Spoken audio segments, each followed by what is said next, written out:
features. There might have been a small smile, too, but it was quickly replaced by a hint of suspicion.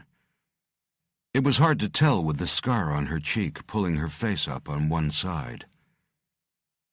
He moved on to Rogers and Dankirk, two blocky Midwesterners, both Sam's choice. Alex had read their charts. Both had good histories in the Rangers and SEALs. They had the right experience and excelled out in the field. "Rogers, Dankirk, you know where we're going?" Alex asked. "Hell and back, sir," they responded in unison. It was the standard Hawk response. Basically, it didn't matter which hellhole or meat grinder they were dropped into. They'd enter, win, and then vanish like smoke. "Leave with a smile and a shoe shine," as Hammerson always said. Alex nodded and moved on to Barclay Jackson. The SAS man stood a couple inches taller than him. He had scars on his cheek that ran down underneath his chin, evidence of a brutal life. "Jackson, I don't know you yet or what you can do," Alex said. "The moment we step on that plane, we cease to exist on paper.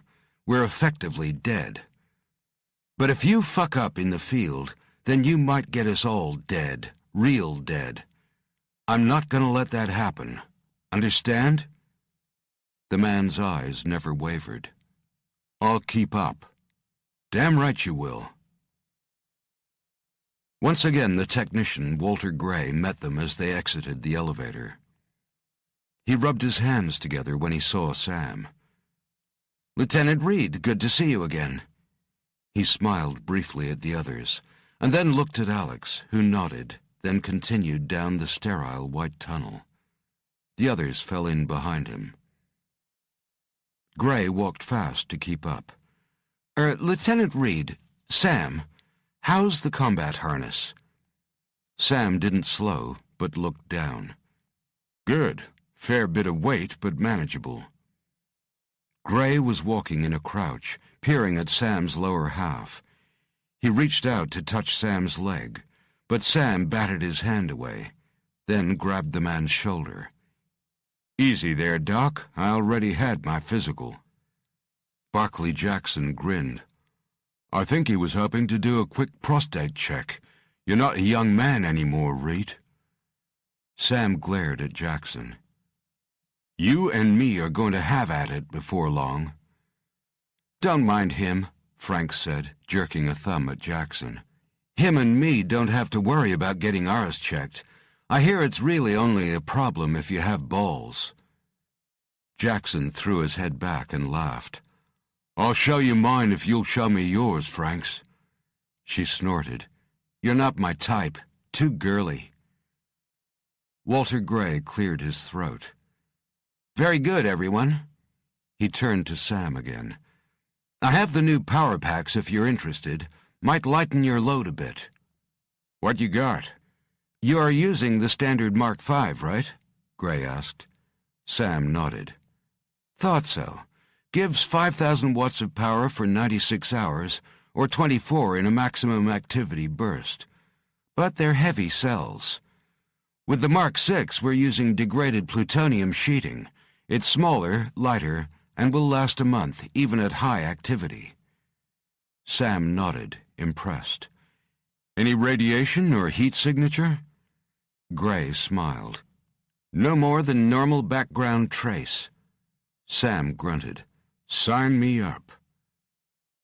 The Hawks went from room to room, stocking up on the gear they needed: knives, explosives, and handguns. They selected some wireless assault projectiles, or WASPs, mini over-the-horizon missiles with enough smarts built into the tiny launcher that you could pick a target several miles away and then let it go and do its job. The blast radius and impact was equivalent to a fragmentation grenade, a small delivery package with a big punch. In the close quarters room, Gray looked over his glasses at Alex. "Cartridges for your HKs. I'm assuming 9mm parabellums?" Alex shrugged. "Sure, they get the job done." "Sure do, for standard kit. But I want you to see something else." Gray pushed a stud, and a door slid back into the wall to reveal a long, narrow corridor with a target dummy at one end. On one wall hung a row of guns and other weapons, many of which Alex had never seen before. The Hawks and Jackson crowded around, and Gray looked delighted with the sudden interest and attention. He took a pistol from the wall, selected some ammunition from a red box, and loaded a single bullet, also red-coated, into the chamber. He handed the pistol to Alex, then nodded to the dummy. In one smooth motion, Alex spun and fired, hitting the dummy in the center of its chest. Almost immediately, a red spot appeared between the pectorals and bloomed outwards. Even from 100 feet away, Alex could feel the heat, and as he watched, the dummy melted from the inside out.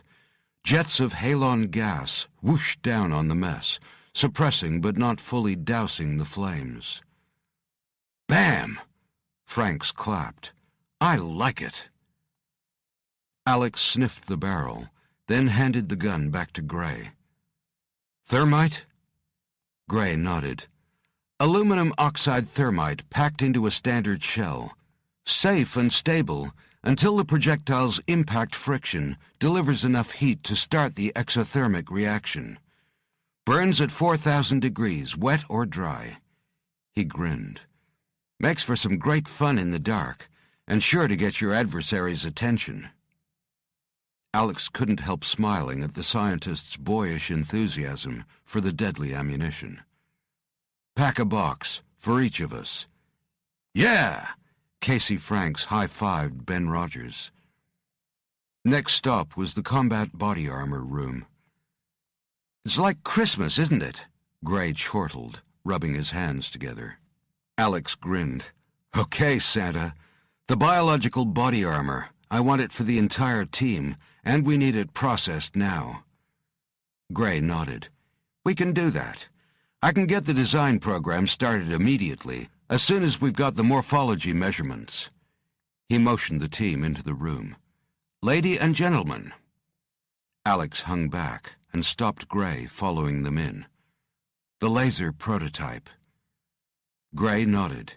Yes, the K-belt, Klystron beam emitted light technology. "We've perfected the miniaturization and added a pistol to the range. You have experience with them?"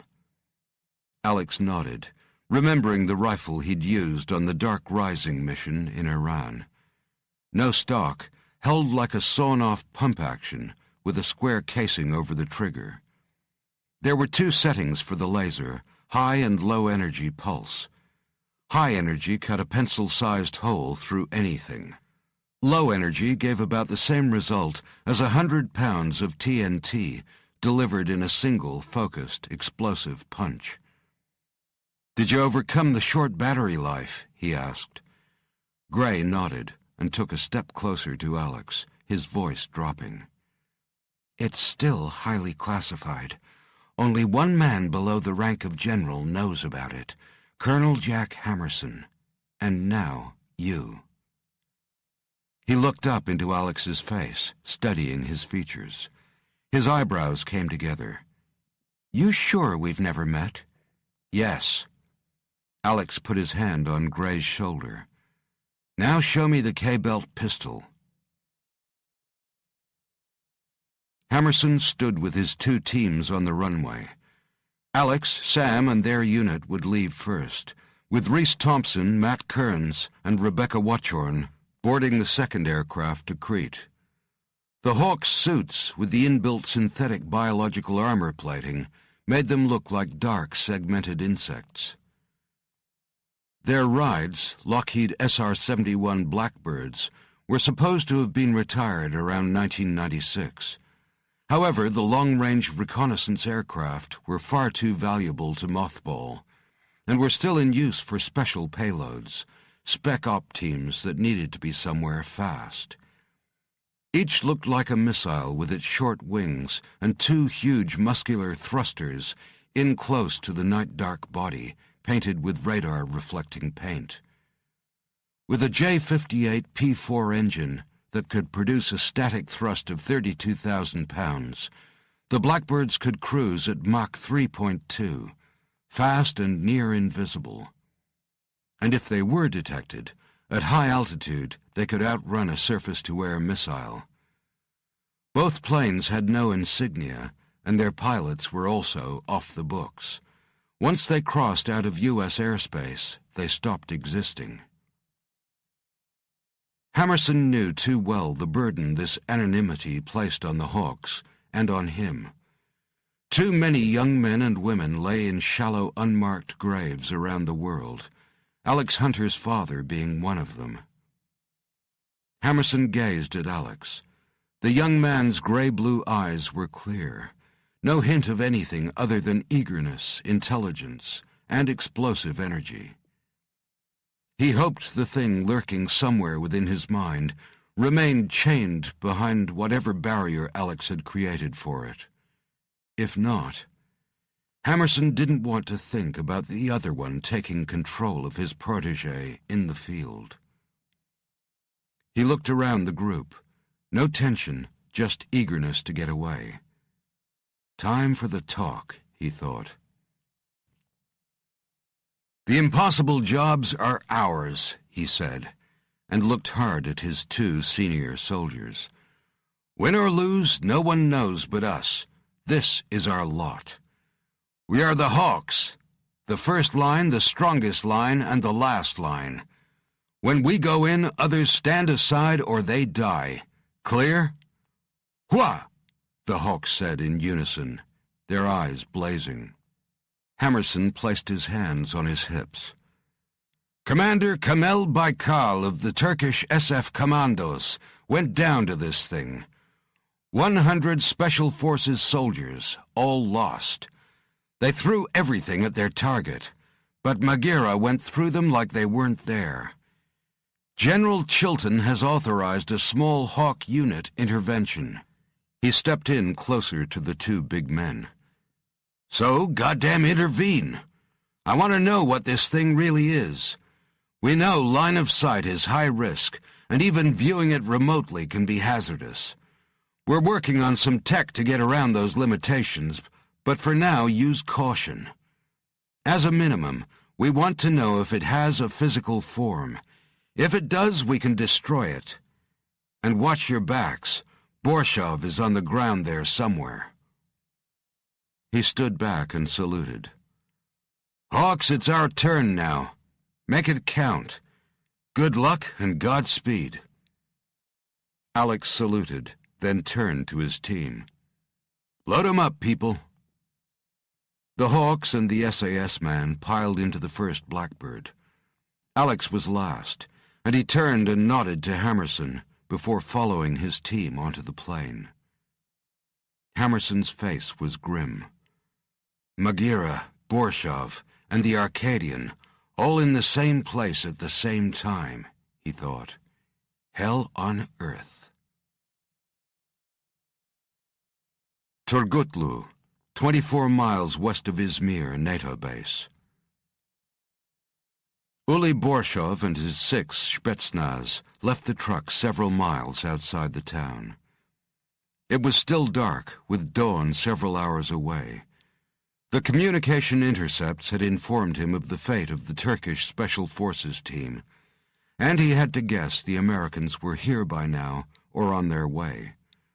Whoever or whatever was wielding the weapon that had been decimating the Turkish population must be taken, alive or dead. The value of such power to Russia was incalculable. Borshov knew he had a head start on the Americans, and he would use it to prepare a little surprise party. Obtaining the weapon was his priority order, but to him it was secondary to his personal objective. If he got to tear Alex Hunter's head from his body, then he would be happy. He had fought Hawks before and obliterated them. And he had killed Alex Hunter, or so he'd thought. This time he would make sure. This time he would take a trophy. Cut the head clean from his body, or slice his beating heart from his chest. No coming back from the dead this time, he thought grimly. From his position overlooking the city, he saw that at its center the buildings were fairly modern.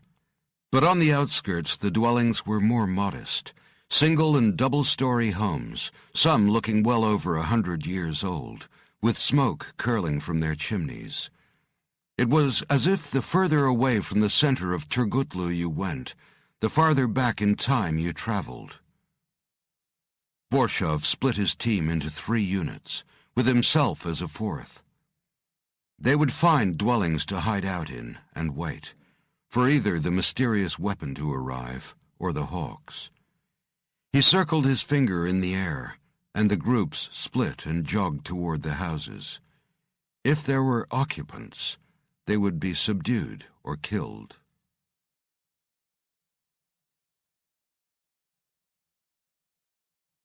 Chapter 22. The Lockheed Blackbird dropped to just a few thousand feet above the ground, and its bay doors whined open. The hypersonic craft was virtually soundless at high altitude, but lower down its engine sounded like the scream of an oncoming train. It dropped again and slowed even further, and 3 large drum-like objects were ejected, falling several hundred feet before their large chutes opened. Dawn was still a couple hours off, and the dark night chutes and matte-black canisters were invisible as they fell to the ground. The plane roared away, climbing rapidly. In a few moments it was nothing but a dark speck on a dark horizon. The canisters burst apart on impact with the ground, and the hawks walked free, like they'd just stepped out of an elevator. Alex turned in a slow circle, scanning the dark countryside. Satisfied, he turned back to his team. Weapons check. Guns, grenades, knives, lasers were slid out, pulled back, ratcheted, and sighted one after the other in smooth, almost mechanical fashion. It was all over in 60 seconds, and the 4 men and single woman came to attention. All were clothed in the active camouflaged biological armor, and their outlines dappled between full black and silver stripes as shafts of moonlight ran across them. Sam and Corporal Barclay Jackson were at the center, half a head taller than anyone else. Lieutenants Casey Franks, Ben Rogers, and Steve Dankirk looked like 3 tethered wolves, waiting to be let off the leash. Alex pointed in the direction of the small town. We take up a defensive position on the urban perimeter. Plant some pipes and try and get an idea of what we're dealing with before we get in its face. If it has one, Sam responded. Alex nodded. We know it has a physical form. Commander Baikal said that any soldier who got close to it got torn to pieces. We should be safe from a distance, but we don't know what that distance is yet. He looked along their faces. Basically, we don't have workable intel, so we get that first. Questions? We didn't come here just to take pictures, Jackson said. Will we engage? When I say so, and that's sir. Jackson raised his voice. Listen, sir. We've got a base full of men and women just down the road. If we get a shot, we should take it. Alex looked Jackson full in the face. Are we going to have an authority problem, Jackson? Because I got a real fast solution for that. Words seemed to form in Barclay Jackson's mouth, but as he met Alex's eyes, his lips clamped shut, and he looked away. He shook his head and mumbled. Alex stepped forward. What was that, soldier? No, sir. Alex glared at him a moment longer, before turning to gaze along the dark strip of highway leading into the city. He closed his eyes, breathing in and out slowly, and allowing his consciousness to reach out. He could feel something. He grunted and turned away, then paused. He turned back to the city, his eyes narrowing. Something up, boss? Sam asked. Alex continued to stare in the direction of the first row of buildings for several more seconds. Maybe. We stay alert, we stay alive. I get the feeling we might have a reception committee waiting for us. Borshov? Sam put a scope to his eye. Alex shrugged. Someone down there is watching us. Alex kept Sam at his shoulder as they jogged toward the line of buildings. He could hear the faint whine of the mech suit's hydraulics. The big hawk turned to run backward for a few moments, holding out a small silver device before spinning back. Got something coming in fast behind us, larger signature than a person, but reader can't decide if it's a single biological mass or a million of them. Gotta be our primary target. Alex nodded. I know, I can feel it. It's like a cold breeze on my neck. We'll take cover and read the data from the pipes we laid down. Alex turned to address his team, then felt his senses jolt. Hit the dirt! He roared as he dived to the ground, dragging Sam with him. Alex had sensed the bullets before they arrived. Sniper or high-velocity rifles used rounds that were shaped for speed and traveled at over 3,000 feet per second. The farther they traveled, the more friction slowed them down, but by the time they reached the Hawk team, they were still moving at a subsonic velocity. Alex had tried to warn his team, but they could never hope to move as fast as he did. The first bullet took Franks in the chest, blowing her backward to lie sprawled in the dirt. More bullets thwacked into the ground and exploded off rocks. Sam rolled and lifted his rifle, sighting at the first row of buildings. He quickly reached into a pouch for a longer scope, which he slotted onto the weapon rail. He resighted and said softly, "Guess that answers the reception committee question." Alex rolled onto his back. "Hawks, sound off!" One after the other, his team shouted their call numbers. Franks's groaning voice was last.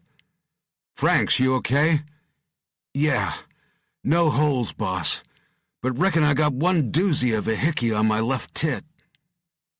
Alex grinned. The biological armor plating had done its job. He rolled back into position. "You got him, Sam?" Sam continued to scan along the dark houses. "Not until they fire again. I can take a guess, but I don't want to total a house full of civs if I'm wrong." Alex looked over his shoulder. "Well, we can't let them keep us pinned down out here. We got a storm coming in behind us. Armor's holding up, but a single headshot and we're dead." He concentrated on the dark shapes of the buildings in the distance.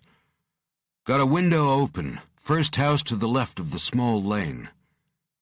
Sam looked through the scope. "I see it, but it's black as a coal miner's ass in there. Put a round in and see what happens." Sam fired. The bullet hit the window frame, blowing wood chips into the air. The response was immediate, a volley of high-velocity bullets smacking into the earth around them. Alex pulled his K-belt and held it in a two-hand grip. He flicked it to narrow beam and fired a 2-second burst. The stream of supercompressed plasma-charged particles struck the wood and passed through, and probably continued through a number of internal walls. Anything biological wouldn't stand a chance. "That'll give 'em something to think about," he said. Sam lifted slightly and scanned the rows of houses until another few rounds smacked into the rock near his face. He snapped his head back down. "Jesus, they're good." "Not that good. They missed." Alex grinned. "But got to be Borshov's Spetsnaz." He popped his head up for just a second. "They must be using bafflers. There's no muzzle flash, and I can't pinpoint the source by sound alone. I think we'll—" He felt a strange tingling at the back of his neck and quickly rolled. "Oh, Christ!" Sam hunkered down. "I hate it when you do that." Alex could see it now. In the distance, what looked to be mist coming fast down the highway. Not rolling in along the entire plain, but concentrated along the roadway. It slowed about 5 miles out. He could pick out a dark mass at its amorphous center, a nucleus at the core of a dreadful atom. He closed his eyes and concentrated. There was something else. A sound. Weeping. He rolled back toward Sam. "We're about to be the meat in a sandwich." Alex looked up at the sky. A small blush of light on the horizon signaled sunrise within the hour. He peeked again over the rocks they were hunkered behind. There was still no sign of where the snipers were hiding. He knew he needed to buy some time. "We can't stay pinned down while this thing washes over the top of us. I'm going down the highway to try and slow it down. I can't look at it, so you need to guide me in. Use the scanners." Alex peeked over the rocks again, then touched a button over his ear, sending his instructions to all team members. "Primary target is coming down fast on R6. I'm going to buy us some time. Stay low while I draw fire, but keep moving forward. Do not, I repeat, do not turn around to look at me. If things get too hot, 0 sniper positions are to remain viable. No exceptions." Alex looked at Sam, who nodded. He knew what Alex was asking. They'd need to obliterate most of the houses closest to them, confirmed enemy targets or not. Innocent people were about to die. "Ready?" Alex said. Sam raised an eyebrow. "Are you?" Alex smiled grimly and exploded up from the ground. He'd sprinted half a mile back down the road before the snipers even got a bead on him. He dived and came up hard behind a large rock. Bullets flew past, but he was safe. He glanced briefly at the mist ahead, now moving again, then instantly looked away. "Don't look at it, don't look at it," he told himself. It was just a few miles away now, and closing fast. He heard the sound, the weeping, clearly now. It sounded almost human. "What the hell are you?" he whispered. He sensed it slowing even more, and knew it was aware of him. He looked over the line of rocks at the hawks. All except for Sam were belly-crawling below the sniper fire toward the line of buildings. The air was slight gray now, as dawn rapidly approached. Soon the sun would lift over the horizon and be at their backs, giving them an edge, and bad news for the snipers. He drew the K-belt and took a deep breath. "Remember the Force, Luke." He grinned and closed his eyes, concentrating on pushing out his senses to determine where the thing was. He lifted the pistol and fired. The thin beam of pulses streamed across the desert roadway, traveling the single mile to its target at the speed of light. Even over the short distance, the pencil-thin pulse opened to more than an inch and entered the center of the swirling mass. Nothing happened. He could sense it still coming at him. Shit! He put a finger to his comm unit. "Sam, confirm hit on target. Dead center, boss, and no pass-through. Fully absorbed with no discernible effect." Alex moved the pistol calibration up to pulse. "Okay. Let's see it swallow about 100 pounds of TNT." He lifted the gun, allowed his arm to move a fraction to find the target, and fired twice. The twin pulses, like balls of lightning and as large as softballs, moved at a blinding speed. Once again they entered the mass, and this time there was a reaction. The mist boiled, and heat and a crackling of energy bounced back at Alex. He lifted an arm to cover his face, and felt the body armor scorch. His comm unit pinged in his ear. "Direct hits by 2, but it's still coming." Sam's voice had an edge to it. Boss, you'd better get back here, or you're about to meet an ancient god face to face, and it ain't the friendly type. Alex dropped his arm as the heat died away. I heard that. Coming back, out. The creature was nearly on him now, a mere few hundred yards down the highway, but approaching slowly, almost with caution. What did Baikal miss? Think. Burning, shooting, stabbing, lasers. It seemed the thing was immune to physical trauma. It couldn't be made of the same physical matter as they were. Alex grimaced as the weeping became louder in his ears. Think, damn it. He remembered Matt Kearns suggesting they try talking to it, or singing to it like the priest had. His mind sorted through the information Matt had given them, about the Gorgon legend, the codex, the few words written on the cavern wall in a long-dead language. Boss, get the hell out, now! Sam's voice was barely audible above the creature's wail of pain and suffering. Alex grunted as his eyes began to open. It was as if they weren't under his control anymore. He strained to stare at the ground, using every ounce of strength and willpower not to look up. The rocks before him were starting to cast a shadow as the sun rose. The mist enveloped him, hiding him from the snipers. But now he was facing another danger. Maghera was on him. He sucked in a breath and slowly got to his feet. It hurt to look down now. Every ounce of his being was being pulled from him. He felt the creature tugging at his face, trying to drag his vision upward. In the center of his brain, something just as ferocious fought tooth and nail against the force in front of him. He held his hand up, and immediately felt a sensation of cold creep up his arm. Perspiration ran freely down his face as he pushed back, his own mind now pulling at Maghera. Sensations washed over him, starting small like a tiny flicker of blue light, then exploding into images of darkness, water, a landscape dripping with mosses and lichens. In the blue twilight he saw cities with silver spires that touched the sky. Beings with heads writhing with monstrous ropey polyps escorted thousands upon thousands of smaller creatures, moving them like cattle along a silver highway.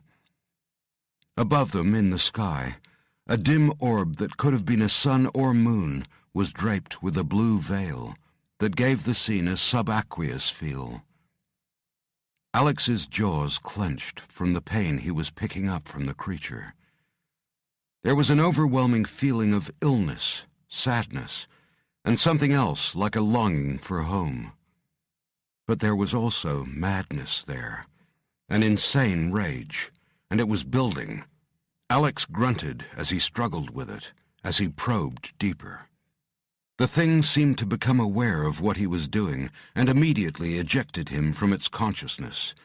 The cold in his arm turned warm, rapidly getting hotter, building to an unbearable intensity that scalded his skin. Alex felt the blisters forming beneath his armor-plated glove. "Stop!" he roared. Amazingly, the heat snapped off and was replaced by the sensation of confusion. Alex was suddenly enveloped in pain. He knew he was losing. He couldn't look down any more. He couldn't resist. It had won. He brought his face up. As the thing came into focus, the golden glare of the rising sun blasted down the highway. The boiling mist dissipated, and the being itself, Maghera, seemed to collapse into dust or particles, flowing like water into the soil at his feet. What the? Alex watched it bleed away, and with it went the sobbing sound. A lingering sensation of anger and confusion remained, like a spirit hovering over the dark road, but then it too dissipated in the sunshine. "Boss, what just happened?" Sam asked. Alex looked around. There was no physical trace of Maghera, but he could still feel the thing close by. I don't know. It just fell apart. Did we get it? Sam's voice was hopeful. Alex shook his head. I don't think... The bullet took him between the shoulder blades, on the vertebra, punching him forward to the roadway. It hurt, physically and mentally. Once the mist had gone, he was exposed, an amateur's mistake. Idiot, he told himself, and rolled until he was behind cover. The armor had stopped the penetration of the round, and the vertebra was already knitting back into place due to his accelerated metabolism. He looked up, and another bullet whizzed past, slicing his cheek. Fucking Borshov. He touched his comm unit. Sam, we're wasting time. We gotta clean out that hornet's nest once and for all. Release some wasps. With pleasure, boss. Alex watched as Sam reached into his kit and pulled free a small box. He set some switches inside before placing it on the ground beside him. Immediately, a flurry of small machines lifted out and swirled over his head for a few seconds before spreading out and heading toward the line of houses. Sam watched their progress on a small screen. Eyes in, boss. The miniaturized explosives split up as they approached the houses, then swirled in and out, through open windows, chimneys, and under doors, the vid feeds on their twin rotator wings, letting Sam see inside the buildings. After a few minutes, he shook his head. I know they're in there, but they must have gone to ground, or be wearing some sort of deflective armor. Time's up, Alex said. We'll do it the old-fashioned way. Put some pulses into the front row of houses. I want Franks, Jackson, and DK to go in on left flank. I'll take the right. You and Rogers lay down suppressing fire. Pulses on 3, 2, 1, go! Balls of superheated plasma shot into the buildings and exploded inside. There were no fires, as the heat of the charges literally seared everything in their path. Go, go, go! Alex shot out first, his speed making him an impossible target. He passed the other Hawks as they were still getting to their feet. Franks, Jackson, and DK went in on the left flank, zigzagging fast, while Sam and Rogers let fly a hail of bullets into the houses. Alex went through a door in an explosion of wood. He rolled and came up fast, searching for a target. The 3 Hawks on the left flank did the same, charging through doors or diving through windows, glass shattering and splinters flying. Gunfire rang out. The fight had commenced.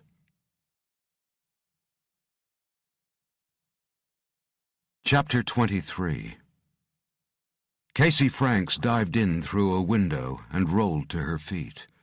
Though the sun was rising, inside the house it was still near total dark. Before she could orientate herself, the gunshot, shatteringly loud in the small space, blew her across the room to land behind a ratty old sofa. Franks lay flat, her hearing temporarily useless, the ringing in her ears a continuous scream. She pressed her cheek to the floor, feeling the footfalls as the agent approached. At the sofa he leaped, confident, possibly expecting a fallen Hawk with a hole the size of his fist through their chest. Instead he found empty floor. He spun, gun up, but still took the armor-plated fist directly on his jaw. Franks got in close and delivered another flat-handed strike up under his chin. The Spetsnaz was big and fast, and clad all in black with Cyclops night vision goggles over his face. He adjusted quickly to the attack, never making a sound, using his long leg to sweep around and take Franks off her feet. She went down on her back, feeling the bones grate where she was already bruised from the bullet strike. The pain was agonizing, but like her foe, she didn't make a sound, and instead used the floor to bounce straight back to her feet. She came up fast, but the agent had vanished. So too had the screaming in her ears, just in time for her to hear the tiny sound of a knife coming from its sheath. She could guess what sort, a Kizlyar, preferred by Spetsnaz and ex-KGB for wet work. There would be no gleam from its blackened blade. Frank stayed low and threw herself sideways and under the swinging fist that held the blade backward, trailing it to bring its razor edge across anything the fist struck. She counterpunched twice into her opponent's iron-hard torso, then blocked the blade again. This time she felt it work at her armored forearm. She drew her own knife, the tanto-edged K-bar, shorter and stouter, and laser-sharpened enough to perform surgery. She grinned in the dark. In close-quarters combat, guns just got in the way. The blades came together, clanging as if they were dueling in a long-gone age. The Spetsnaz managed to nick her body twice, but the armored suit easily deflected the steel each time. She feinted with her left arm, then swung down with the small blade in her right, looking for the side of his neck. The bunched trapezium muscle would be tough, but it was a gateway to nerve bundles that, if severed, would render his entire side useless. Her knife never found its mark. Instead, the Spetsnaz caught her wrist and head-butted her, the Cyclops goggles pounding into the bridge of her nose. Franks was trained to deal with pain, but nothing could stop the automatic physical reflex as her vision swam for a split second. She was propelled backward, her head hitting the ground, and found herself lying against an ancient wooden table and chairs. Her blade was gone, and he was on her now, coming at her with the wickedly sharp blade raised. There was no time to draw another weapon, and his skills seemed a match for hers. There was one last option: incidental proximity weaponing. Use whatever the hell you can find. She grabbed a chair by one leg and rolled, bringing it around fast and hard into the Spetsnaz ribs. He angled one arm down and partially blocked the impact. But by then Franks was up on her feet and bringing the chair around in an arc to smash down on the top of his skull. This time it was his turn to go down. On his knees, he drew his arm back, the blade held lightly between his thumb and fingers as he prepared to loose the dark spike at her. But time was on her side now, and 100 options for disarming, disabling, or dispensing death went through her trained mind. She chose death. She pulled her gun, its magazine loaded with red-coated thermobaric bullets, and fired at near point-blank range into his chest. The reaction was immediate. The Spetsnaz shuddered, his eyes wide, his mouth open. Steam poured from his throat as the exothermic reaction raised the temperature of his body to 4,000 degrees. His torso glowed redly, giving off thick, greasy smoke before falling open. He dropped in a heap, the remaining mass hissing and bubbling.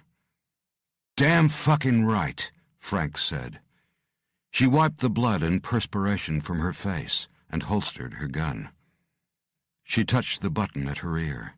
"Clear, one bad guy down. Moving to next building." The houses were small and close together, and DK could hear the sounds of smashing furniture, breaking glass, or the thump of fists and boots against human flesh. He eased open the door and snaked into the room.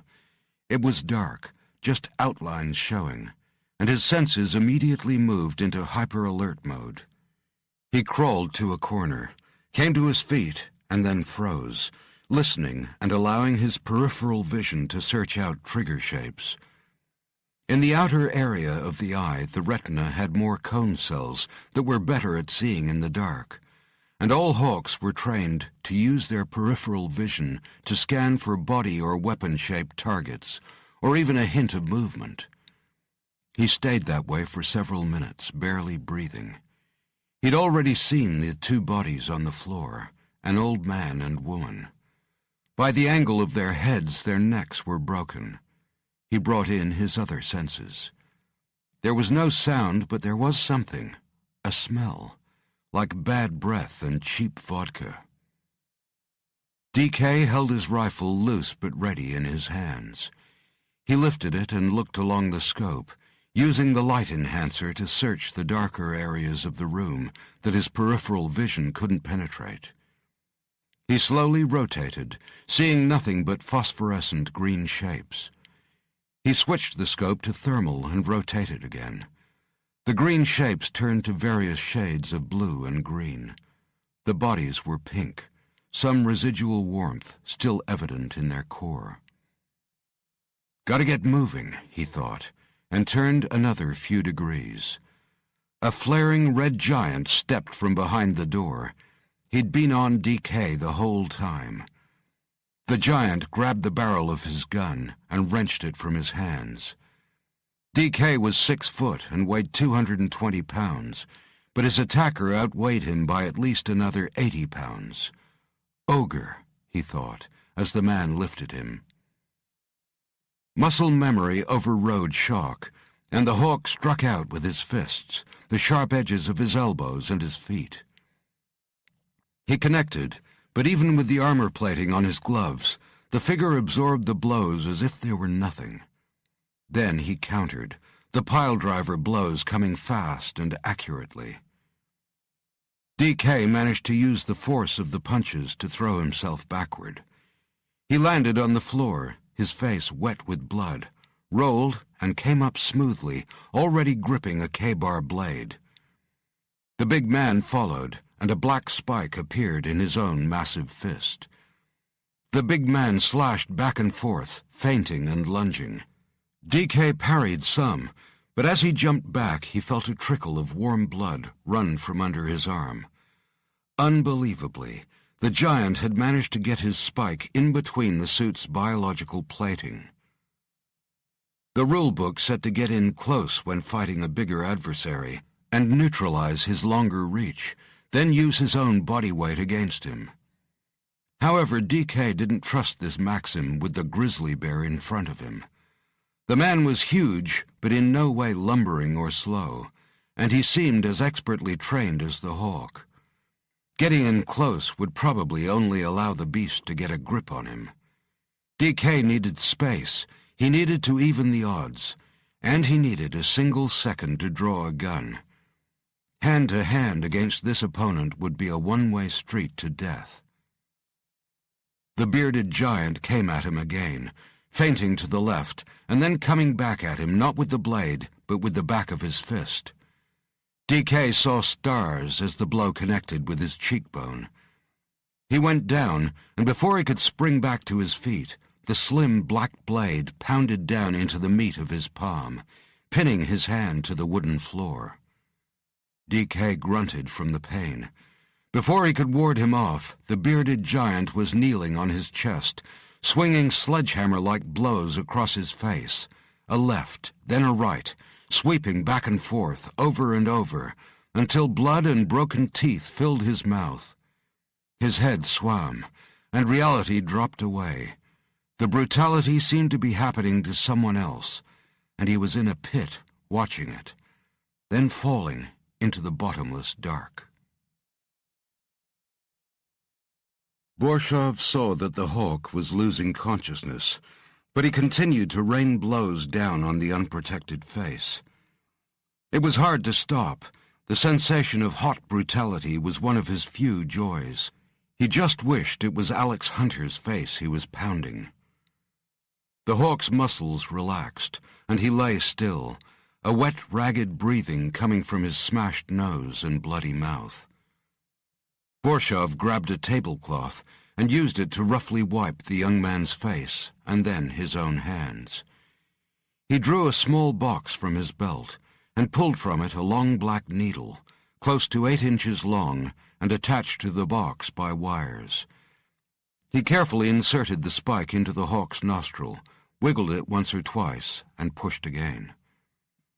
There was a small feeling of resistance as it penetrated the upper nasal cavity, then traveled smoothly up into the brain.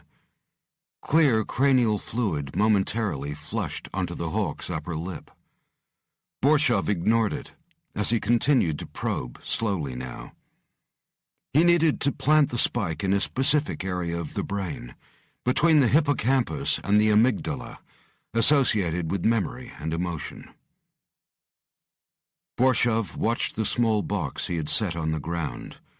The tiny light remained red. 80 years ago, scientists had found that some brain functions could be reprogrammed through physical manipulation. The process was called a lobotomy. In Russia, they had taken it a step further, using the technique to make interrogation so much easier. The small light flashed green, and Borshov let go of the probe. The hawk's eyes fluttered, as if he was in REM sleep. His brain's electrical impulses began to involuntarily fire.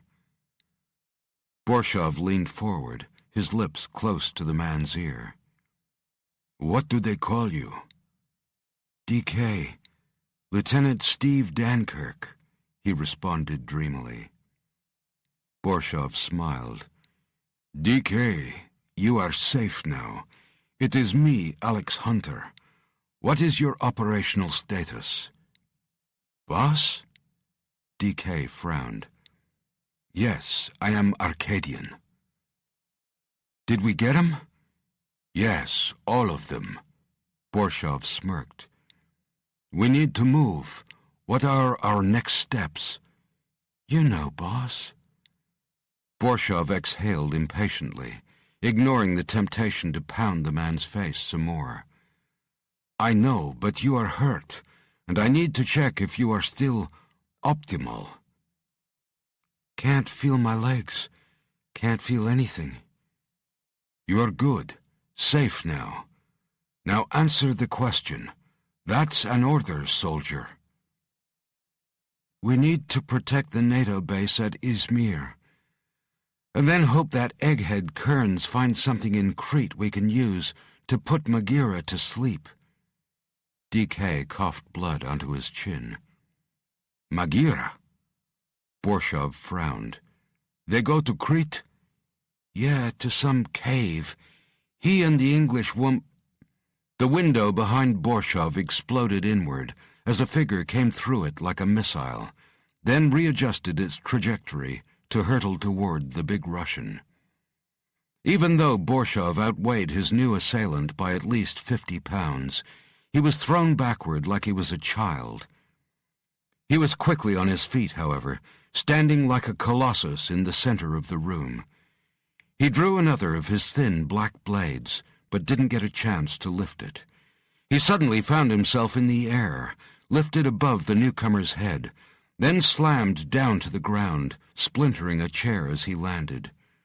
He cursed and rolled away, coming up with a heavy chair leg in his hands. In the dark, he could just make out that the newcomer was kneeling over the fallen hawk. Borshov knew him now. "So, Arcadian, you were dead. I killed you. Then you came back and you were stronger, faster." His eyes narrowed. "What did they do to you to make you so strong, huh? To make you this Arcadian man?" He backed up, holding his hands up momentarily, before dropping one to feel behind his back.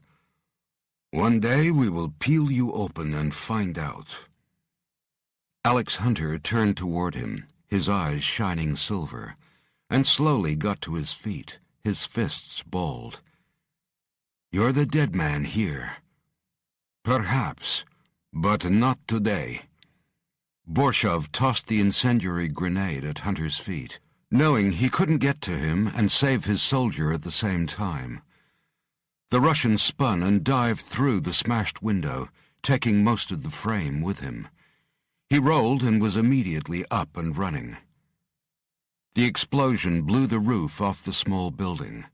Superheated gas and flames gushed out of the door, every window, and every vent and crack in the walls.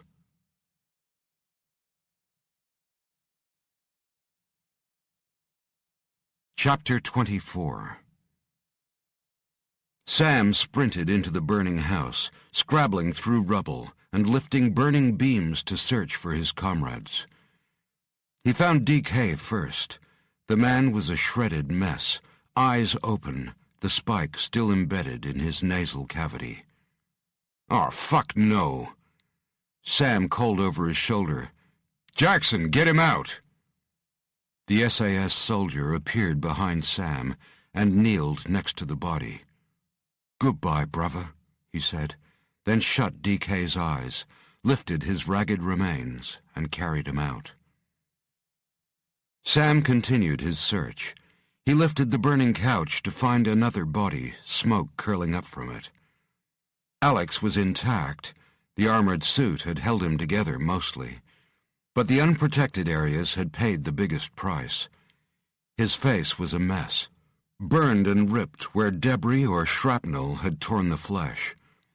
On his forehead, a dime-sized piece of bone showed through, and a finger-thick splinter of wood was embedded in his cheek. Sam could also see that one arm was hanging wrong, and there were probably more bones fractured. Shit. Sam splashed water on Alex's smoldering skin, then gripped the large splinter in his cheek and drew it out. He pressed his hand to the wound. As he'd expected, it coagulated quickly. Alex groaned as Sam helped him up. He opened his eyes. "Grenade?" "Yep, incendiary, and I'm betting you just ate the lot of it." Sam held the canteen to Alex's lips. He pushed it away. "DK?" "Gone." Sam kept his hand on Alex's back, feeling the strange heat the man generated. He knew that Alex's metabolism burned hotter than normal, more so when fury took him. Then he became like a furnace. Alex nodded and held his head, groaning again. "Borshov got away?" "For now." Sam took his hand away. "We took down 4 Spetsnaz, but 2 of them and Borshov are gone. You need medical—" "No. Just wrap me up and let's get the hell out of here. This party's going to attract attention, and we need to be ghosts." He grabbed Sam's arm and hauled himself slowly to his feet. "Besides, I doubt it was me that frightened Magira away. We don't want to be here when night falls." Franks and Jackson appeared at Sam's shoulder. The big SAS man took a look at Alex's face and whistled. "Nasty. There goes the modeling gig." Alex turned to Jackson, smoke or steam still lifting from his battered shoulders. As he stared at the SAS man, the missing patch of skin on his forehead seemed to sizzle for a second. Then the ragged flesh at its edges crept across the wound. "Holy fuck, did you see that?" Jackson's mouth hung open as he turned to Franks. She just smiled, ignoring him. "No, we didn't," Sam said. He plastered some Hawk field patches over Alex's wounds, then wrapped his head and face in bandages, leaving just his eyes and mouth clear.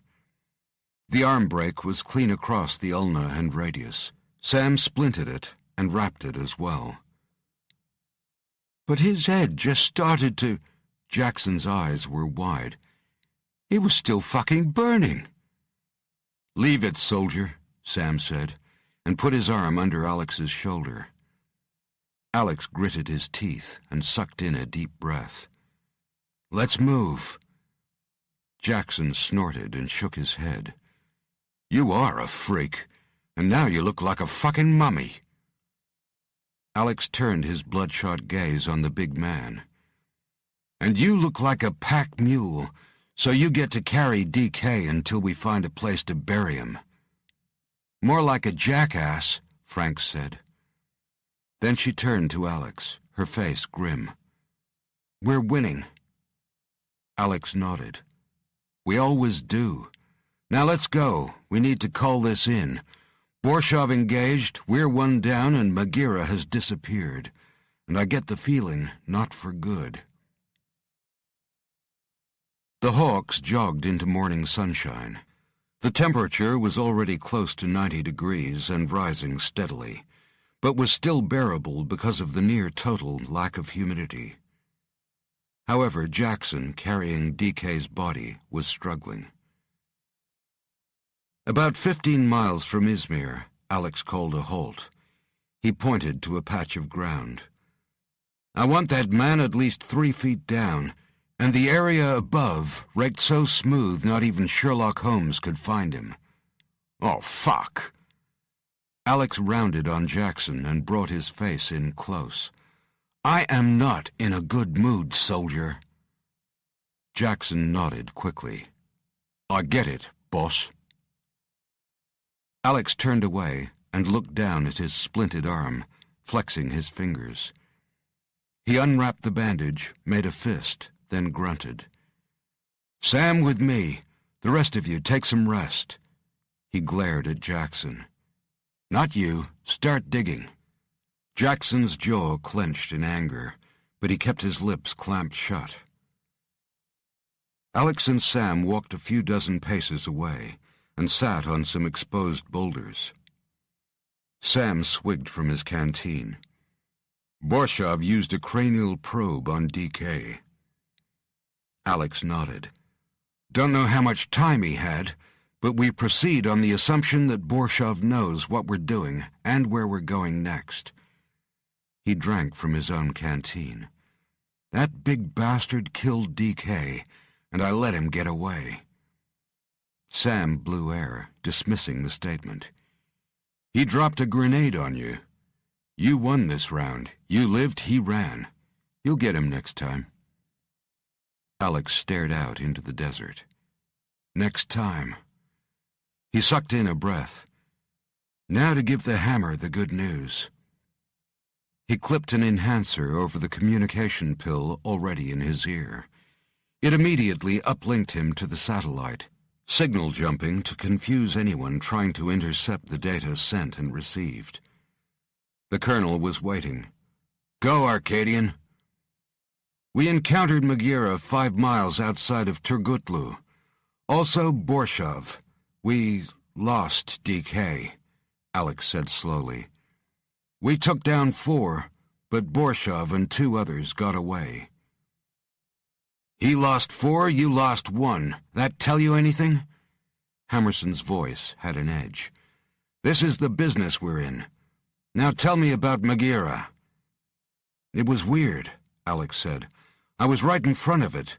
Then the sun came up and it just vanished." "You confronted it and it vanished?" "No. I get the feeling I had nothing to do with it. I think the sun struck it and it disassembled, turned to powder or something. But it was still there, not dead, just, I don't know, waiting." Alex's brow furrowed as he remembered. "Have any of the attacks been during daylight hours?" He heard Hammerson moving at his desk and imagined him pulling data up onto his screen. He snorted softly. "No." "Then maybe this thing doesn't like light. We might be able to use that." "Good.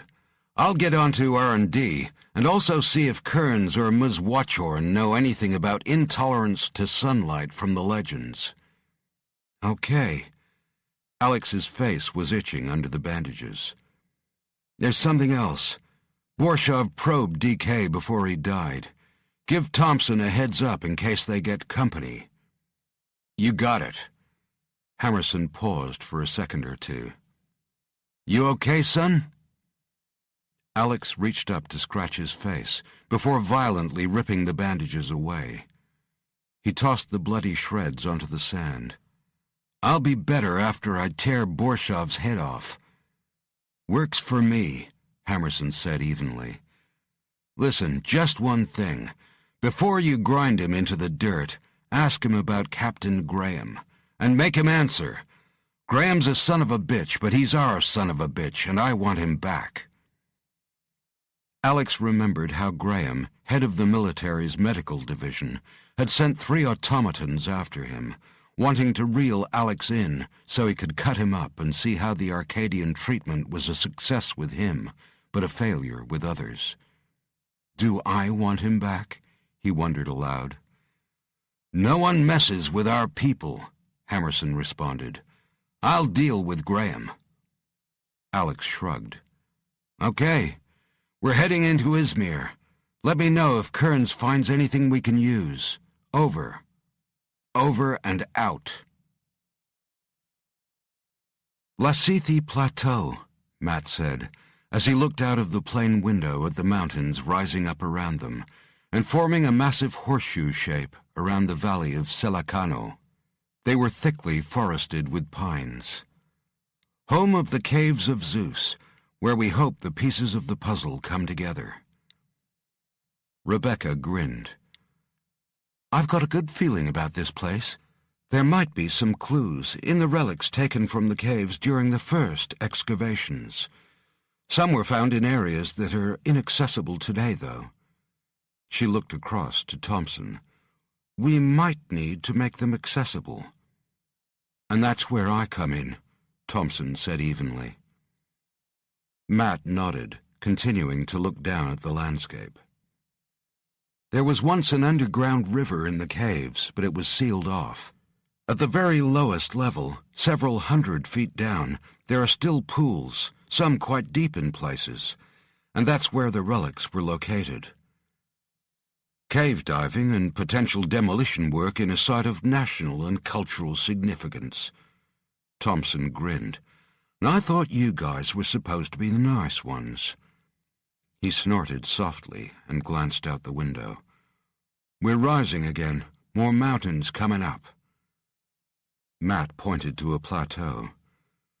"Where we're going has been described as the Machu Picchu of the Minoan civilization. That plateau area was the last stronghold of the race, a final sanctuary.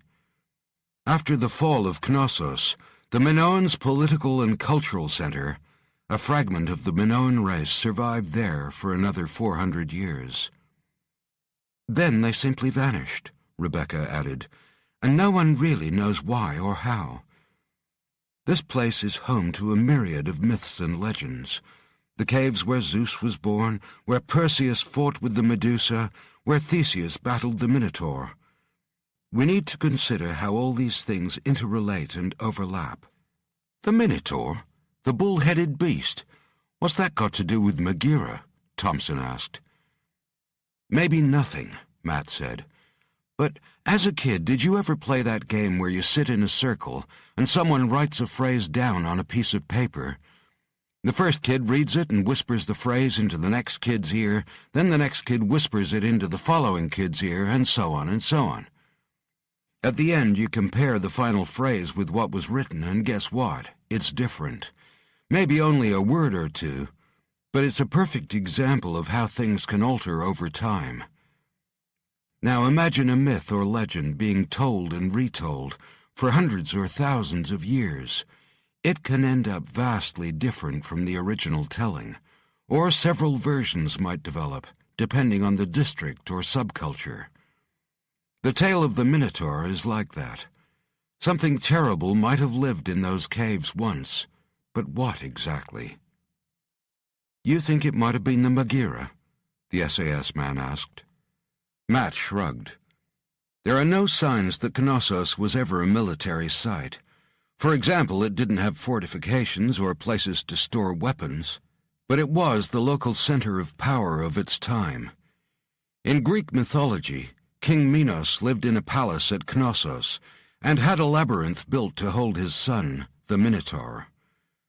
But other variations of the story say the labyrinth existed before the kingdom, that the palace was built over an existing system of caves, with something already living in their dark depths.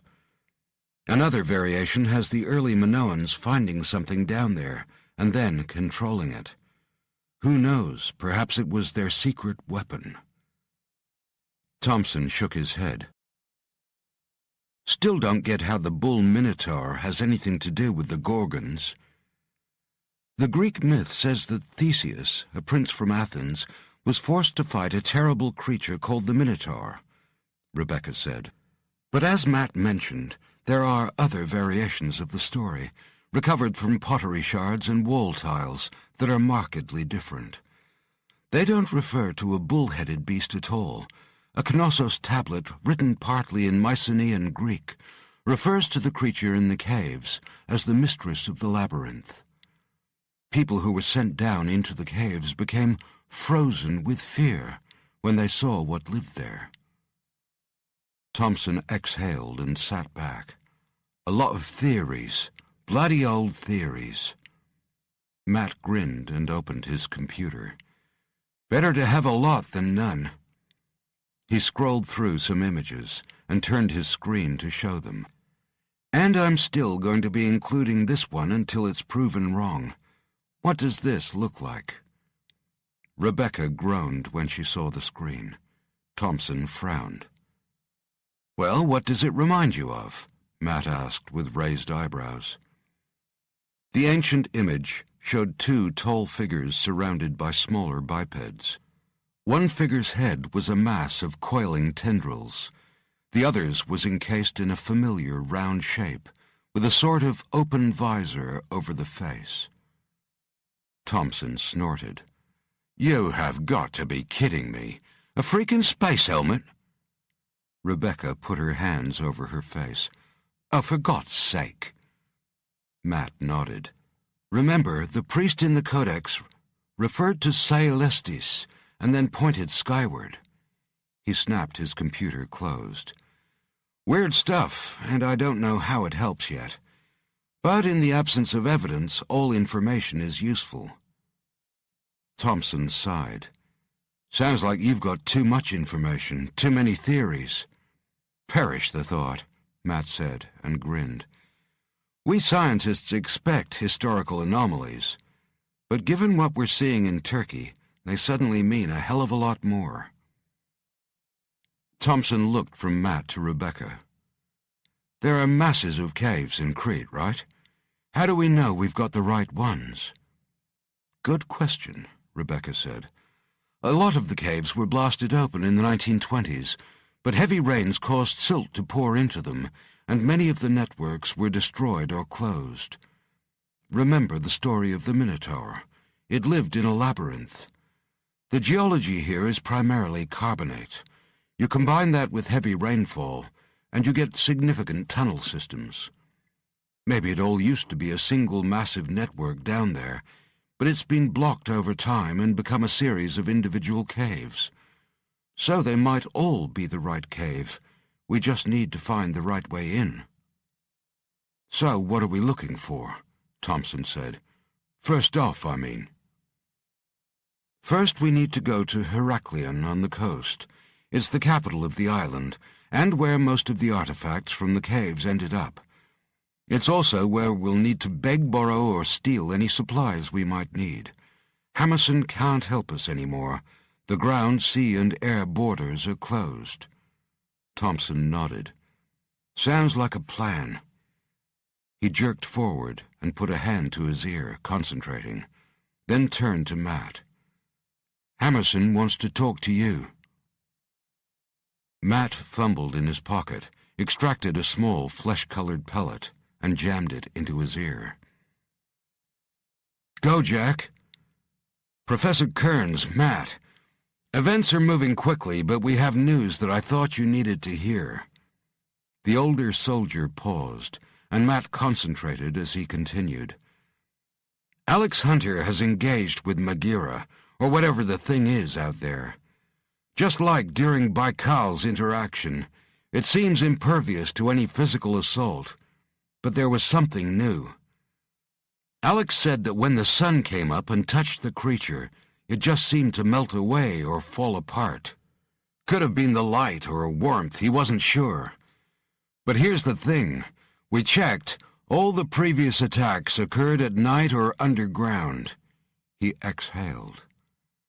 Does that mean anything to you? The sunlight. Matt tried to remember any reference to a Gorgon being affected like this. I don't think it was the warmth, he said at last. Me either, Hammerson said. Matt, Alex also said that even though the thing seemed to vanish, he could still sense it. Might mean it's there and you just don't know it. Waiting for the dark. Okay. Matt sat back, frowning. Anything else? That's it, Hammerson said. But be advised that Alex and his team are heading to you now. Until he arrives, be on guard, and stay in contact, you hear? Great, Jack, you got it. Matt disconnected and sat staring into the cabin. Well, Rebecca said, what is it? Interesting, Matt murmured, his mind working furiously as he tried to assemble all the facts. Thompson leaned forward. Give it up, buddy. Alex and the team are en route to meet us now, Matt said. They just encountered Magira outside of Turgutlu, but according to Alex, the sun came up, and it just seemed to melt away, or rather disassemble. But, he frowned. He thought it was still there somehow. He could sense its presence. Well, that sounds like crap. What the hell does it mean? Thompson said. Matt shook his head. If Alex said he still sensed it, then it was definitely there. Rebecca frowned. Melted away, or sort of disassembled, like it deliberately vanished?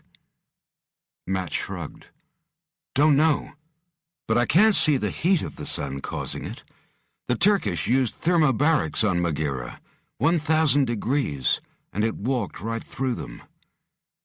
He continued to stare at the cabin wall. Maybe the light, the sun's rays, or the energy? He sighed. Or something we don't know about yet. The sunlight, Rebecca said, musing.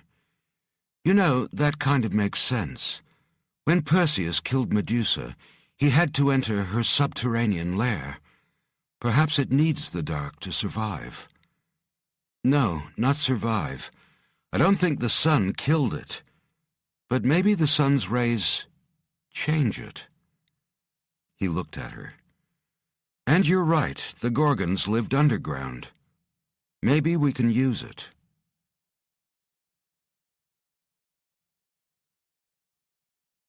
Chapter 25. NATO Base, Izmir, Turkey.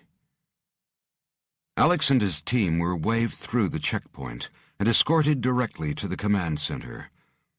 Mid-level brass from several nations sat around a long table as Alex and Sam pushed through the doors. The rest of the Hawks sprawled in chairs in the corridor, more than happy to let Alex and Sam do the political work. Alex looked along the table. 4 men sitting, and one large, bearded older man, his face grim, standing with his hands clasped behind his back. He was first to speak.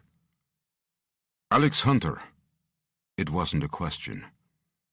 Alex recognized the rank and came to attention. General? General Aykut Bozlak Erdemir. At ease, Captain. Alex stood at ease, with his big second-in-command behind him. The general pointed to some chairs, and the 2 Hawks sat.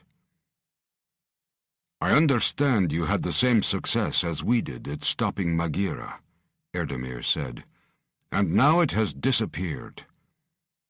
Alex nodded. The sun came up and it vanished, but it's not gone. I could still sense it. Sense it? One of the soldiers in a blue uniform, his accent clipped British, frowned with disbelief. Can you sense it now? Alex looked at the man, his own gaze flat and indifferent. The British officer reminded him of his own Captain Robert Graham, both from the physical appearance and also the way he carried the same sense of self-importance. No. Alex turned away. He didn't feel the need to explain. The general placed a hand on the British man's shoulder. Major Mallory Butler, British Armed Forces. He indicated the men along the table. Colonel Frank Harper, U.S. Armed Forces, Major Thierry Gallouen, French Armed Forces, and Colonel Abdullah Yilmaz, Turkish Defense Forces. Erdemir folded his arms and glared down at the British major. And we all need to hear anything new that may assist us against this strange and formidable force that is fast approaching. "Or already here," Alex said. "It was at the edge of the town when the sun's rays struck it. I'm not sure it was destroyed or even hurt. Perhaps it changes its state during the day. Maybe it becomes more benign or goes into some sort of suspended animation." He shrugged. "I'm guessing. We know so little, because if you get close to it, you die." Erdemir clasped his hands behind his back and paced around the table. "Then we have 4 hours before the sun goes down, and then it may return less benign." Mallory Butler tapped on the table. "It's still basically following the old caravan trail along the Ankara highway. Outside of Ulakak, there's 3 miles of empty space. We can set up a wall of fire that a roach couldn't get through." Erdemir pursed his lips, making his mustache jut. "Major, this thing went through hundreds of rounds of armor-piercing ammunition, fragmentation grenades, thermobaric RPGs, and also physically ripped our men in half. I lost nearly all my best SFCs and their commander, a good man and one of my best." His voice trembled with suppressed rage. "Short of a nuke, what do you suggest?" Butler looked down at his hands. "There are around 1,000 personnel at this base, but there are over 4 million people in Izmir, and you estimate we have 4 hours. We can't evacuate them all by sundown, and we can't sit on our thumbs and hope it passes us by." "Maybe we don't have a choice." Erdemir sat down heavily. Frank Harper leaned forward. "Hunter, is there anything you can remember that might give us an edge? Anything at all?" "Maybe the general is right," Alex said. "Maybe we don't have a choice. It's going to go through whatever we put in front of it, so don't put anything in front of it. My guess is it's heading somewhere." His mind whirled as he remembered the feeling of torment within the creature. But there was something else, like it had a purpose or a plan. Harper rubbed his chin. "Go on." "We don't need to evacuate the entire city," Alex said slowly. "Just leave a corridor." The general stood again and leaned forward onto the table, resting on his knuckles on the dark wood. "The weeping. You heard it?" Alex nodded. "It seems to be more focused. Originally, it was seeking out populations to feed on, but now it seems to be in a hurry. It's only engaging when it's engaged." "Well, if it's not coming here, where is it going?" Butler asked. Sam spoke for the first time. "It's going to Crete." "Good."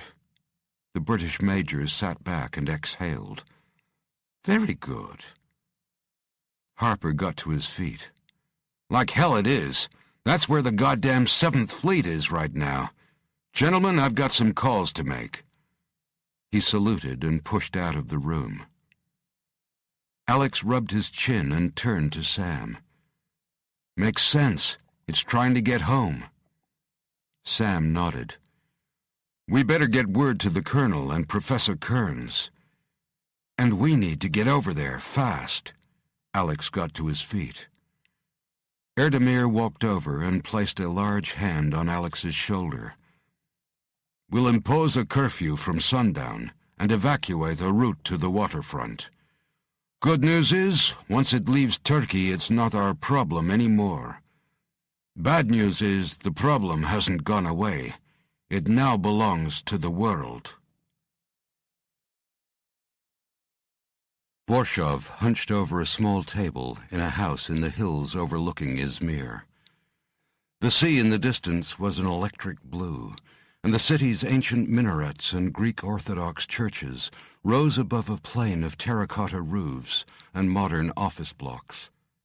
The NATO base was tucked behind some hills to the south, and the grey steel of a ship's bow could just be seen easing around the headland. Borshov spoke into a cell phone that was dwarfed by his large hand. "We saw what this thing did to the Americans. It is unstoppable." He frowned as he listened, then shook his head. "I don't know what it is, but I do know that the Americans have sent some scientists to Crete.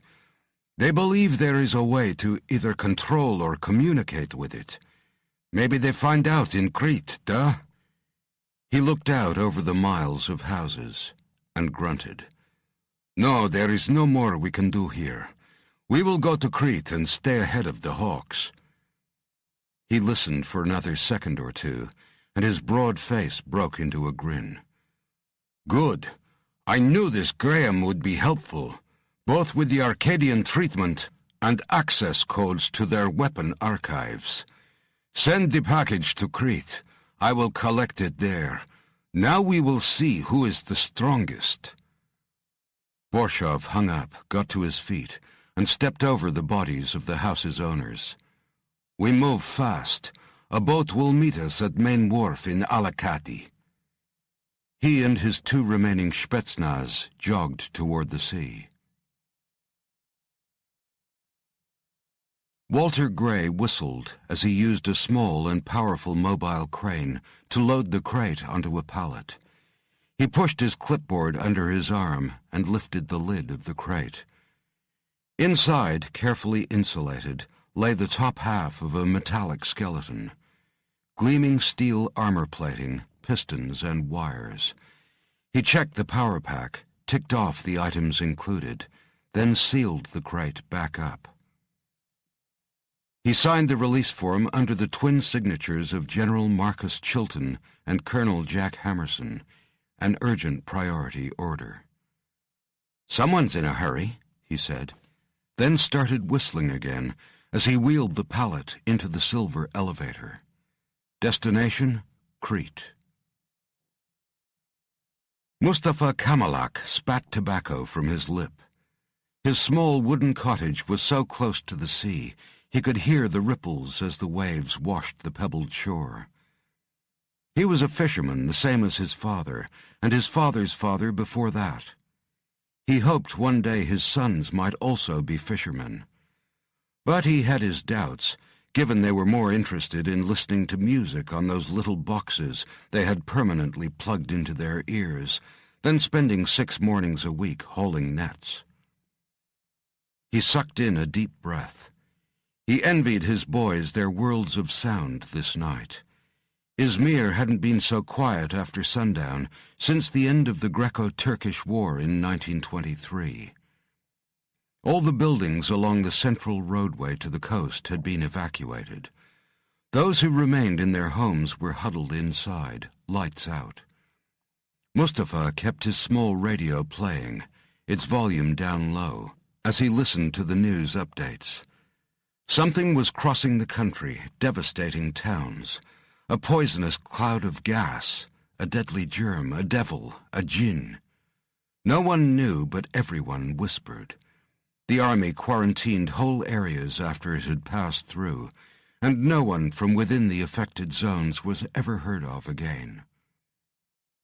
The voices on the radio speculated, using scientific terms Mustafa had no hope of understanding. But one thing was clear. They all sounded scared, which made him feel sick in his guts. His lips moved in prayer. He'd heard the old women talking about God punishing them all for turning their backs on the traditional ways, for embracing a modernity that was repellent to the pious. "It is our fault," they wailed. The voices on the radio rose in pitch. The monster was now in the streets of Izmir. Mustafa turned the radio down so low it was little more than the breathy whine of a mosquito. Then he heard it, another sound beginning to manifest. He turned toward the boarded window, and through its slats saw a tall shadow pass by. There was sound, too, weeping, moaning, a jeremiad of despair. The sound was so pitiful, Mustafa also began to weep. "May God save you," he whispered. The shadow paused, and Mustafa felt his heartbeat in his throat. "Move on. Please move on," he prayed, crushing his eyes shut and holding his hands over his ears.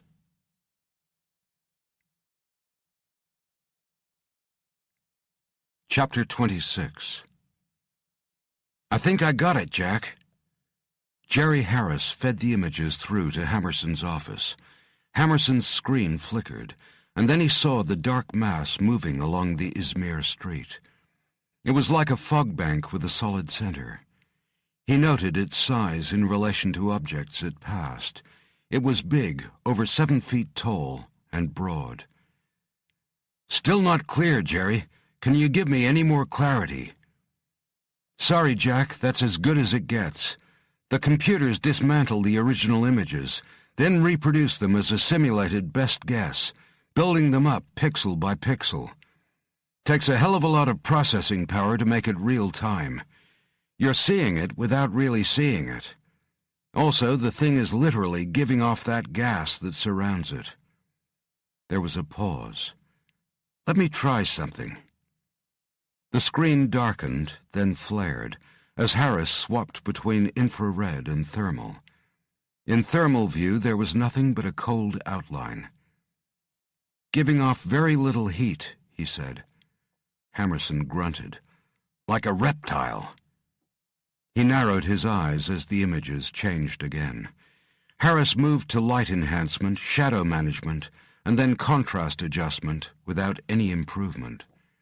He went back to the original image. "Nope, that's it, I'm afraid." "Okay, Jerry, good work. At least we can see the bitch now. I want this program sent down to Walter Gray in R&D. We need to fit it into something mobile for the field team so they don't have to fight blind." The creature stopped at the tip of the peninsula of a fishing village called Chesme, which had been there since before the time of the Trojans.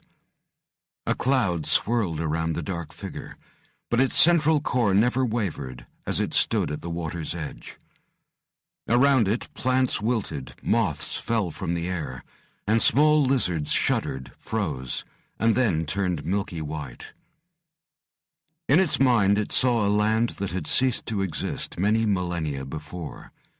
Gone were the songs of the priests, the race of bull jumpers, the souls of 100 other races down the centuries. They were all gone, washed away by wind and rain and sand 100,000 times over. Its loneliness was like a disease eating it up inside. It longed to be among its own kind, or back in its home so far away. Chronological time meant nothing to a creature that measured its life in many thousands of years, but emotions could last an eternity. The dominant beings here had barely advanced. It had seen inside their minds. They were still primal, aggressive, and weak. But there had been one in the desert that was different, that was unique and alone, like it was. The brief meld with this mind, or two minds, one rational, the other primitive, had made it long for its own kind again. Sadness almost doubled it over, and then the pain racked it again. Pain and hunger. It needed more energy, needed to consume more of the smaller beings. Its job here was not done. Its people also needed to be fed. It must return. It sensed the rays of the sun before the yellow orb appeared at the horizon. It would rest soon. Like the small beings that lived here, it was made of billions of living cells. But unlike them, each cell was an individual entity, which cooperated and worked together with the others. The sunlight broke the cohesive bonds between its cells, allowing them to flow free.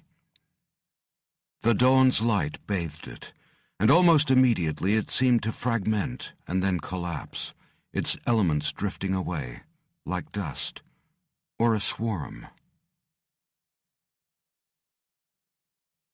At sunup, the curfew ended, and the residents of Izmir emerged. Delivery vans started their rounds. Cars, trucks, and bikes clogged the roads, and boats were rigged and the crews threw off lines and headed out in pursuit of the day's catch. In another hour, no one would remember what the fuss was about. Mustafa Kamalak edged open his front door and peeked out. The radio had said the threat was gone. The dark sense of foreboding Mustafa had felt the night before was just a memory. It was as though a storm had blown up but passed over without doing any damage. He stepped fully outside and sucked in the morning air. He grinned and turned to shout for his two sons.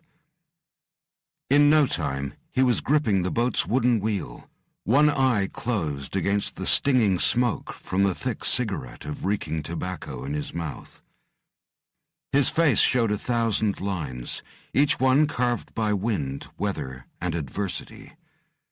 Fishing was hard, and even harder now that the large net boats trolled the open waters.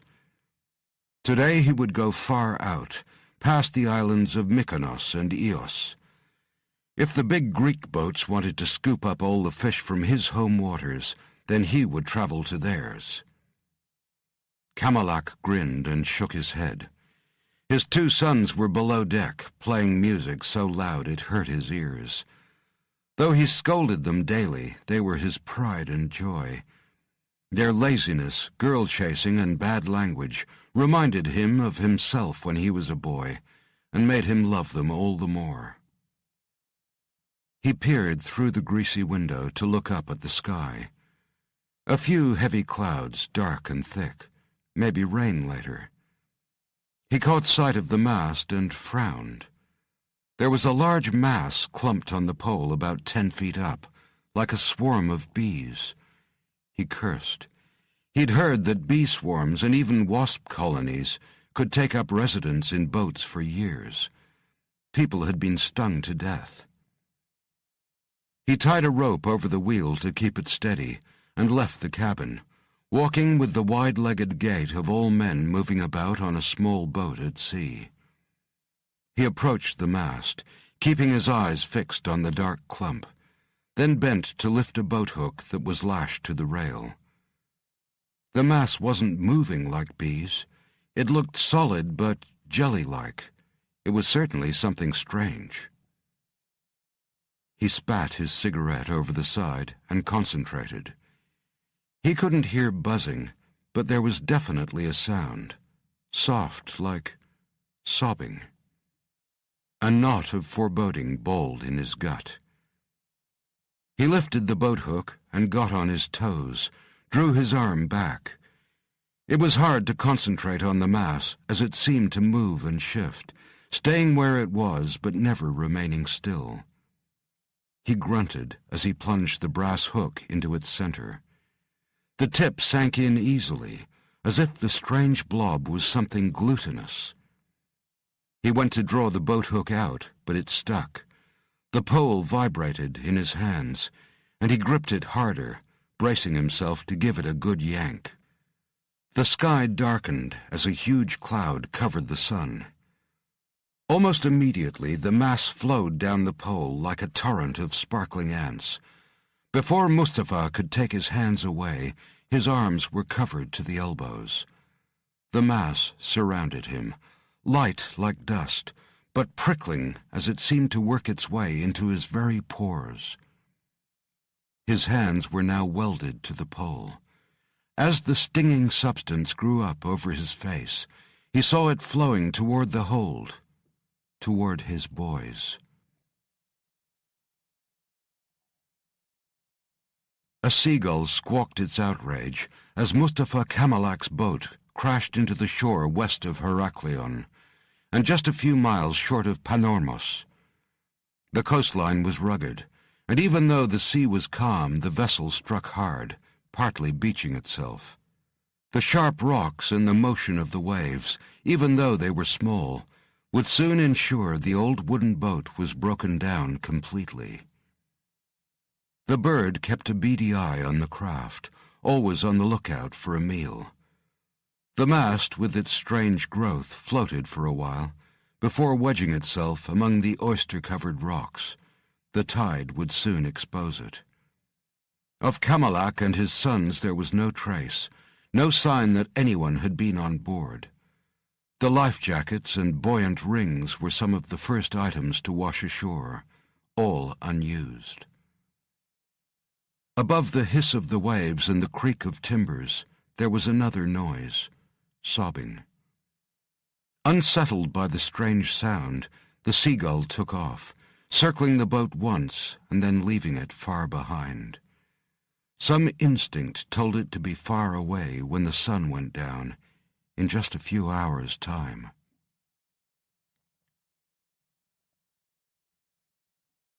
Chapter 27. Matt, Rebecca, and Rhys Thompson sat on a bench outside the car hire company's office in Heraklion, waiting for their vehicle to be brought around. Rebecca groaned and massaged an ankle. "My feet and legs are killing me."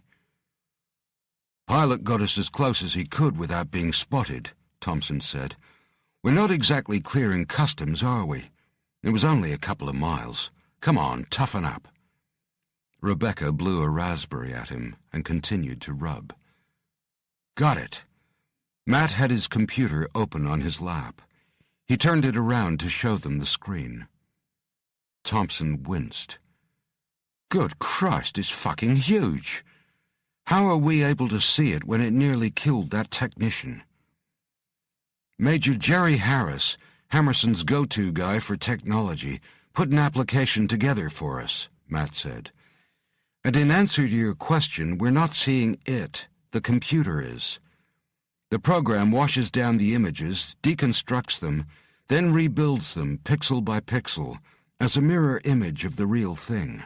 Matt moved the volume bar up its scale. "One more thing. Listen." Both Thompson and Rebecca concentrated. "That's sobbing," Rebecca said. "Turn it up." Matt upped the volume to maximum, and Rebecca leaned in a little more. After a second or two, she nodded. "Now that is weird." "Is it in pain?" Thompson asked, then shrugged. "Could be its language for all we know, or even how the big bastard shows enjoyment." "Language?" Matt raised an eyebrow. He swiveled the computer on his lap and started to type furiously. Thompson looked at his watch and folded his arms. "What I don't get is why it's turning people to stone. Is that how it gets its jollies?" "We don't know yet if it's even aware it's doing that to us," Rebecca said. Thompson snorted. "That's not what Hunter's report says. He reckoned it was well aware of him." "Energy," Matt said, without lifting his eyes from his screen. Rebecca nodded. "Not a bad theory. After all, there are many organisms that absorb energy. Plants, algae, bacteria. They convert light energy, normally from the sun, into chemical energy that's later released to fuel their activities. The energy is held inside certain organelles, or in bacteria it's embedded in the plasma membrane. It's quite a normal process in nature." She looked up at the sky. "Right here, on our Earth, the first photosynthetic organisms probably evolved. But what about something very different from us, or from anything that we know, something that evolved differently?" "We feed by ingesting sugars and proteins and converting them into energy," Matt said. "Our guts have evolved a specialized digestion process to allow it. But that doesn't mean there aren't other ways to obtain energy." Thompson grimaced. "You think the turning to stone thing might be how Magira feeds? Fuck me, that's disgusting." Matt shrugged. "Who knows, ingesting flesh like we do might seem pretty sickening to this thing. But yeah, that's how it could be getting its energy. Check this out." He pressed a key, and discordant musical notes played. "Well, that's annoying," Thompson said. Matt smiled. That's Magira. I ran it through Musify. It's an app that turns anything into a song. Rebecca grinned. The priest song? I doubt it, but I'll play around with it a bit more. See if I get anything interesting. Matt closed his computer. Heads up. A dented black Land Rover squealed to a halt in front of them, in a cloud of black exhaust. Wow. Thompson got to his feet. Rebecca groaned and Matt guffawed. The driver handed the keys to Thompson, who opened the door for Rebecca. Beats walking, just. Jack Hammerson watched Walter Gray as he circled the silver skeleton, looking it up and down with his expert eye. This version of the mech suit was more an exoskeleton, as its armor plating, ribs, and hydraulic pistons fitted close, and needle-like electrodes pierced the wearer's skin, giving the combat armor immediate response activity. It was a mechanized way to turn a soldier into a super soldier. Gray had designed and built the mech suit himself, and Hammerson knew he loved his work.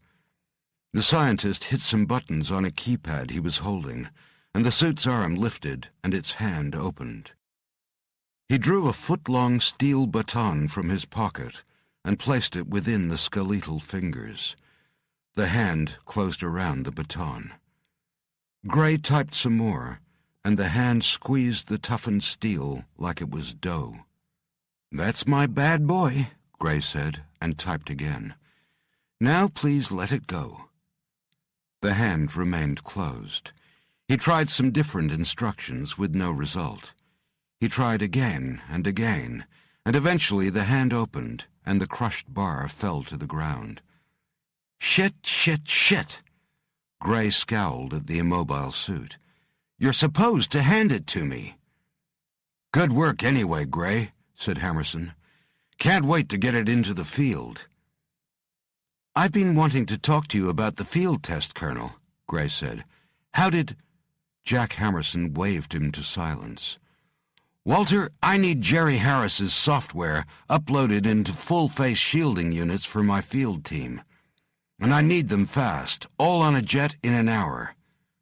Gray half saluted. "Yes, sir, I can do that. And about the field test, there's still a few bugs we're working on, but I've been waiting to get your feedback. Any problems so far?" Hammerson had no idea what he was talking about. "Say that again?" "The mech suit. Are you having any problems in the field?" Hammerson felt his temples throb as alarm bells went off in his head. "Walter, be absolutely clear now. What the hell are you talking about?" Gray looked puzzled. "You wanted to field test the suit, so we dispatched one." Hammerson grabbed the man's shoulder. "I am not field testing any goddamn suit!" He couldn't help yelling the words. But you are." Confusion creased Gray's forehead. "You and General Chilton recently requested a field test on the mech's upper body system. It's already been delivered." Hammerson lowered his head, closed his eyes, and ground his teeth. He drew in a breath and opened his eyes, his calm restored. "Walter, please tell me where that combat armor was delivered." "To the airfield this morning." "And then where?" Hammerson kept his smile warm. "Crete. I have both your and General Chilton's digital signatures on the order." Fucking Crete. Hammerson closed his eyes again and nodded, working to calm his breathing. Security was only ever as good as the weakest link. He exhaled slowly, knowing they'd been compromised. There were only two countries in the world that could have achieved this sort of penetration: Russia and China.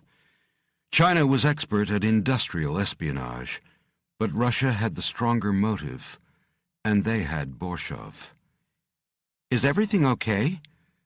Hammerson barely heard Gray's words as his mind worked furiously. Borshov in the field in Crete, with a mech suit. He'd be like a psychopathic tank. Hammerson had total confidence in the Arcadian and his team, but they were only flesh and blood, and Borshov would be wrapped in steel. And he still had a couple Spetsnaz. Plus, Matt Kearns and Rebecca Watchorn were running around over there too, and Magira was potentially in the vicinity. The odds were rapidly shifting away from the Hawks. "I need another Alex Hunter," he whispered. "What's that, sir?" Hammerson spun around to Gray. "Lieutenant Sam Reed is already using a lower half mech suit. I want an upper body unit sent to him immediately." Gray shook his head. "But the entire suit will be extremely heavy. We've mitigated some of the weight ratios with the technology's own power assist, but if it were to lose power for any reason, no normal man would be able to move in it. Sam Reed's a big man, but—" "I understand the risk," Hammerson said. "Upload Jerry's software into the suit as well, and prepare the package for immediate delivery. We've got to drop it in before Greece closes its borders." Gray opened his mouth. "That's an order!" Hammerson barked.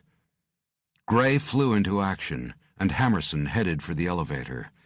He needed to let Alex and his Hawks know that Borshov had just scaled up his offensive capabilities, all courtesy of their own weapons lab.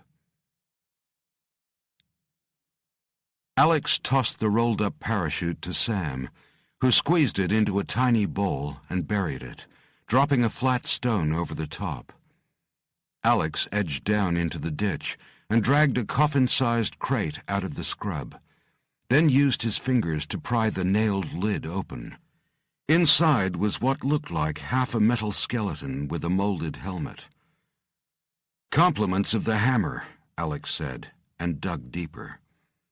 In smaller compartments there were additional helmets, each named and undoubtedly tailored to size. Alex lifted his head and looked over the countryside. "Sam, take over." He walked a few paces, stopped, and looked back along the shoreline. A sensation of foreboding reached up the back of his neck.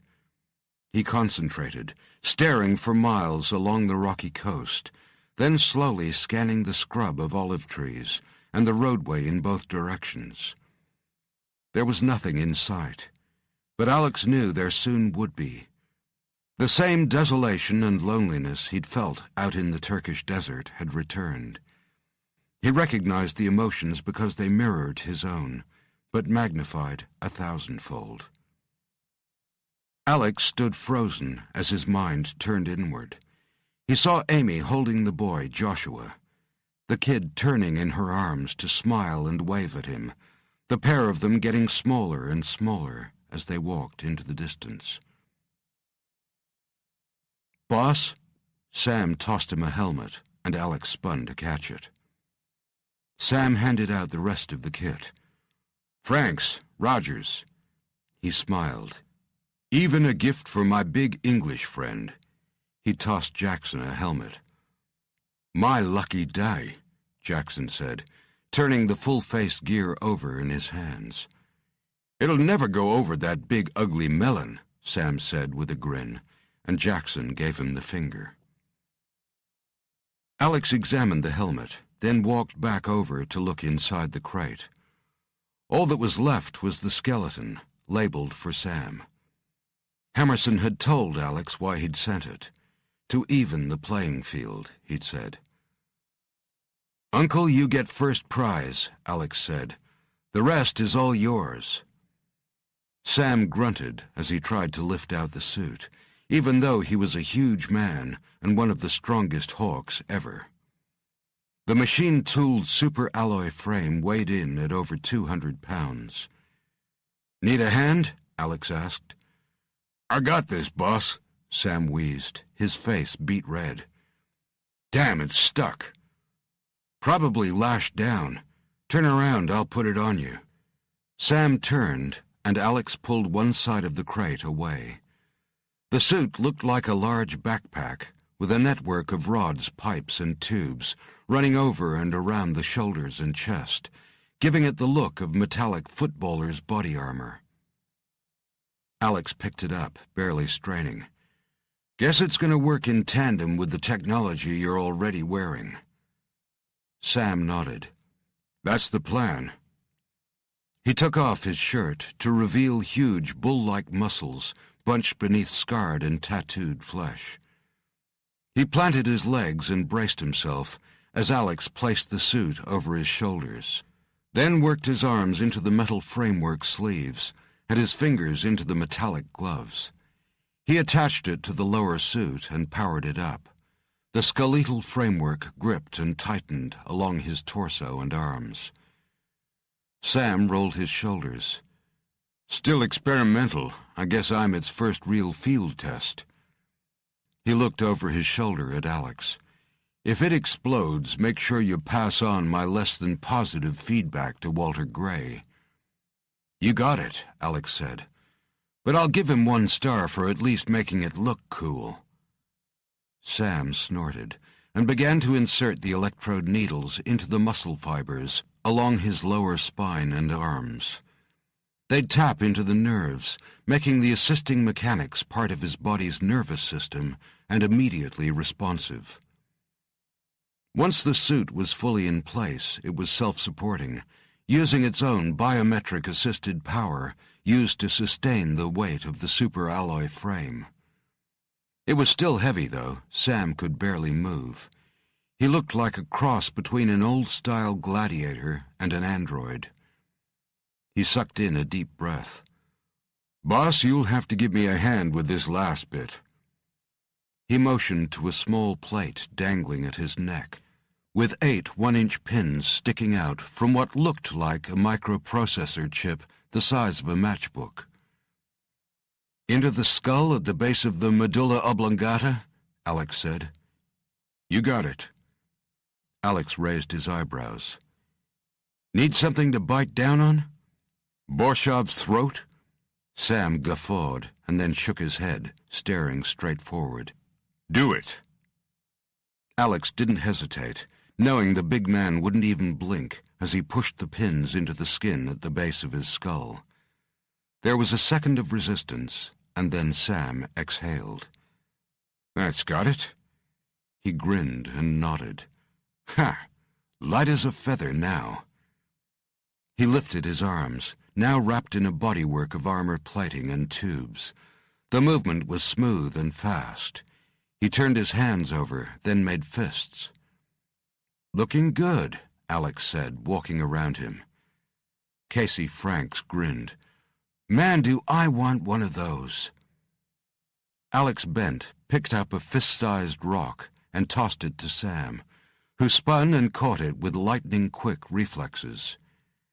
He held the rock up, and with a faint whine of electronics, closed his fist tight. The rock pulverized.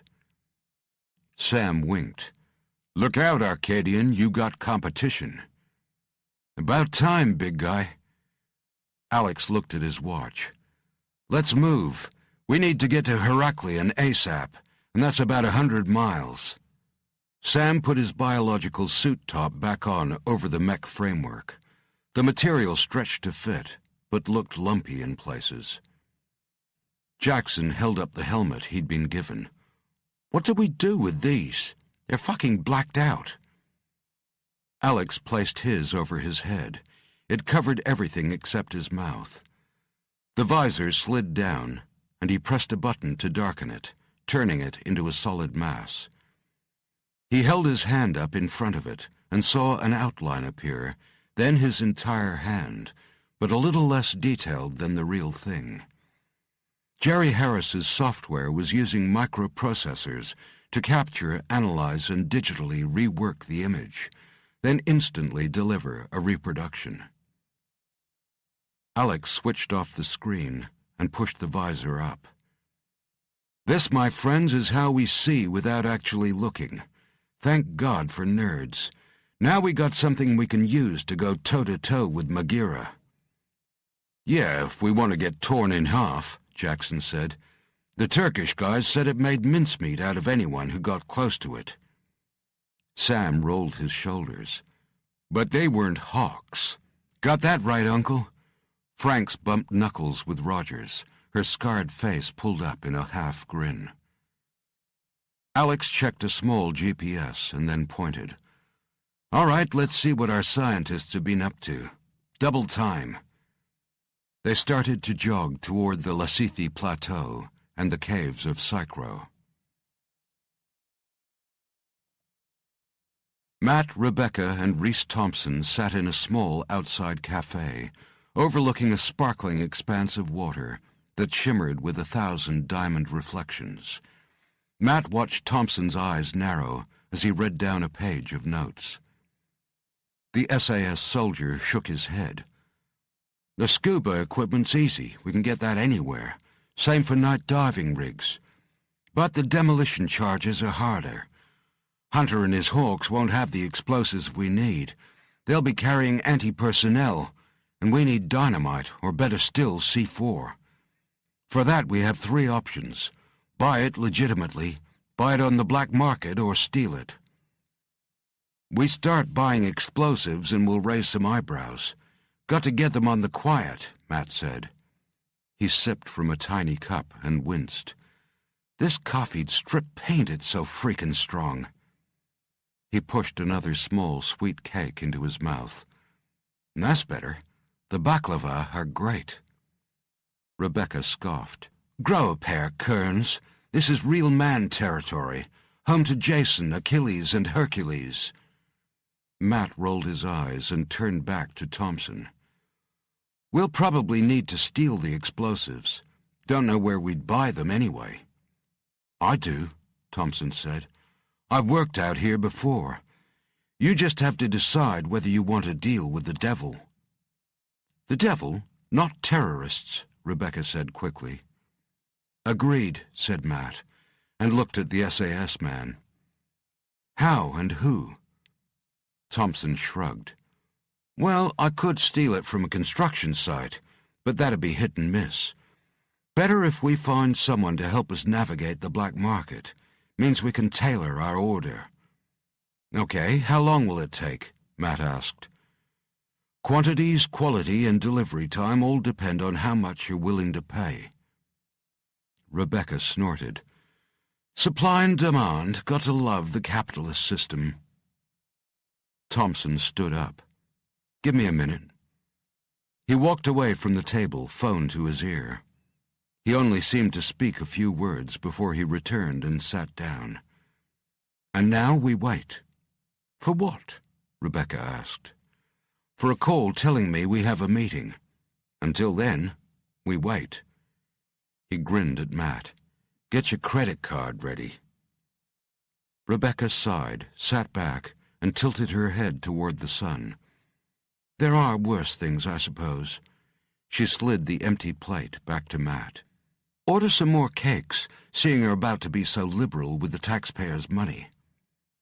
Matt looked at his watch. "Just a few more. We've got work we can do while we wait. The museum opens in 30 minutes. We can check out what they recovered from those deep caves a few hundred years ago. Hopefully, it'll give us an idea which level we need to enter first." A small bee had landed on the empty cake plate, perhaps attracted by the syrupy sugar streaking its surface. Rebecca leaned forward, examining it closely. "You know, if a hive is destroyed by fire or predators, and a few bees return home to find it that way, then they've been known to commit suicide." She sat back, her eyes on the busy insect. "They just stop moving and die. Basically, they can't exist by themselves, or don't want to.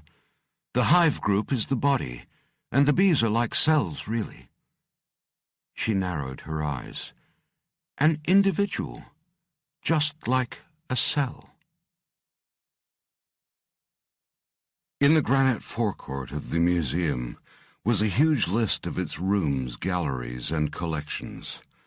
While Matt and Rebecca worked out where they needed to go, Thompson stood surrounded by a group of Greek women who'd obviously taken a shine to his physique. The SAS man's face became serious and he turned away, placing a hand over one ear. "Go ahead, Jackson." He grunted several times. Got it. Keep me informed of progress. Out. What is it? Matt asked. The Hawks are here. We can also expect a nationwide martial law order any time soon, which is going to make it difficult to move around if you're not a local. His expression became wry. Only upside to any of this is Maghera seems to have finally got the Turks and Greeks working together. Matt nodded. A catastrophe will do that. Let's just hope we'll be finished and gone by morning. When will the Hawks get to us? Tonight. Good, Rebecca said. No offense, Reese, but I'll feel a lot better when we've got a few more good guys with us. Thompson winked. Hey, none taken. So will I. Now, are we going to get some work done? As they walked away, Thompson turned to the group of Greek women and waved. They waved back, and he grinned and managed to inflate his chest another half-inch, much to their obvious delight. You know, I could live here, he said. Come on, Adonis, Rebecca said, and led them inside. Beautiful frescoes decorated the walls, showing cavorting dolphins, women with long curling hair and red lips pouring wine, alabaster lions and tigers leaping and snarling, and everywhere the glimmer of gold, from tiny deformed coins through to impressive crowns. Rebecca pointed to a sign for the Minoan Hall and picked up speed. In the center of the hall stood a life-sized granite bull. It was degraded now by the passage of thousands of years, but once it would have been hard to distinguish it from the real thing. Descending a set of stairs, they came upon a massive hangar-like space, with an entire section set aside for artifacts recovered from the caves of Crete. There are over 3,000 known caves here, and less than a quarter have been fully explored, Rebecca said. Many cultures, not just Minoan, believed the caves were home to gods, demons, and other creatures and sub-deities. Over here. Matt waved them over to the sculpture gallery, where statues, some tiny like dolls, some larger than life, were arranged by period. Many were marble, granite, or dark basalt, but there were a few of calcium carbonate. Rebecca pointed out one in particular, a little less than 5 feet tall, wrapped in a small, kilt-like skirt with a bare torso. The leg was broken off, and at the center of the break was something unmistakable to the trio, a shard of bone. Reese Thompson bent lower. You gotta be shitting me. It's as if the sculptor had actually seen battlefield injuries. Rebecca read from the brass plate at the statue's base. As we thought, recovered from the Psychro caves, in the cave of Zeus. It says Minoan youth. Look at his face. The features were contorted with terror, frozen for all time. And this. Matt pointed to a stone tablet depicting several kneeling figures. It was heavily eroded, but all had the Minoan long curl of hair down beside their ears, and the fluted dress with wrapped tunic. They were praying before a huge figure, their eyes bound with cloth.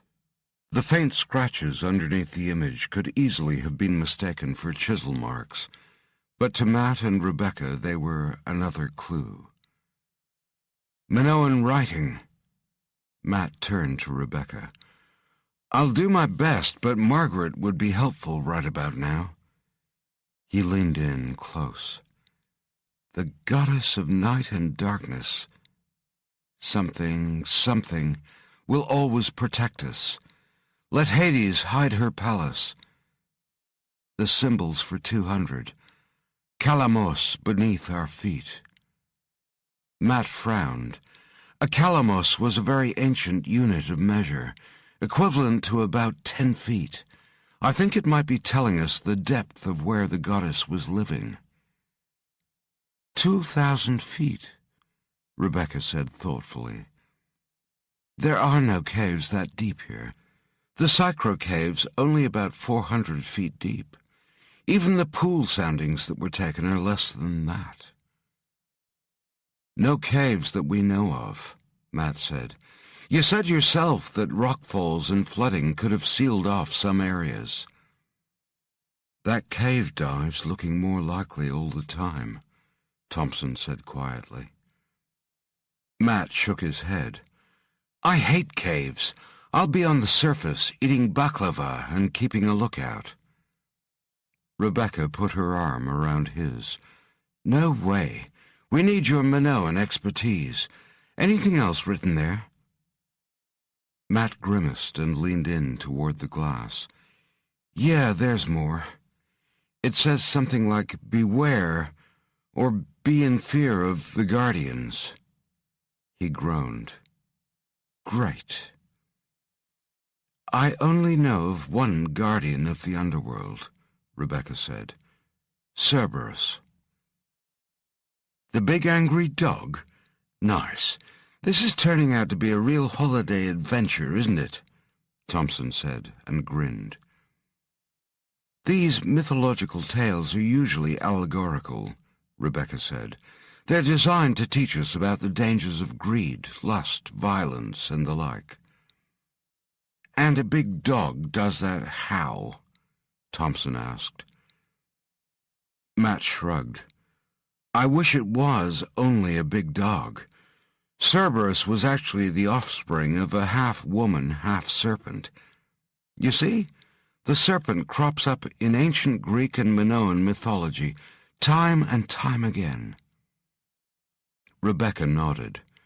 Cerberus was commonly represented in Greek mythology as having either 2 or 3 heads, each with an appetite for live meat.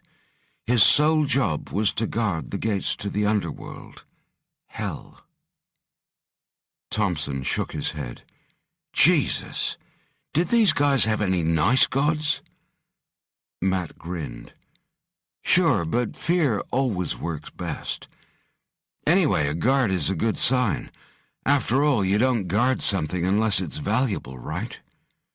So at least this narrows our search. Seems to me the Psychro Cave is where we need to start. If it's been sealed off by rockfalls and 1 million gallons of water for several thousand years, it means whatever was down there is probably still down there. Like a giant, many-headed dog. Thompson raised his eyebrows. Rebecca laughed. After about 5,000 years, anything that was alive or trapped down there will be bones. Yeah, just like Magira. Thompson's face became serious. He looked from Matt to Rebecca. So, now what? Now, we wait for your devil to meet with us, Matt said. Thompson nodded. We wait.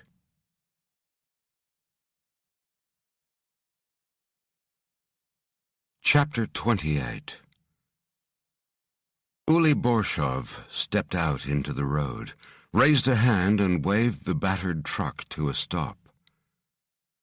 The driver leaned out of the window, puffing on a cigarette. Blackbird? Borshov nodded, grinning. The truck driver looked him up and down for a moment, then shrugged, pushed open the door, and stepped down. He flicked his smoke to the dirt, walked to the back of the truck, dropped the backboard, and stood back. He pointed to a large crate. It's heavy. I hurt my back. Borshov clicked his fingers, and his Spetsnaz came out from the scrub. The driver became wary and stuck his hands in his pockets, seeming to feel around for something. Borshov's men hauled the crate out. Then one went to stand by the truck's open door. The driver's eyes flicked to the man, then back to Borshov. He licked his lips. My job finished now. Pay me $500 and I go home. Borshov held up one large finger. First we check contents, okay. Maybe you damage. He grinned again. The driver shook his head. Only damage is to my back. The Spetsnaz prized open the lid. Borshov bent to look inside, examining the half-exoskeleton. Satisfied everything was there, he took off his shirt and began to drag it out of the crate. He grunted from the weight, but managed to lift it free and hoist it onto his back, his hugely muscled legs planted wide, like a pair of hair-covered columns. He switched the suit on, and it clamped onto his body, the smaller electrodes penetrating the dark curling hair covering his torso, and then his flesh. He winced and then cursed, feeling the small plate dangling behind his neck. He knew there was one more painful step to go. He motioned to his Spetsnaz. Grigor, there is small plate with needles. Push it into the base of my skull. Grigor briefly examined the long needle-like electrodes, then roughly jammed them into Borshov's flesh. Borshov gritted his teeth and made a hissing noise. Grigor grinned. The truck driver grimaced and edged toward his open door. The Spetsnaz, standing there, blocked him. Borshov exhaled and began swinging his arms, faster and increasingly fluidly, as the mech suit bonded with his body and nervous system. He threw fake punches, his speed increasing even more. He flicked one huge armor-plated fist into the truck's steel side. It impacted with a clang, leaving a huge dent. "Good," he said. The truck driver stared at the ding in his vehicle. "Okay, all works. Pay me and I go." His brow was wet with perspiration. "How much, you say?" Borshov asked. $500, USA. Borshov nodded. He stepped toward the man, moving lightly, even though he carried an extra few hundred pounds of hydraulics and armor plating. When he was within 3 feet of the driver, one of his arms shot out and grabbed the man's arm, dragging him closer. The driver ripped a long machete blade from the leg of his trousers and swung it at Borshov, but the big Russian caught the hand and ripped the weapon free. The man frantically pummeled at Borshov's arm, but all he did was split his own knuckles on the metal frame. The driver was a big man, weighing in excess of 220 pounds, but Borshov lifted him over his head and then smoothly brought his hands together. The driver screamed, and there was a sickening crunch as his body was folded in half. Borshov threw the corpse into the dry scrub. His men laughed, and one clapped. Borshov looked at his hands. "Good. Very good." He looked at his men, grinning. "I just saved us $500, and we also have a truck." One of the Spetsnaz touched a stud at his ear, listening. "The local Ikoyenia have some information about Kearns, the American professor, to sell." Borshov nodded, looking at his hands again. "Sell? Maybe I will save us some more money instead." He flexed the armor-plated fingers. "Now we will see what happens to you in these hands, Arcadian." "We're on." Reese Thompson disconnected the call and set the phone down on the cafe table. "You got the meeting?" Matt said. "Excellent." "Sure, and I can fill our order," Thompson said. "They'll want to know why we want it, though." "But we're not telling them, right?" Rebecca said. "It's not negotiable," Matt added. his expression deadpan. Thompson shrugged. Then we might have to get it ourselves. But we're dealing with the Ikoyenia, the local mafia. Now they know about our request. They'll make sure we don't get it from anyone else if we cancel.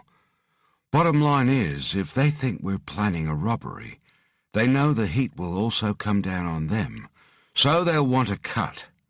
He smiled. A juicy one. Can we steal the dynamite? Rebecca asked. From the Ikoyenia? Thompson snorted. Then we'll end up in a war with an army of Greek and Cretan gangsters. Rebecca frowned. No, I mean from a mining company or the like. Thompson shook his head. Where do you think they're getting it? The difference is they'll probably use someone on the inside. No alarms, no violence, no mess.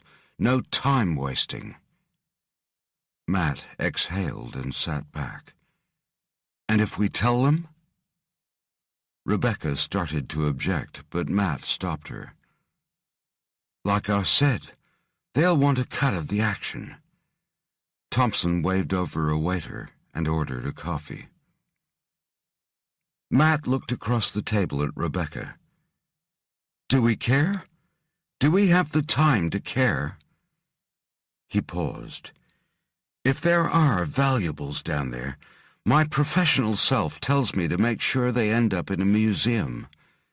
But we need to look beyond that. What we seek has no value to the Mafia.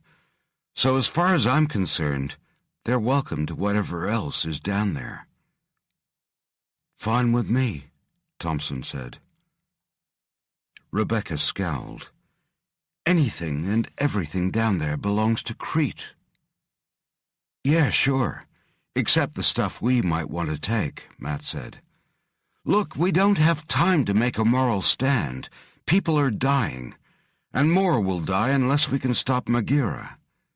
We get the C4, they get a cut. Like Reese says, no mess. Matt raised his hand. In or out? Thompson nodded and raised his hand. Rebecca scowled for a moment. Ugh, okay. Her hand went up briefly, then whipped down again. Matt looked at Thompson. Let's make it happen. Matt, Rebecca, and Thompson sat in a room filled with polished antiques, and with beautiful artwork adorning every wall. Statues and other objects from various periods were displayed in cabinets around the walls, professionally uplit. Matt's eyes watered at the sight of so many stolen artifacts, all of which would have made any museum curator in the world drool.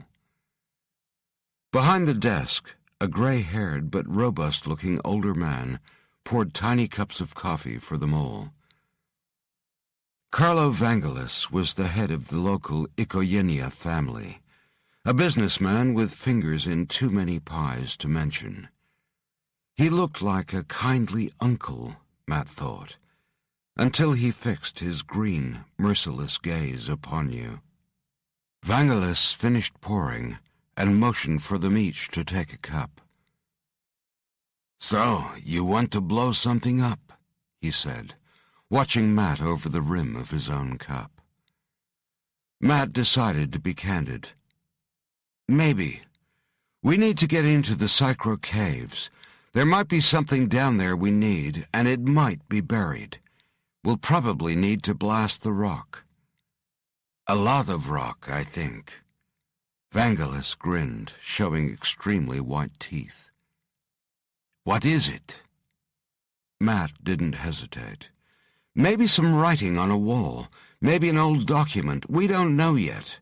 We'll know it when we see it.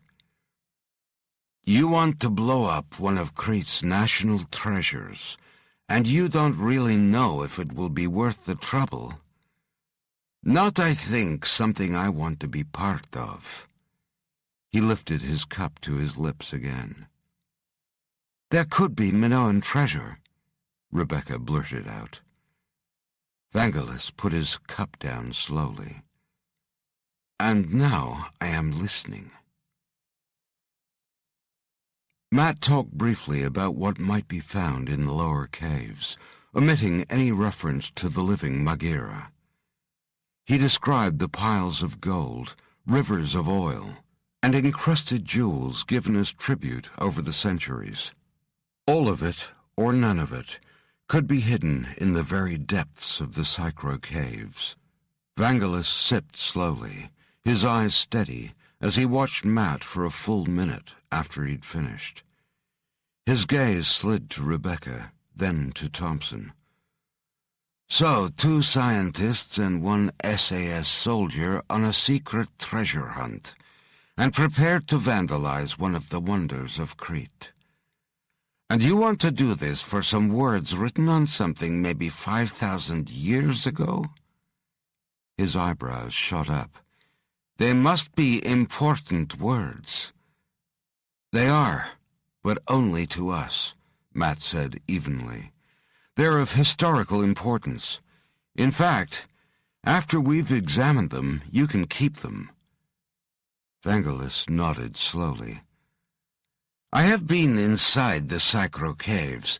They are deep, and at the bottom there is only a lake. Why do you think there is something other than more water down there?" Matt felt he was being subjected to a human lie detector. "It's a risk that there is only water. But our research leads us to believe the caves run deeper, into other caverns. We strongly believe it's worth investigating."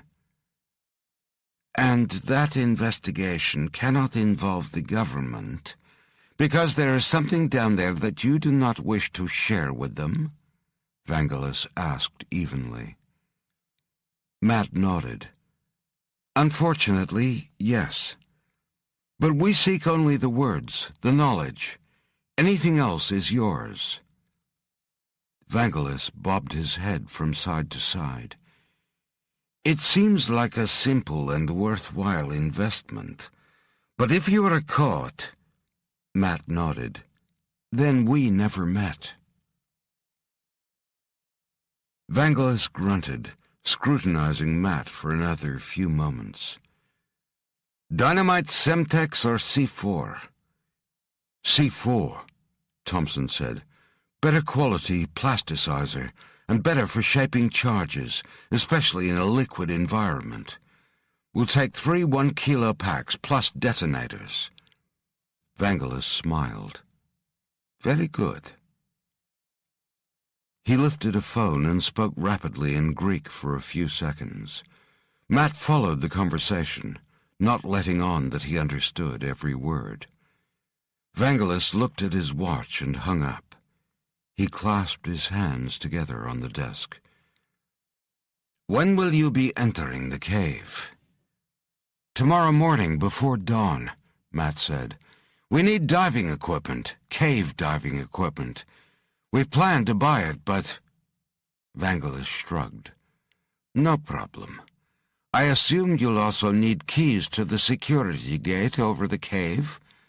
My men will meet you there with the dive equipment and C4 at, say, 4 a.m.? Thompson sat forward. "No way." Matt grabbed his arm. "The extra security will be fine, but they take orders from us once we're below ground." Vangelis's face was like stone. "They take orders from me, above and below ground."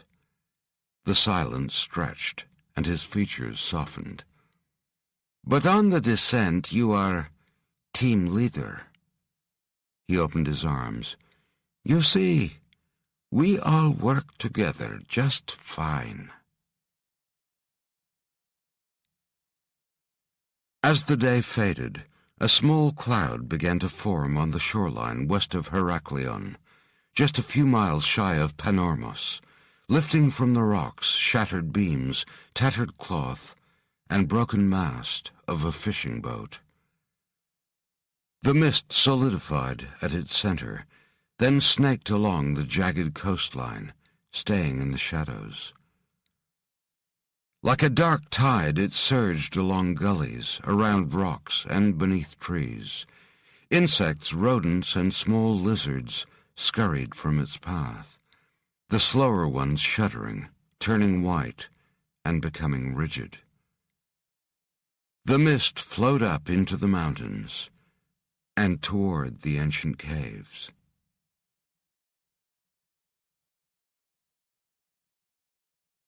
Chapter 29.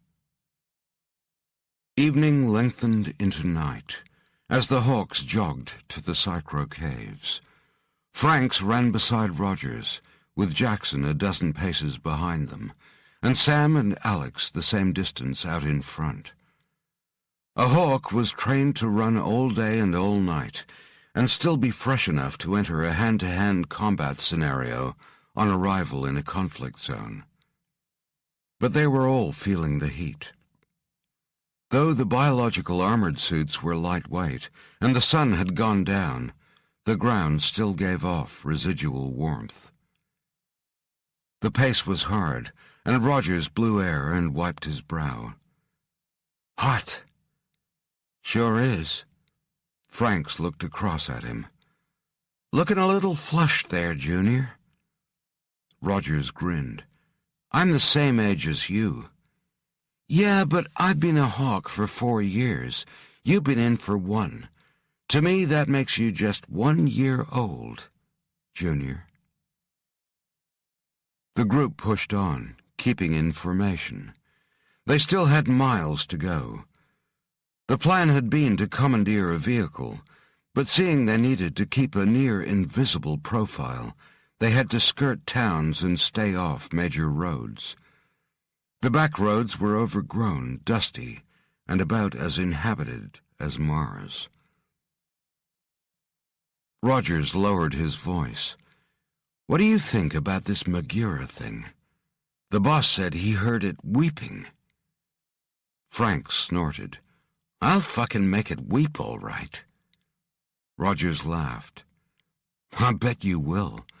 Hey, you know that professor said it might be a living god." "A god?" She scoffed. "Let me tell you about the time I was in the Appalachians.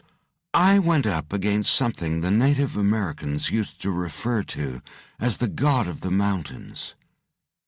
"Let me guess, you killed it," Rogers said wearily. Franks grinned. "Nah, it threw me off a cliff." Rogers laughed. "That still makes you the expert in my book." His face became serious. "This thing tore the Turkish Spec Ops guys in half. Legs one way, guts and head the other." "I read the briefing, too," she said, her eyes bright. "That's a good thing." "Huh?" Rogers frowned. "If it can do that, it has physical form. If it has physical form, we can inflict damage. And if we can damage it, we can fucking kill it."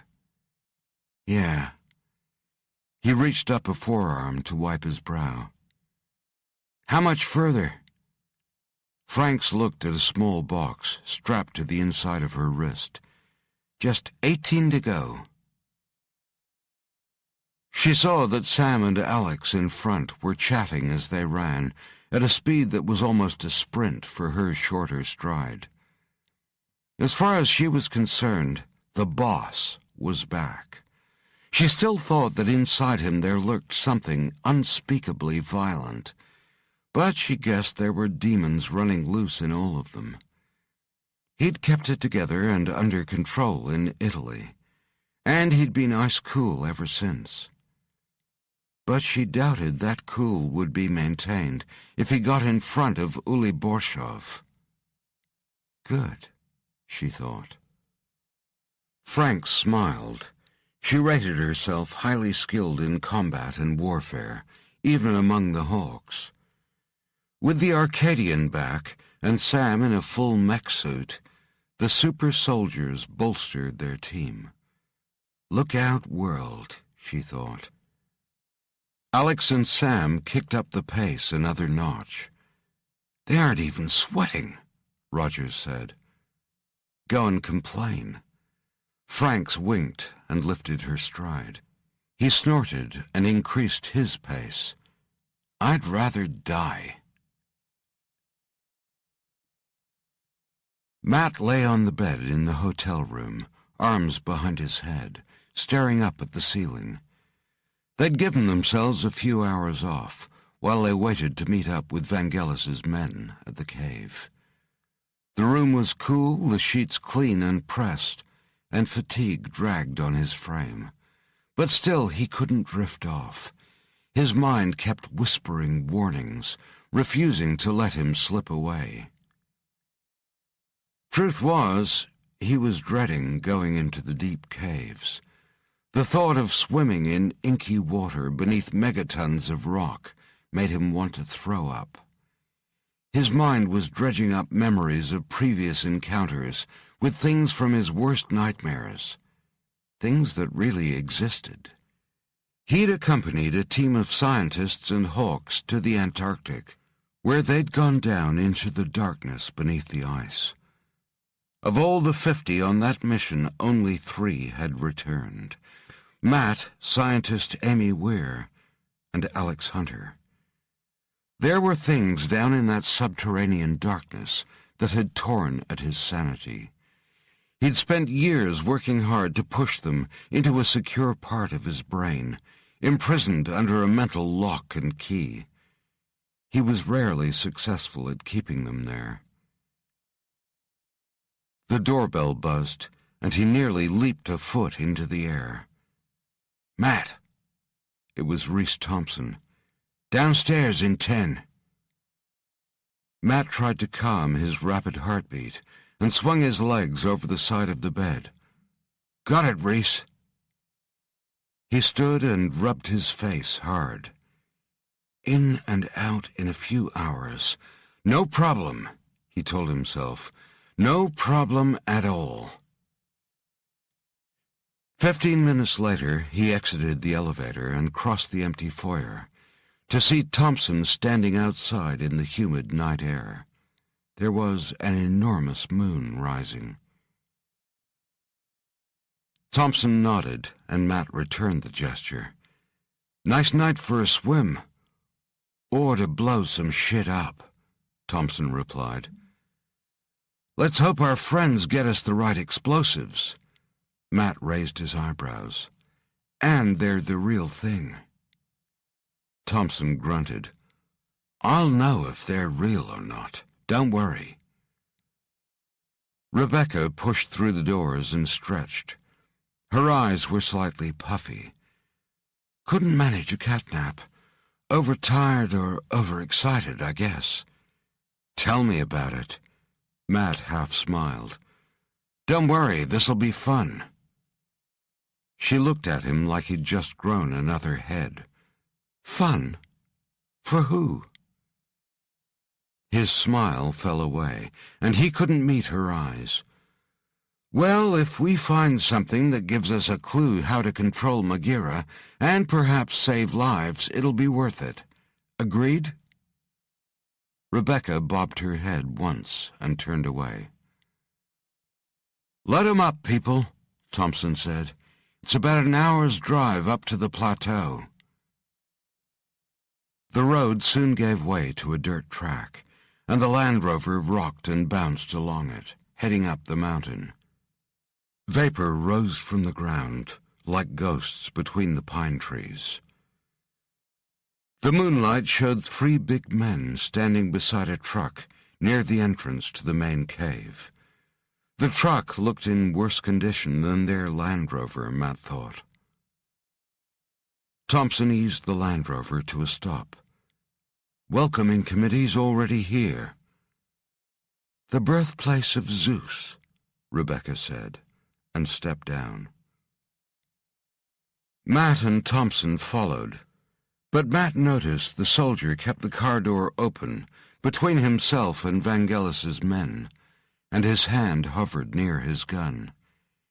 He quickly ran his eyes over the dark rocks bordering the cave and the stands of pines rising around them before returning to the men. Only then did he step out fully. He nodded toward the men's truck. "Where's our equipment?" Matt began to translate, but one of the men waved at him to stop. "We understand. That is why we are chosen to be here, to help you." He smirked. "I am Antonis Papariga. Call me Tony." He pointed to the large man on his left. "Petro." And then to the one at his right. "Andronis."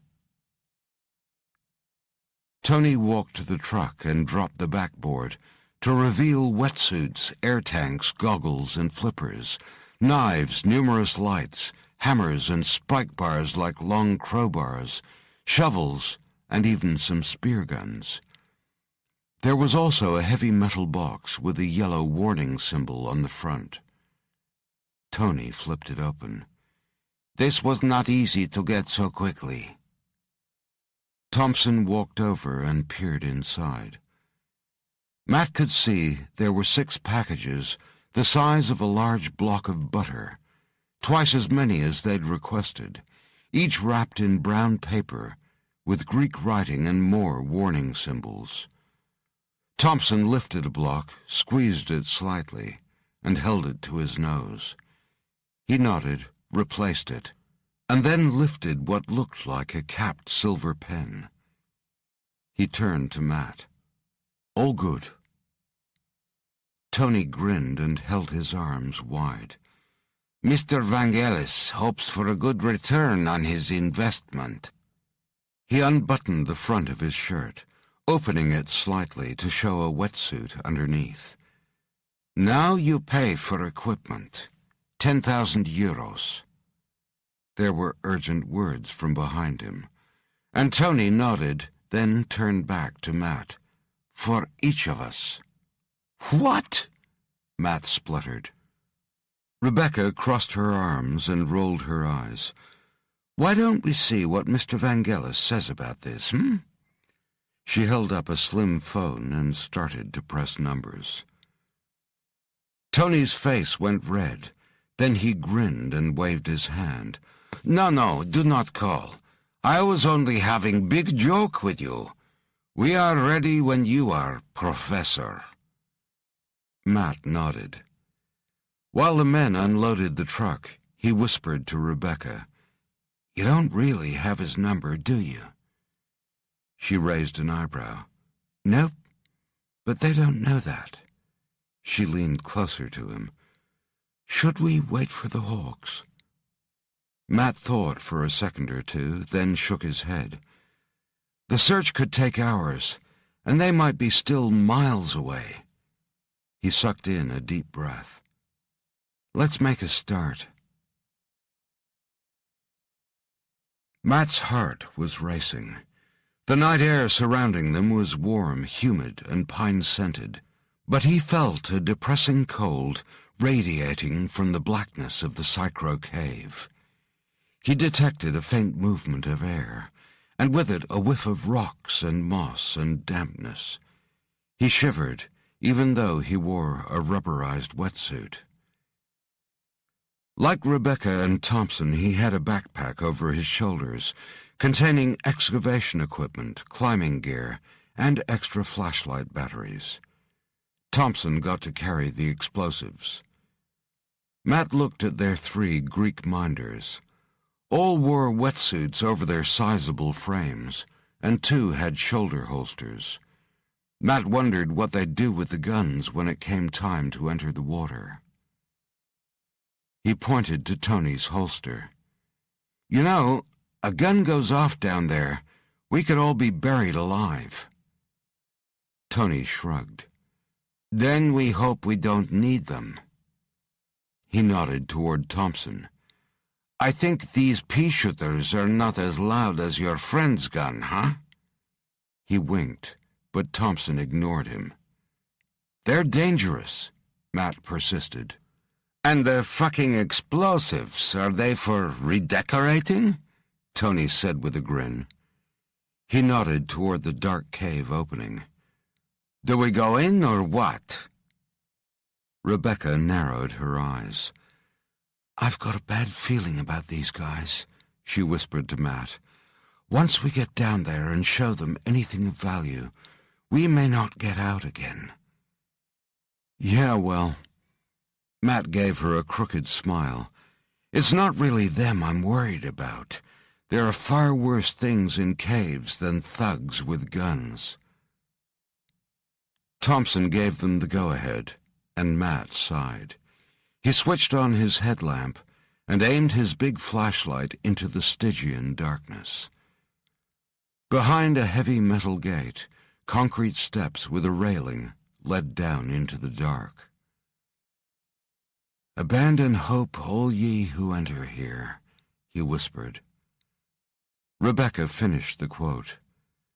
"Through me you pass into the city of woe. Through me you pass into eternal pain." Thompson groaned. "Is that supposed to be motivational? Because it's not working." Matt smiled despite his fear. "Dante's 700-year-old poem about Virgil's travels to hell." Thompson rolled his eyes. "Like I said, motivational." Tony went first, unlocking the gate and heading down the steps into the darkness. 50 feet in, he stopped at a small metal box fixed to the wall with a large padlock at the bottom. He inserted another key, popping the padlock open, and lifted the lid of the box to expose rows of switches. One after the other, he flipped them down. With a clanking sound and a hiss of sodium, lights began to shine overhead, behind stalagmites and stalactites, and from within smaller grottos, all illuminating a wonderland of different mineral colors. Matt snorted. "You can see why earlier inhabitants thought this was a magical place. Brave little buggers, coming in here in the dark," Thompson observed as he looked around. "And nothing but ghosts for company," Rebecca said. As they descended, the temperature seemed to drop a degree every dozen feet. The colored lighting gave the caverns a mystical feel, and signs on the walkway indicated the names the natural structures had been given. Hades' Grotto, Zeus's Throne, Titan's Spear. Matt pointed out a pathway worn into the stone along one of the walls, probably where Minoan feet trod thousands of years ago. After 20 minutes, they came to an enormous central pit, with a lake another 100 or so feet below. The water was so still it could have been glass. There was a hoiking sound, and then Petro let loose a gobbet of spit that sailed downwards. Matt shook his head and cursed. The blob struck the surface and created ripples on a lake that had probably lain undisturbed for over a century. The big man grinned and was dragging up another gobbet when Thompson came up behind him and nudged him hard in the back. "Ach!" Petro pulled back from the edge, looking panicked. He glared at the Englishman. "We've got to swim in there, you dumb bastard," Thompson said, his eyes daring the Greek. Tony snorted and smacked Petro over the back of the head. "Work first, play later." It took them another hour to reach the lowest level of the cave. At a nod from Thompson, Matt stepped over the guardrail and edged along a narrow slab of rock to the lake's edge.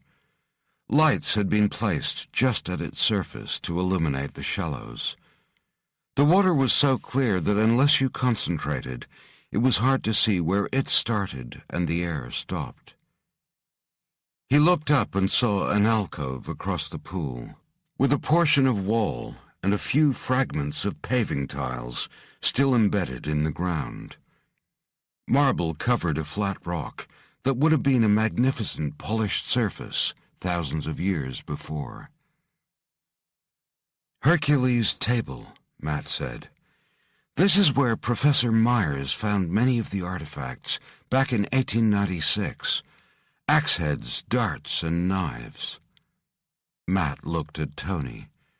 There were also gem-encrusted daggers, a golden chariot, and beautifully carved ivory figurines, all priceless.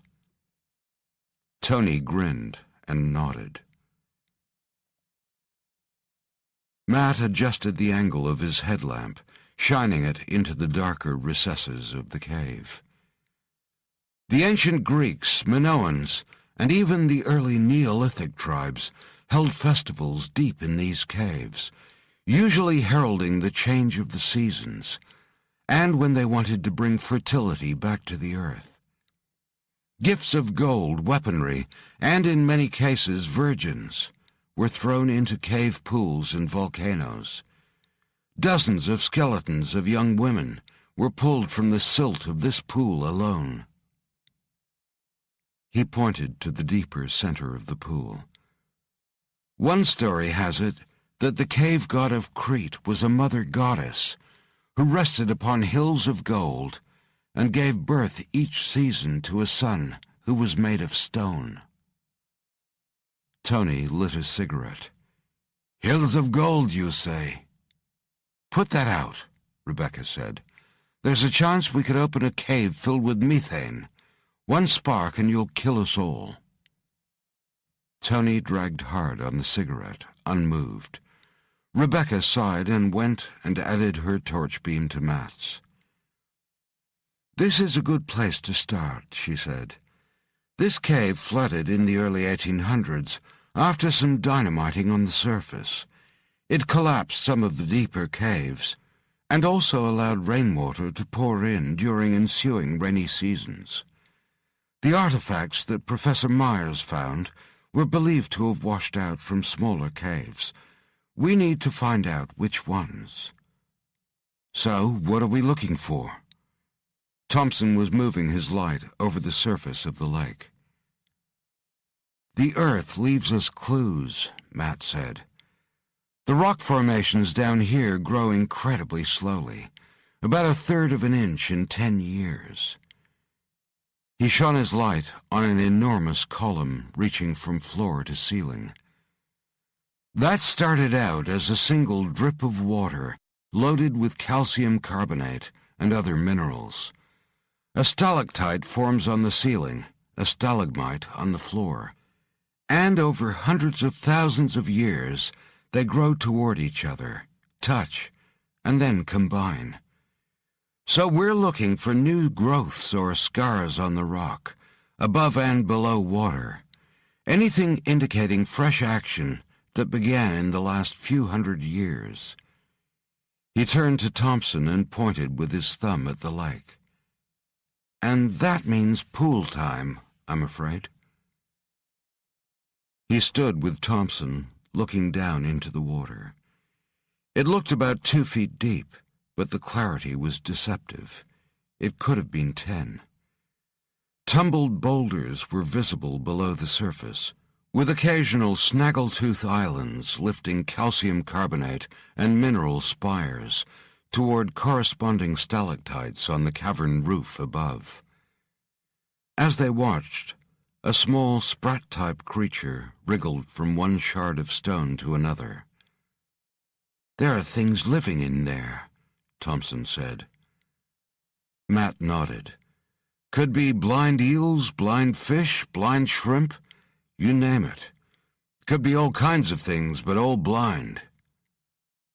Thompson stepped into the water, up to his waist. Clouds of silt billowed around his ankles. "Try not to disturb the layer of slime and silt on the bottom if possible. The water will end up like soup." Thompson nodded and lifted his feet, floating in the water. "It's warmer than I expected." "Really?" Matt frowned and placed his hand into the water. Might be thermal vents." He straightened. "Well, lucky you. Remember, you're looking for rock falls, scraped stone, tunnels below the surface, anything like that." Thompson pulled the mask over his face, gave Matt a thumbs up, then rolled over. The small tank he wore only carried about 20 minutes of breathing time, so he used his snorkel, and the sound of his breathing through the tube was loud in the echoing cavern. Matt went to supervise their 3 Greek minders, who were looking for treasure, while Rebecca edged along the waterline, bending now and then to examine small imperfections in the melted candle-like cave formations. After 30 minutes or so, the Greeks gave up their search and leaned against a metal guardrail, smoking and laughing. Reese Thompson had swum away into the darker recesses of the cave, his headlamp creating a glowing circle around him in the immaculate water. Matt and Rebecca were exploring different corners of the cave. Matt found a small grotto and poked his head inside, noticing a glint of something pressed into the far wall. He leaned in further and extended his arm, straining towards it. Could it be? He couldn't reach past some stalagmites that were like teeth in a bottom jaw, creating bars over the opening. He stared at them, trying to find an angle he could squeeze through. Rebecca came and kneeled beside him. Got something? Maybe, if I can work out how to get it. He eased in against one of the stone columns. Oh, please, Rebecca said. She grabbed the calcium carbonate pillars and tugged. One, as thick as an arm, broke off. Matt looked at her, horrified. She snorted. What? We came down here to blow a hole in these caves if need be, remember? He grimaced, knowing she was right. Thanks. He leaned in again, using his flashlight to extend his arm another foot to scrape at the object. It broke off and tumbled down the wall, rolling toward him. He grabbed it and turned it over, his excitement abating. Rebecca crowded in close. What is it? He held it out. Pretty jewel for a pretty lady? It was a crystal pressed into some glittering pyrite, perfectly formed like the end of a large diamond. She sighed. Nice, but no cigar. In another half hour they had exhausted all the obvious caves, nooks, and crannies. Most had been well and truly turned over by archaeologists over the centuries. Matt rested on his haunches as he sipped from his canteen. We're not looking at this right. Rebecca glanced around. We should have expected that any new passages would be hidden. We could do with some stratigraphic sonars to penetrate the rock. Yep.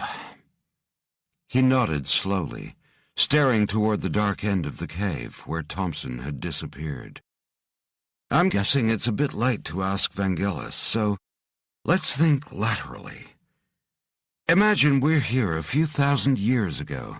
The only technology we have is burning torches. We've scaled down here in the darkness, using ropes and clambering along slippery walls.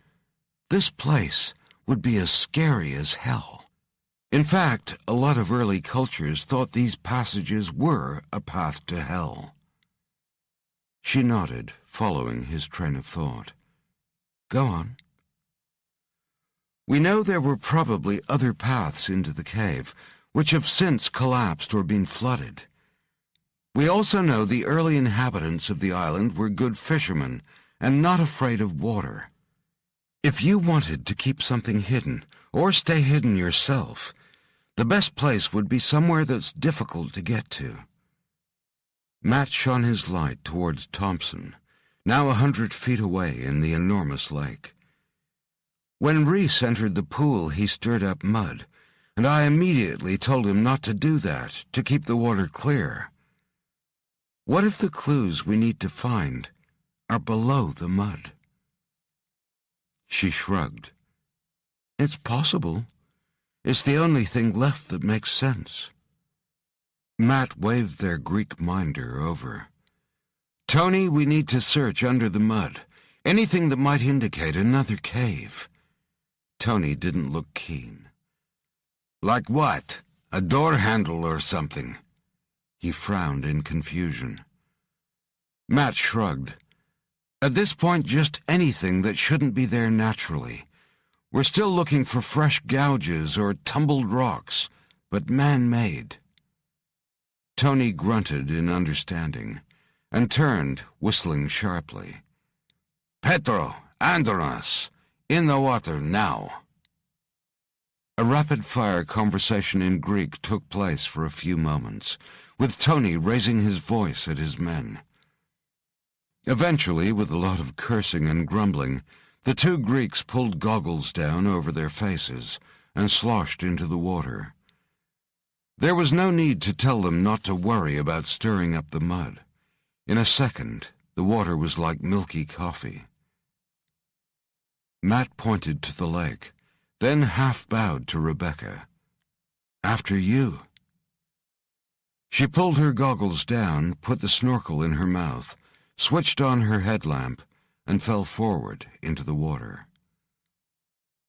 Matt stayed standing, watching them paddle off in different directions.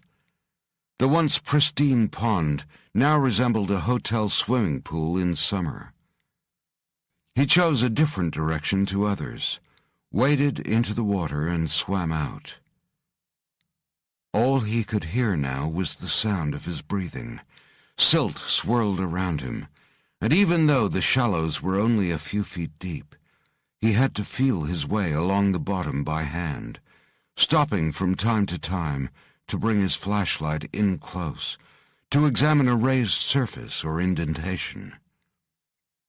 As he went deeper, the water cleared, and he saw stalagmites rising up from the depths, like terracotta warriors standing guard in a sunken city. Matt felt a chill run up his spine. He hated caves, hated the dark, and especially hated black water. He had witnessed men and women die horribly in caves. One man had been eaten from the inside out by a tiny carnivorous worm. Matt felt his groin contract at the thought of something swimming inside his wetsuit and into an open part of his body. He reached up and tugged the neck of his wetsuit tighter at his throat. "Don't think about it, don't think about it," he repeated over and over. He trod water for a few seconds, pushed the snorkel away from his mouth, and lifted the scuba tank mouthpiece to his lips. He sucked the dry and metallic-tasting air into his lungs, then floated again, sighting down into the depths for a moment, before diving 10 feet. Deeper, the water felt even more ominous. His lights were the only illumination in a world of dark liquid. He could hear the faint splashing of his fellow searchers, but his breathing was louder, and there was a faint pounding in his ears, caused by his racing heartbeat. Matt allowed himself to drift lower into a depression in the lake floor. He paused to repressurize his ears, and found himself hanging weightless between a pair of stalagmites. The giant columns would have originally formed on the dry cave floor, but flooding had submerged them long ago. He swam toward a wall made of large boulders covered in mosses, with silt piled against one side. A school of tiny fish shot past him, to disappear into cracks between the boulders. As he watched, he saw some strands of lichen bend, as if in a breeze. Promising, he thought, and drifted lower. He bent forward to sweep his hand over the silt, a layer about 6 inches thick. Immediately it clouded his vision.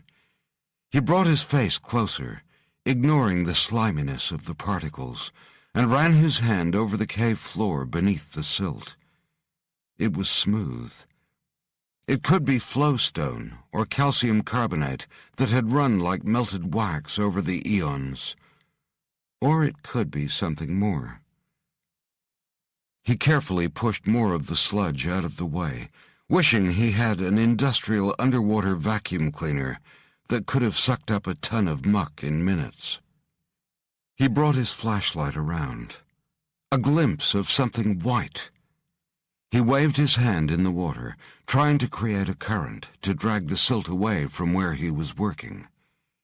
In another few seconds he saw it again, the flash of white. Matt felt his heartbeat kick up a gear, and he waved furiously at the water now, clearing more silt away. He could see tiles, small mosaics all fitted together, each no more than an inch square. They formed a structure, a floor. Other colors started to show, too. Matt turned, grabbed onto a column, and used his flippers to create a huge torrent that billowed the debris into huge clouds.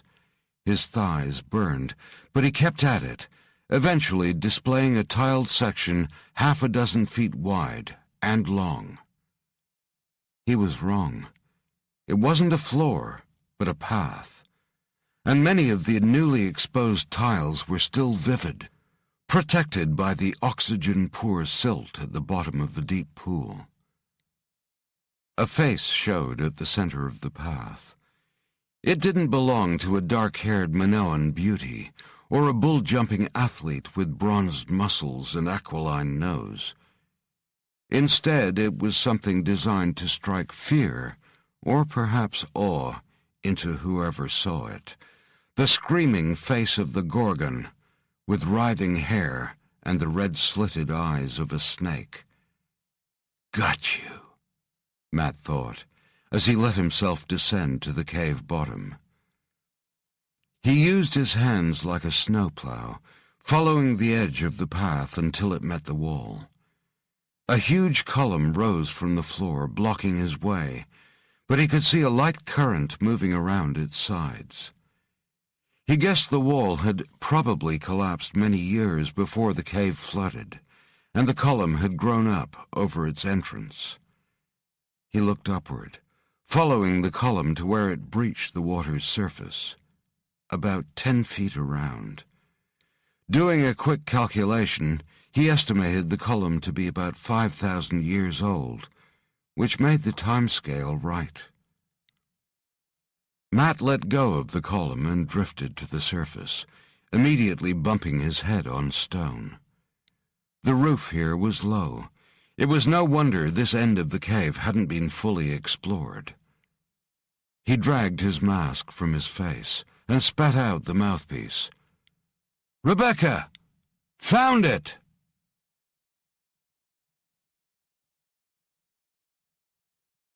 Chapter 30. Jerry Harris's team were watching footage of the entity forming up on Crete's coast. It became larger, coalescing and solidifying, before flowing away from the shoreline. The new software allowed them to see the figure at the center of the mist. One of the technicians leaned back in his chair. "Major Harris, it's beginning to pick up speed. Direction?" Harris came and leaned on the man's desk. The man watched for another moment. "So far, heading south. Seems to be making for the Psychro Caves, as expected. Speed 20 miles an hour, but moving up and down the scale.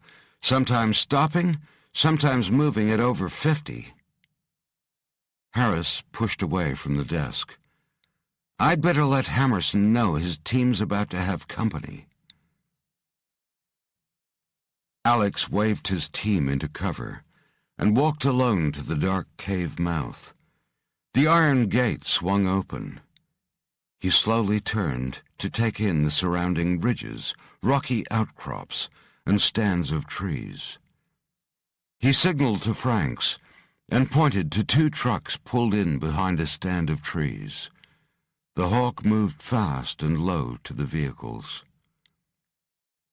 Alex waved the others in as he returned to the cave mouth, and stood staring into its depths. Franks rejoined the team, and they formed up around Alex. "We're not far behind," Franks said. "The Land Rover smells like Rebecca's deodorant.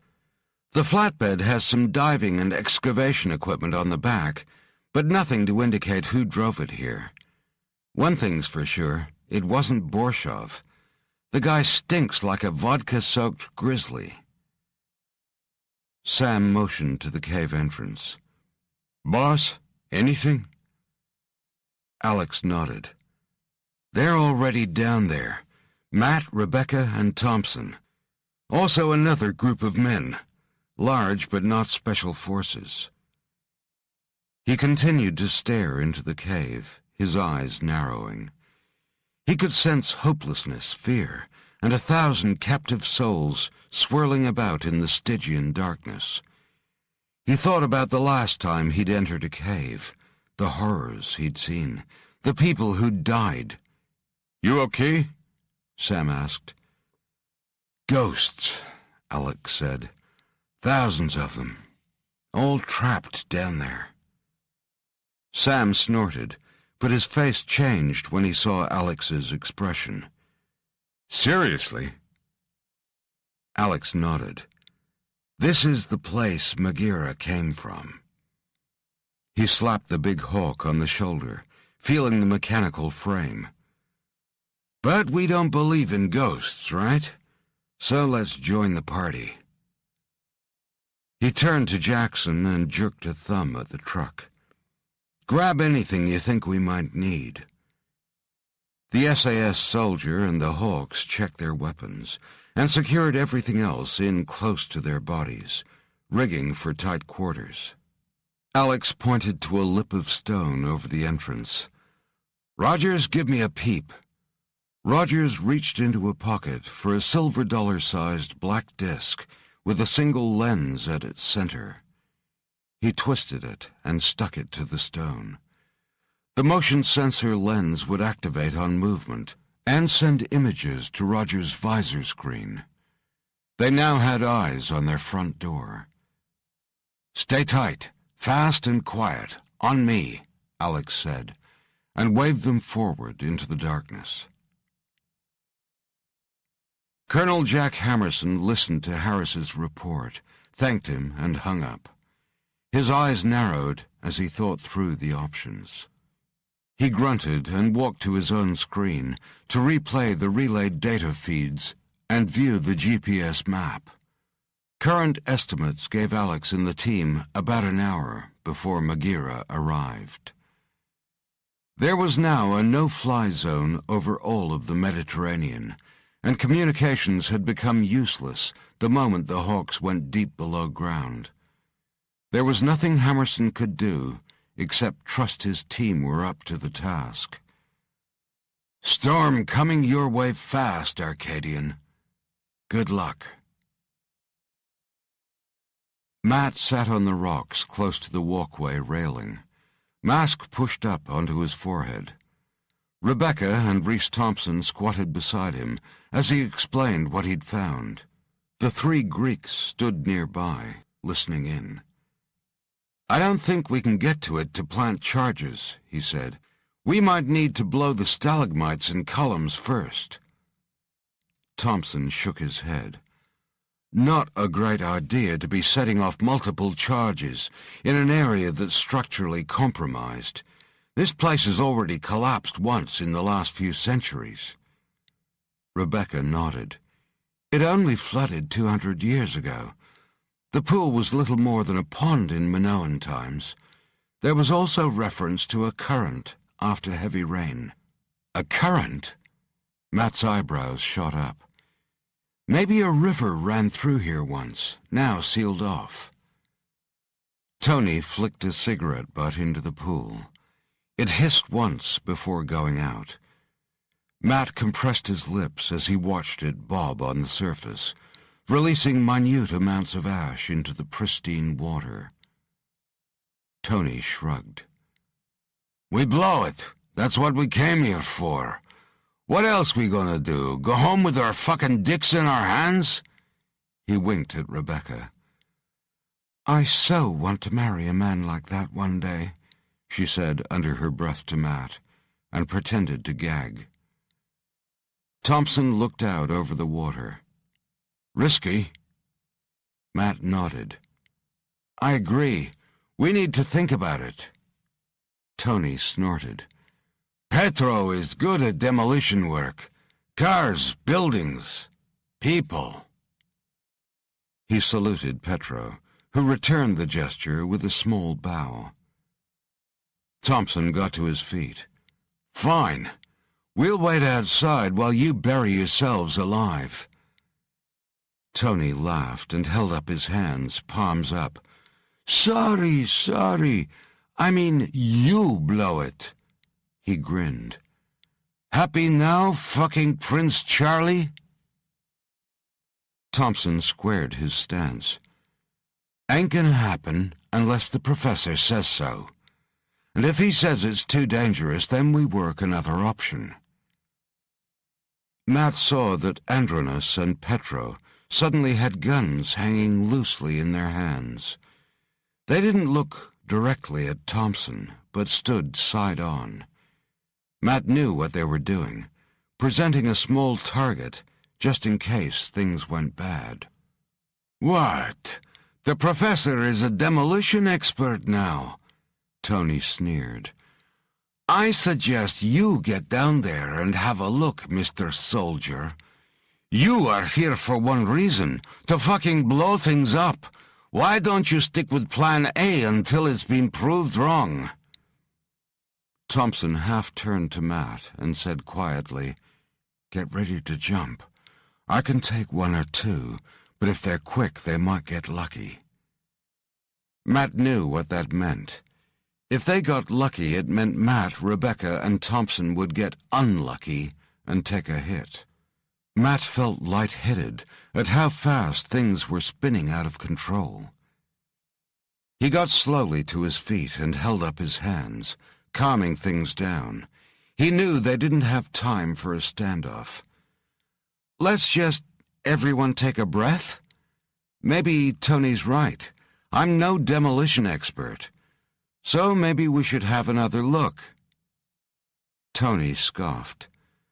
"Maybe we just forget about this partnership. You got your C4 and you showed us where the entrance to the secret cave is. Deal's over. You are right. We will blow it ourselves and you can go home." He grinned at his comrades.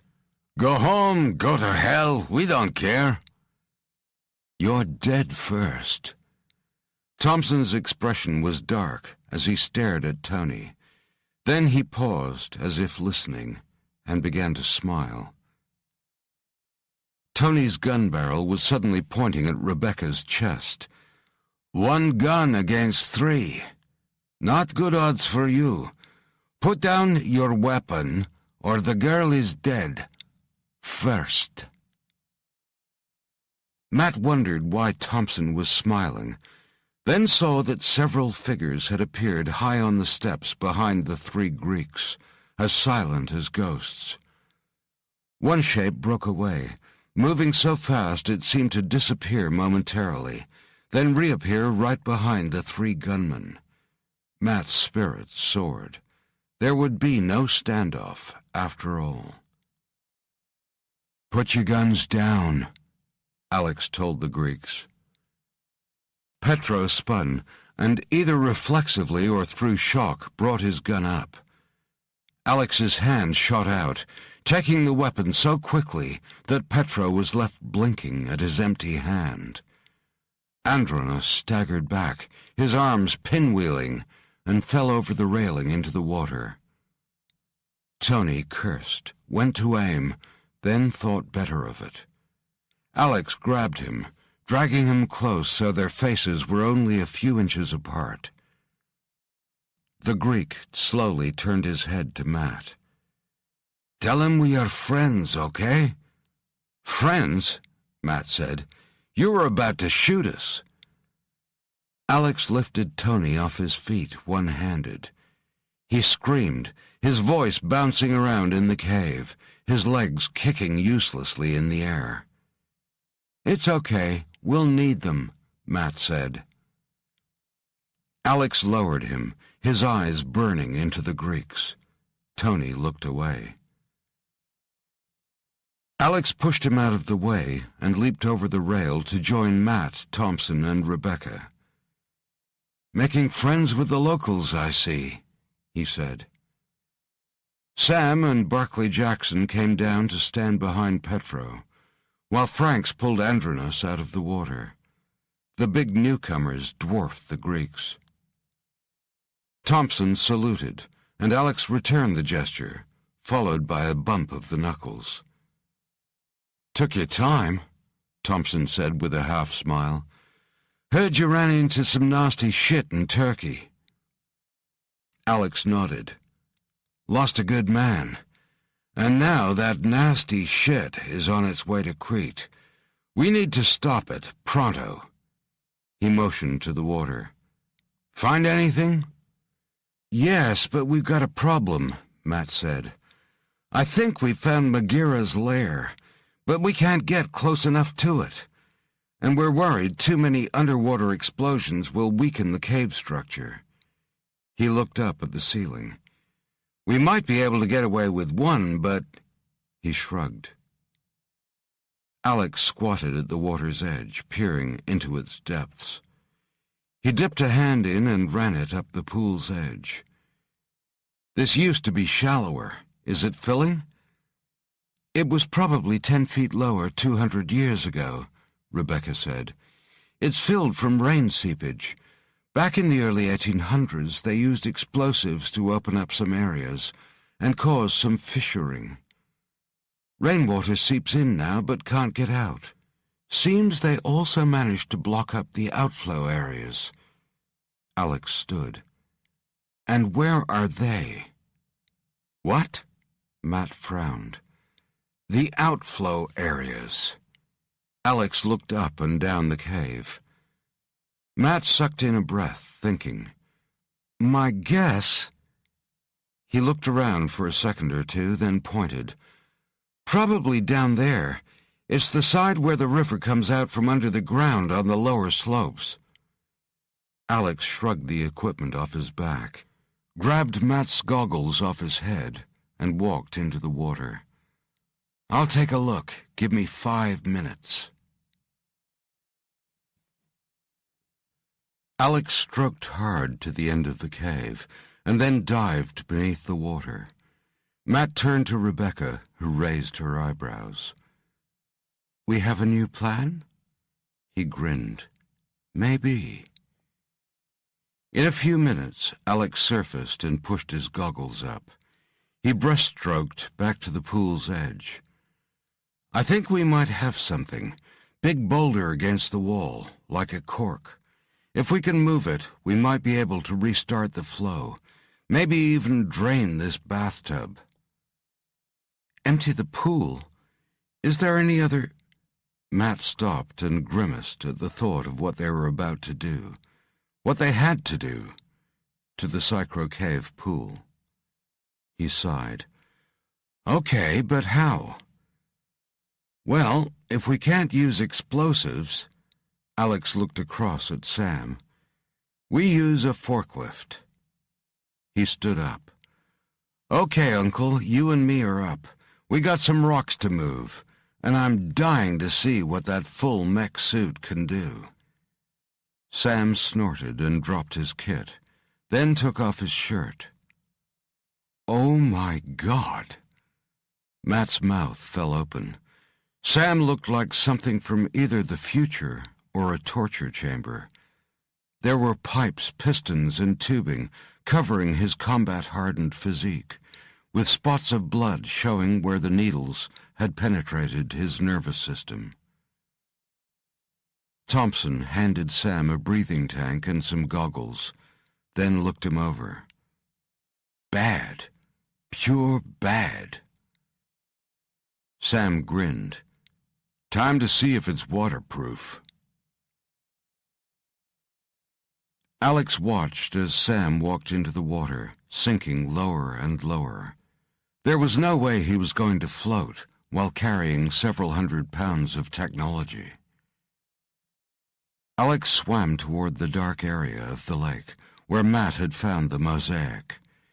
He peered down into the pristine water and saw the tumbled boulders, some the size of cars, some as small as loaves of bread. All were coated in slime and fine mineral sand that sparkled in his headlamp. He heard Sam coming up behind him and swiveled to see the amazing sight of his big lieutenant walking along the bottom of the lake as if taking a Sunday stroll. Sam saluted, and Alex dived down to join him. He ran his hands over one of the rocks, roughly about 5 feet long and 4 high, and easily many tons. Even though Alex had enormous strength, the boulder had been wedged in place for several centuries, and the rocks around it had bonded together. He pointed to the large rock and then to Sam, indicating he would take one end and Sam the other. The big man nodded and moved into place. They looked at each other, and Alex nodded. 1, 2, 3. He strained and felt the blood rush in a thumping torrent throughout his system. Above the pulse in his ears, he heard the whine of Sam's suit and his grunt as he used the mech technology and his own muscles together. Despite their combined efforts, nothing happened. There wasn't enough room to get a good purchase on the huge stone. Alex held up 5 fingers to Sam, then swam back to the surface. He quick-stroked to the edge of the pool and stood, waist-deep in the water. He pointed to the pile of equipment. "Franks, toss me the spike." Franks lifted the inch-thick, 6-foot metal rod with a single sharpened end. It looked like a brutal javelin.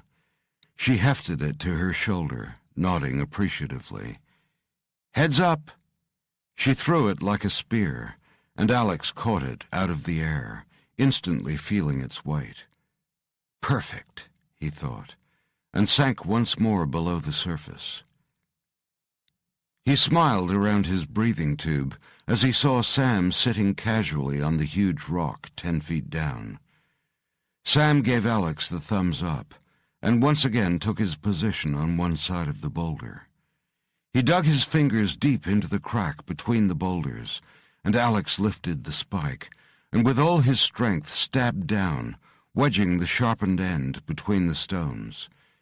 He looked to Sam and counted down once more. There was a grinding sound, and rock fragments swirled in the water, but even with their boosted power, the stone refused to budge. Alex motioned Sam closer, and together they worked on just one end. Alex withdrew the spike and jammed it back in at a different spot. This time it slid in deep between the stones. The sparkling mineral sand swirled, and sludge lifted from the bottom of the pool to mix with it around their legs. A basketball-sized rock tumbled down from higher up the wall. Alex paused and looked to Sam. He nodded the countdown from 3 again, and together they gave an almighty heave. There was the whine of the metal bar bending, then a huge cracking sound as the rocks, joined for centuries, moved. The pair heaved even harder, and the massive rock slid forward, then rolled. Above it, smaller rocks started to tumble, but falling inward instead of down. A dark hole was revealed, and what started as a gentle current flowing into it soon became a torrent. Alex guessed the water was racing toward another underground cavern, or would spout out of the mountain to become a river flowing down its sides. He felt himself lifted and sucked toward the hole. One of Sam's hands shot out and grabbed him by the wrist. With the other, Sam had anchored himself to another large stone, the weight of the mech suit allowing him to resist the powerful drag of the water. Alex felt like a flag in a strong wind as he held onto Sam, his legs inside the hole. the torrent rushing past him on its way to the valley, miles below. It took 20 minutes before the pool had drained to waist level, and Alex could pull himself out of the mouth of the tunnel and crawl up onto the stones above the lake. Sam joined him. They pushed their masks up and bumped fists. Sam nudged him. "I figured you didn't really want to see where that water was going." Alex laughed softly and looked toward the hole. The rush of water was a monstrous growl, falling away into the dark. He recalled another mission when he'd been trapped underwater in the dark, and his stomach lurched. When he stood again, the water was only at his calves and still draining into the hole. Sam used the spike to move more stones out of the way, allowing the pool to empty more quickly. Matt and Rebecca were quick to join them, sloshing through what remained of the water. Matt peered into the hole, then stood back. "Well, I guess if they want to refill the pool, they only need to seal this back up. No real damage done." Rebecca chortled. "Let's just be long gone before the guides get here in the morning." "Works for me," Alex said. "Now, Professor, show us what you found."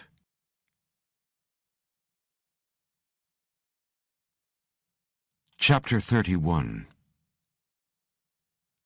Carlo Vangelis blinked in the dark and sat up. His huge bed was unruffled by his night's sleep. He never tossed and turned, was never troubled by tics, twitches, or dreams. But he was a light sleeper, a habit developed during his early life on the streets of Crete.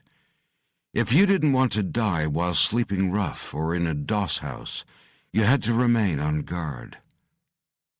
He looked around the room at the heavy antique furniture. A wardrobe, dressing table, desk, and the huge 4-poster bed he slept in. French, 400 years old and weighing as much as a small car. He frowned, wondering what had woken him. Lingering underneath the familiar smell of sandalwood and expensive aftershave, he detected another odor. Unpleasant. He'd get the cleaners to have a look later in the day. He glanced across at the clock. It was still too early to rise. He lay back down, and almost immediately a huge hand clamped over his mouth. The intruder had been behind him the entire time. He was pulled from the bed as if he weighed nothing, punched in the stomach, and thrown to the ground. He lay there, the wind knocked out of him. A rival gang? He wondered. Where were his men? He got on all fours, straining to drag in a breath. A hand grabbed his thick white hair and pulled him up, and up. A massive ogre was holding him like a marionette doll. The giant had one eye, a dark beard, and a face that spoke of a psychopathic attraction to pain. Vangelis knew that look. There would be no mercy from this man. He could only hope his men would hear his screams. The voice was deep and Russian. "Your guards are all gone. I cut their throats." Vangelis felt his stomach drop. His survival instincts took over. "I have a safe with a lot of money in it." There was also a gun hidden behind the cash. The giant shook him by the hair, causing him to cry out. "Keep your money, little mafia man. I only want one thing. Where did you take American Professor?" A wicked-looking black blade appeared beside Vangelis's face. "I only ask once." The knife tip dug into his cheek. Matt led the others to the huge column rising from the floor of the cave to the ceiling 20 feet above it. It and its smaller siblings each side formed a massive barrier across the mosaic path. He got down on his knees and used his hand to wipe away the remaining silt, exposing more of the tiles.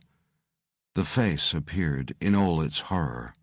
The screaming Gorgon with writhing hair and red snake eyes. "Pretty, isn't she?" Frank said, as she looked at the vicious face. "Not even I'd go that." "Gorgon," Matt said softly. "The word means dreadful in ancient Greek." Alex stared, transfixed. He knew this was the thing he'd encountered in the desert, but if he had seen it, he'd now be nothing but a crumbling block of stone among the sand. At the time, he had felt the anger and loneliness of something that didn't fit in, or even belong among us. Perhaps he knew a little of what that was like. Rebecca stared. "I still can't believe it's real." "Well, we're here to see what we can do to put it back to sleep," Alex said. He examined the huge column, then looked up. He shook his head. "If we knock this down, it could pull the whole roof down on top of us." He backed up. "Maybe if we knock out a few of the smaller ones, we might be able to squeeze through. It'll be a tight fit, but we can do it." Sam rubbed his head. "Just how tight a fit?" Alex looked at him and grinned. "Suck it in, big guy." It took only 20 minutes to dig out one of the small stalagmites and chip away some of the central column to create a 3-foot-wide hole. Matt and Rebecca were first through, followed by Casey Franks, then the 2 SAS soldiers. Alex, Sam, Ben Rogers, and the 3 Greeks remained on the other side. Tony saluted, still grinning, but nervously. "No hard feelings." He edged back to the guard rail. Alex grabbed him and pushed him toward the hole. "You're coming too. Your men can stay here on guard duty." Alex glared at them. "Got it?" They refused to look at him, so he lifted Tony with one hand and shook him. "Got it?" His voice boomed around the cave. Both nodded vigorously. Sam growled, "Be here when we come back, or else." They nodded again. Alex pushed Tony toward the hole, and he clambered through, cursing softly. Alex turned to Ben Rogers. "We need the back door kept open. Don't want these 2 thinking they can try out some dopey ambush when we come back." He looked back toward the surface, many hundred feet overhead, then added, lowering his voice, "And keep an eye on the peep. We're still expecting company." Rogers smiled. "I'll keep our friends out of trouble and watch the surface. Door will be open when you get back, boss. Good luck."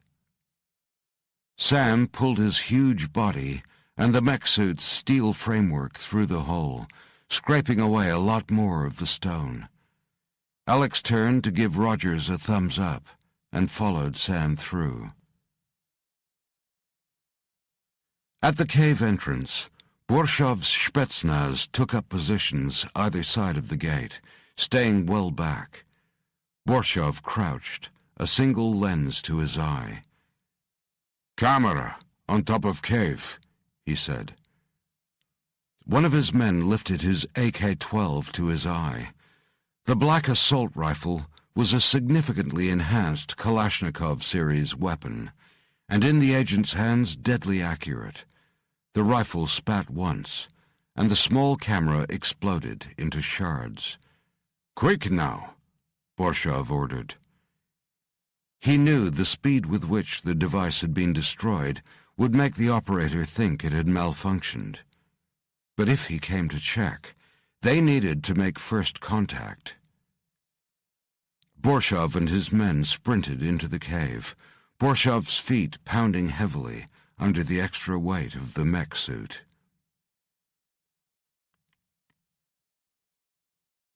Matt was first to the wall, laying his hands against it.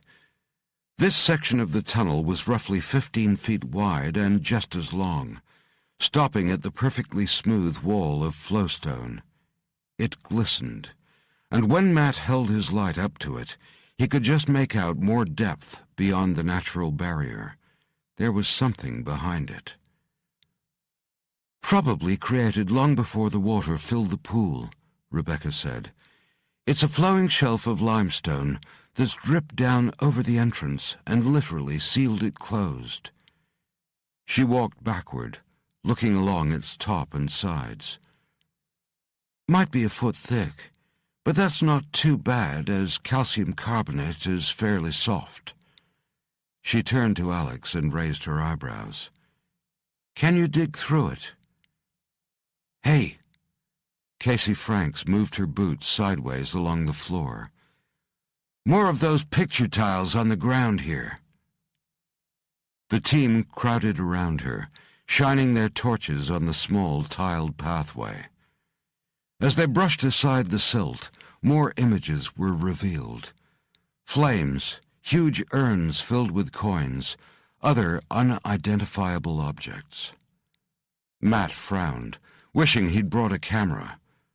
When he saw a huge beast the size of an ox, with 3 horned heads, holding the body of a man in one of its slavering jaws, he recognized it immediately. "Cerberus," he said. Sam whistled. "That is one damned mother of a dog." "Damned is right," Matt said. "Cerberus was the protector of Hades." He pushed away more of the silt, showing the creature's monstrous, muscled body, covered with what looked like scales, multiple legs, and a reptilian tail. "Wasn't real, was it?" Franks asked, splashing water from her canteen over its head, clarifying the face and jaws. "No, but neither is Megira, right?" Matt said slowly. He pointed. "Look at the horns. What other horned beast do we know of that was supposed to live in a cave?" "The Minotaur," Sam said. "This is going to be fun." "If it ever did exist, it'll be dust now," Jackson said. Alex was examining the wall that blocked their path. Megira somehow reformed when it was released from its prison after eons, and survived thermobaric grenades and hundreds of armor-piercing rounds. He half-turned. "Franks, get me the spike we left outside." "On it." Franks disappeared back through the hole. Rebecca kneeled and laid her hand on one of the snarling faces. "I've been thinking about what you said about Megira melting away in the sunlight," she told Alex. "This thing, it doesn't seem to be made the same way we are, out of trillions of cells, each with its own function and purpose." Franks returned and handed Alex the long spike.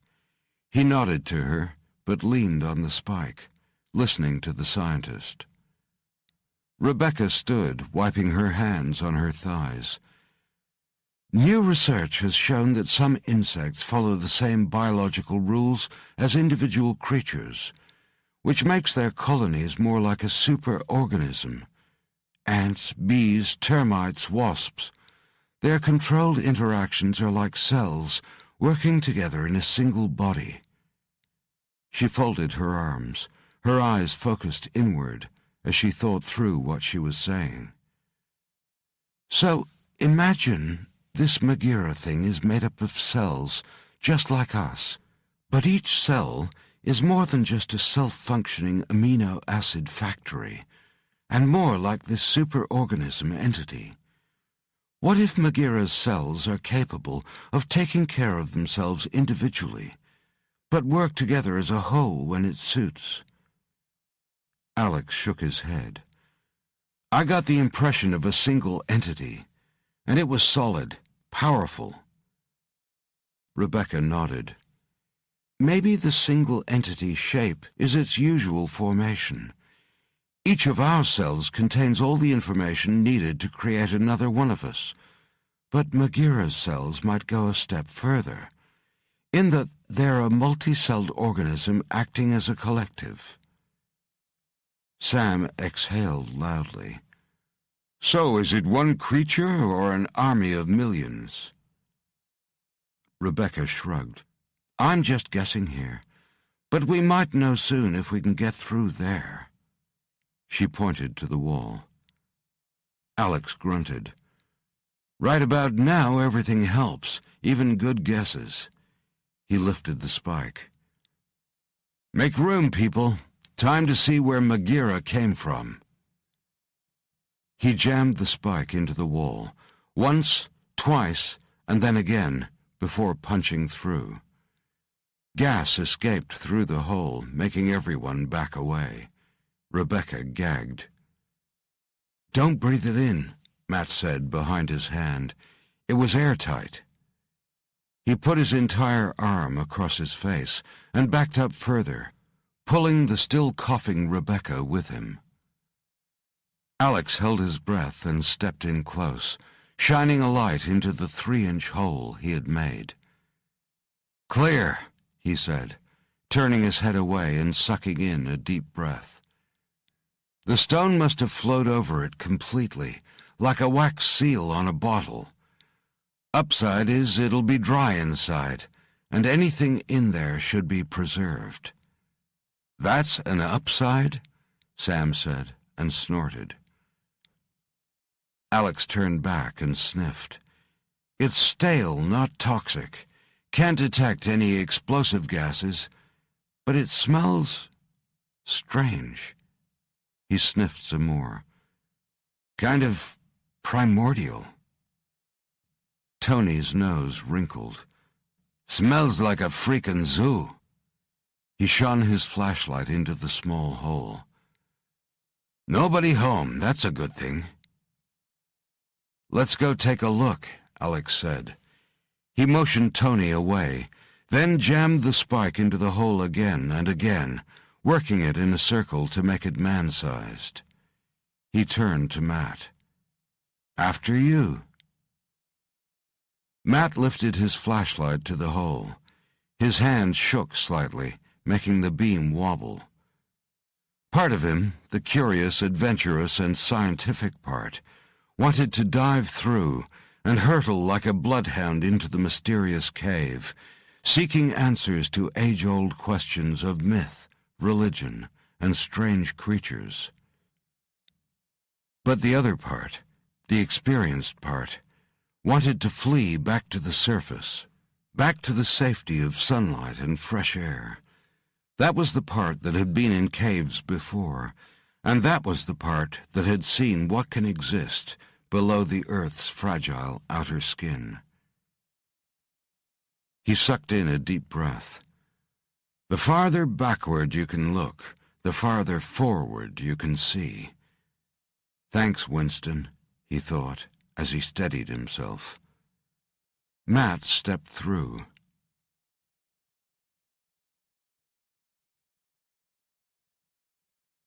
Chapter 32. Hawk Lieutenant Ben Rogers stood with arms folded, cradling his rifle. The smell of drying slime from the drained lake thickened the air. Soon it would become so dominating that he knew it would overpower his sense of smell, making it useless. As a hawk, he relied on every sense, every limb, every angle and sharp edge of his body, in both defense and attack. Nothing was ever left idle. His life depended on it. He turned to the two Greeks. Both were looking at him, but turned away sullenly when he caught them. They spoke softly to each other, obviously still pissed about getting a job that left them standing at the bottom of a stinking cave. And smoking. Always smoking. Rogers looked up at the steel walkways and steps leading back to the cave entrance. He guessed he must be about 10 stories down. The lighting had been strategically placed to give a theatrical effect, and highlight the more impressive structures. For tourists, the lighting would be an excellent feature. For a Special Forces soldier, it created too many shadows. He walked a few paces into the center of the dry pool, between where the Greeks loitered and where Alex and the team had disappeared into the wall. He looked again at the two men. Both seemed tough and capable, but they were amateurs. They'd be fine against other amateurs, but against professionals, he doubted they'd last 20 seconds. He sucked in a deep breath and turned away again. There came a sound from high overhead, and he froze. The Greeks didn't notice, continuing to laugh and talk loudly, as if they were in a local bar. "Shut up," Rogers ordered, and backed up a step. Both men looked from him to each other and hiked their shoulders, comically mouthing, "What?"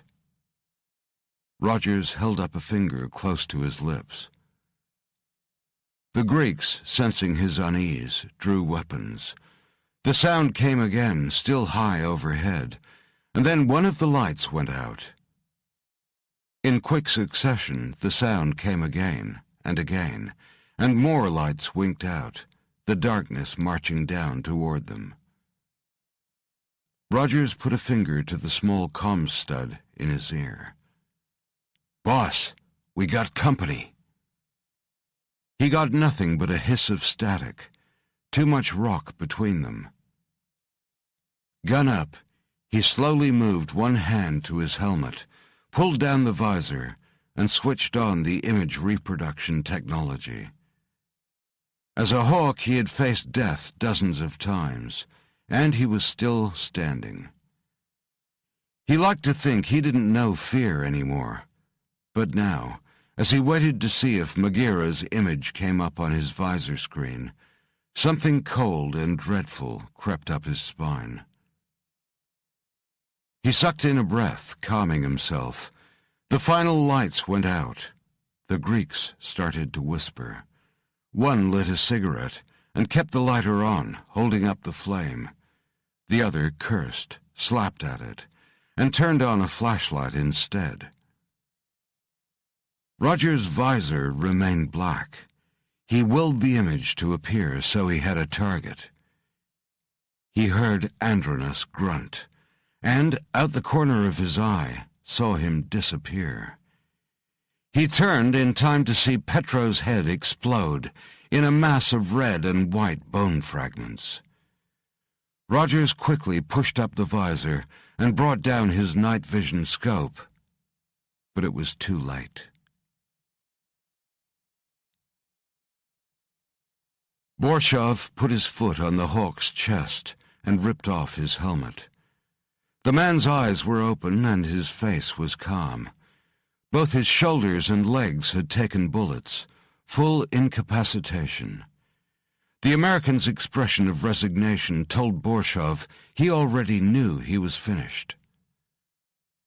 The big Russian shook his head. "Don't worry, I won't torture you." He grinned. "Only because I don't have time." He grabbed the hawk on each side of the head, his fingers digging into the flesh, and dragged him up so he could stare into his face. "This is for my men in Turgotlu." Rogers smiled. "You're already dead, asshole. You just don't know it." Borshov snorted. "But not before you, I think." He pressed. There was a soft whine as the electronics and hydraulics of the mech suit came into play. Roger's teeth ground together, and his eyes showed determination for a second or two, before they bulged with excruciating pain. Borshov pushed harder, the super-alloy pistons responding to his brain's commands immediately. There was a crack, then a wet, crushing sound that echoed around the cave. Roger's head collapsed in the big Russian's hands. "Ha!" Borshov let go, and flicked his hands to remove blood and brain matter, then wiped his fingers on the American's armor suit. "One by one, all little hawks fly back to hell." He motioned to his men. Like wraiths, the black-clad Spetsnaz moved lightly across the drained pool toward the newly opened cave. Ghosts on their way down to Hades. "This smells like crap," Frank said. She'd taken the lead, and Alex could see she was trying to breathe through her mouth. "I smell oil," he said. "Perhaps some methane mixed in. We're certainly deep enough." He stopped to wait for Matt and Rebecca. They were still 50 paces back, studying the mosaic frescoes that covered the walls of the cave. The tiles were perfectly preserved and vividly colored, and probably looked the same as they had over 5,000 years ago. Matt and Rebecca were like children let loose in a toy store. Sam caught up to Alex. "Might be methane, might not. It's getting too hot for explosive gases." "Well, we'll know soon enough," Alex said. "Keep an eye on our Greek friend. We don't want him slipping away if anything unexpected happens." "You got it, boss." Alex whistled and waved Matt and Rebecca forward. Matt waved back, and they both picked up their pace, but their eyes still darted around, trying to take in everything around them. Occasionally, Rebecca ran her hand along the walls, as if feeling the texture of the stone. The mosaics were amazingly detailed and painstakingly put together. Some of the chips were so tiny they were little more than grains, giving the characters a lifelike effect. In the fresco next to Alex, men and women, their hair in the long, thick, curling Minoan style, kneeled in front of 4 huge beings, holding up urns, cloth, and jewelry. The figures were clothed, but not in the same style as the Minoans, and their hair was alive with movement. Behind them was a gigantic white ball, possibly a representation of the moon or sun, Alex thought. Matt and Rebecca caught up and turned their lights onto the image. Matt leaned in closer to examine the figures. There were 3 Gorgons of legend, Stheno, Euryale, and the most famous, Medusa. There have been stories of Gorgon-like creatures dating back thousands of years, though. From right here onto Russia, Japan, and across Europe. Other than Medusa, who was killed by Perseus, all of them simply vanished from history. He moved his light to a different angle. There was never any reference to a 4th Gorgon. Seems Megira is an anomaly, a myth within a myth. "A myth that's still alive," Alex said. Matt stepped back. "We don't know that, or not alive as we know it anyway." "We don't even know if it's the only one," Alex said, and shook his head. "I don't even want to think about that possibility." "There's so much about the Minoans that's a mystery," Matt said. "They were technological leaders of the world, so why did they disappear?" He looked again at the white sphere. "And what's that? They supposedly lived down here, in the underworld. No astral bodies down here." "Maybe that's not what it is." Rebecca fished in her pocket and pulled out a small flashlight with a thick blue end. "Let me try something. Turn off your lights, people."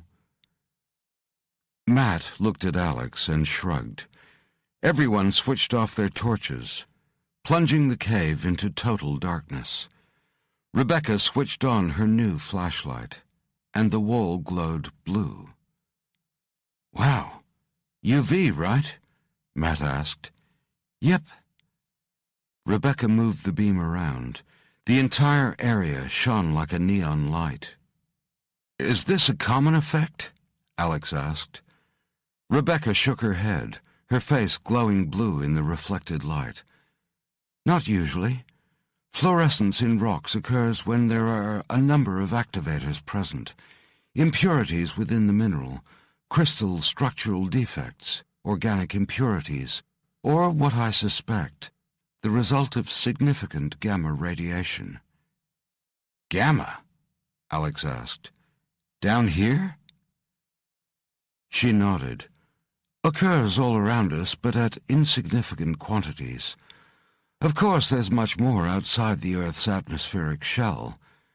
Natural sources of gamma rays on Earth include gamma decay from naturally occurring radioisotopes, radium and so on, and secondary radiation from atmospheric interactions with cosmic ray particles. She turned to them. Or residue after a nuclear explosion, significant impact from space, or leakage from some sort of reactor. Impact from space? Reactor? Matt's eyebrows went up. So my space helmet theory wasn't so crazy, huh? She shrugged. Not necessarily. You've got to admit it's weird. So far, everything down here is weird, Matt said, and flicked his light back on. Well, I'm now moving my theory to the definite maybe list. He wiped his brow. Phew, it's got to be over 100 degrees down here. We must be near some sort of volcanic activity. Boss! It was Frank's. She was out of sight, several hundred feet ahead, scouting. Check this out. Alex turned to Matt and Rebecca. Stay close. No lagging behind now. He jogged to meet Frank's, rounding the bend. Whoa! He eased back. The cave ended at a sheer drop-off. To their left, stairs were cut into the stone, leading down to the floor about 200 feet below. Frank stood out to the side, looking over the edge. She pointed. Now we know where the heat's coming from. There were pools of black oil, some burning, obviously pure enough to ignite from the deeper volcanic vents from the heart of the Earth. The roof of the cavern was way out of sight, probably the reason they hadn't been overwhelmed by the buildup of gases. Sam appeared behind them, and Alex held him back. Not too close, big guy. Your weight could cause the edge to crumble. They all fanned out, staying back from the drop-off. Wow and wow. Matt shook his head, his mouth hanging open. You do know what this is, don't you? Hades, Rebecca said slowly. He chuckled. Hey, thanks for spoiling my dramatic finish. He stepped forward to peer over the edge.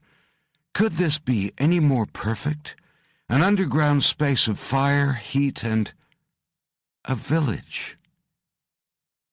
The single broad street of paved tiles, their rich red patina perfectly preserved, was lined with small, flat-topped, single-story houses, each about 10 feet square. On the other side of the village, the ground fell away into an even deeper chasm of darkness. On the surface of the street, scattered in between the buildings, something glittered. Alex concentrated his vision. Gold. Gold coins. Huh? Tony reached for Franks' scope. Piss off, she said, nudging him away, and he teetered near the edge for a moment. Sam pointed across the pit. What the hell is that? Sure ain't been knowin'. On the far side, embedded in the cliff wall, was an enormous bowl-like structure. Steps led up to it, and a platform, or perhaps an altar, had been constructed at its edge. Just like in the mosaic, Rebecca whispered. Matt held his arms wide. And the stars shall fall, and the gods will ride them to earth. Rebecca's grin nearly split her face. I agree. Aristotle wrote that over 2,300 years ago. He was said to have had insights into the future, and now I see why. She started for the steps. We need to get over there to examine it. Alex pulled her back. Not yet. Looks like there might be some of Meghera's handiwork down there. Behind the village was a forest of stalagmites, rising up in rows, and between them, in their hundreds, were magnificently detailed statues. Alex knew now that they were people. Everything down in the village, the figures, the walls of the houses, and the stalagmites, were covered in strange growths that looked like bulbous coral. He looked at the steps, then tried a couple with his own weight. They seem solid, but watch your step, he told Rebecca. The light is poor, and it'll make the shadows deceptive. He waved his hawks over. Take us down, Franks. Greek, you're next. Then you, Thompson. Then me, Rebecca, Matt, and Jackson. You bring up the rear, Sam. Alex pushed his rifle up over his shoulder. Okay, let's... He froze, staring down into the village. Something had moved down there, fast. He replayed the split-second glimpse of the thing over in his mind. He had an impression of a long body, multiple legs, and a coat that seemed to shimmer, not fur or hair, maybe some kind of bony plating. The Hawks and 2 SAS men shouldered their guns, training them around the interior of the cavern. Jackson nudged Thompson. What the fuck's going on? Thompson shrugged. Hunter probably hears something we can't, so we pay attention. Jackson snorted. Freak. Sam edged closer to Alex, who still stood frozen, like he'd become part of the stone around them. What you got, boss? Movement. End of the street. Fast. I just caught it out of the corner of my eye. Silence hung as the seconds stretched. No one moved, or even seemed to breathe. My legs hurt, Tony whispered, but it was loud enough to create an echo. Alex shook his head. Nothing now. His senses still screamed at him. Something was there, but what? We'll know soon enough, he thought. We're at alert level 1, people. He pointed to Casey Franks. Take us down to hell, Lieutenant. Borshov's 2 remaining Spetsnaz slid through the hole Alex had broken in the flowstone wall. They scouted the area, then quickly formed up as Borshov followed them. The giant Russian stood with his head turned slightly, his one good eye moving quickly over the adorned walls and mosaic floor tiles.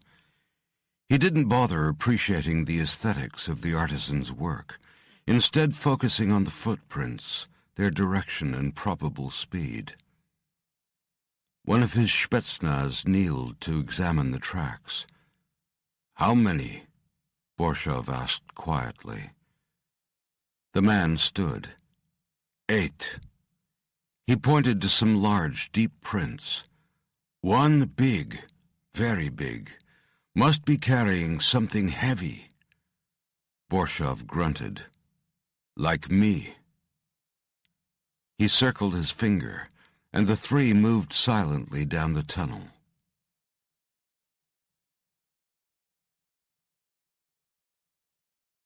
Chapter 33. The stocky female hawk started quickly down the steep steps. The rest followed, but their descent was slow. Sam took the longest, not from any lack of agility, but because his foot placement was critical, given his size and the dead weight of the mech suit. He found out very early that a misstep crumbled the ancient carved stonework from right underneath him. At the bottom, Alex half turned to Matt and Rebecca. "Get in behind us." He pointed 2 fingers at Sam and Frank's, then left and right. The 2 hawks spread out, keeping low, and took up positions in the paved street. Alex walked a dozen feet into the center of the street, his gun up. Tony bent to scoop up coins, loading his pockets. Matt picked up a few coins too, and turned them over to show Rebecca. "Silver, gold, very old, not perfect, hand-cut." Rebecca took one from him. "I've seen these in museums, but never of this quality. They've probably lain here untouched for thousands of years." She frowned at the various images on the coins, the Gorgon's terrifying face, a horned bull, a snarling dog. "Looks like these were specially made, as offerings perhaps." Matt nodded. "Tribute to the gods, or the Gorgons." Something swooped low over their heads, ruffling Matt's hair. "Jesus Christ!" He dropped to the ground, pulling Rebecca with him. Alex turned and fired in one motion. The thing dropped to the tiled street.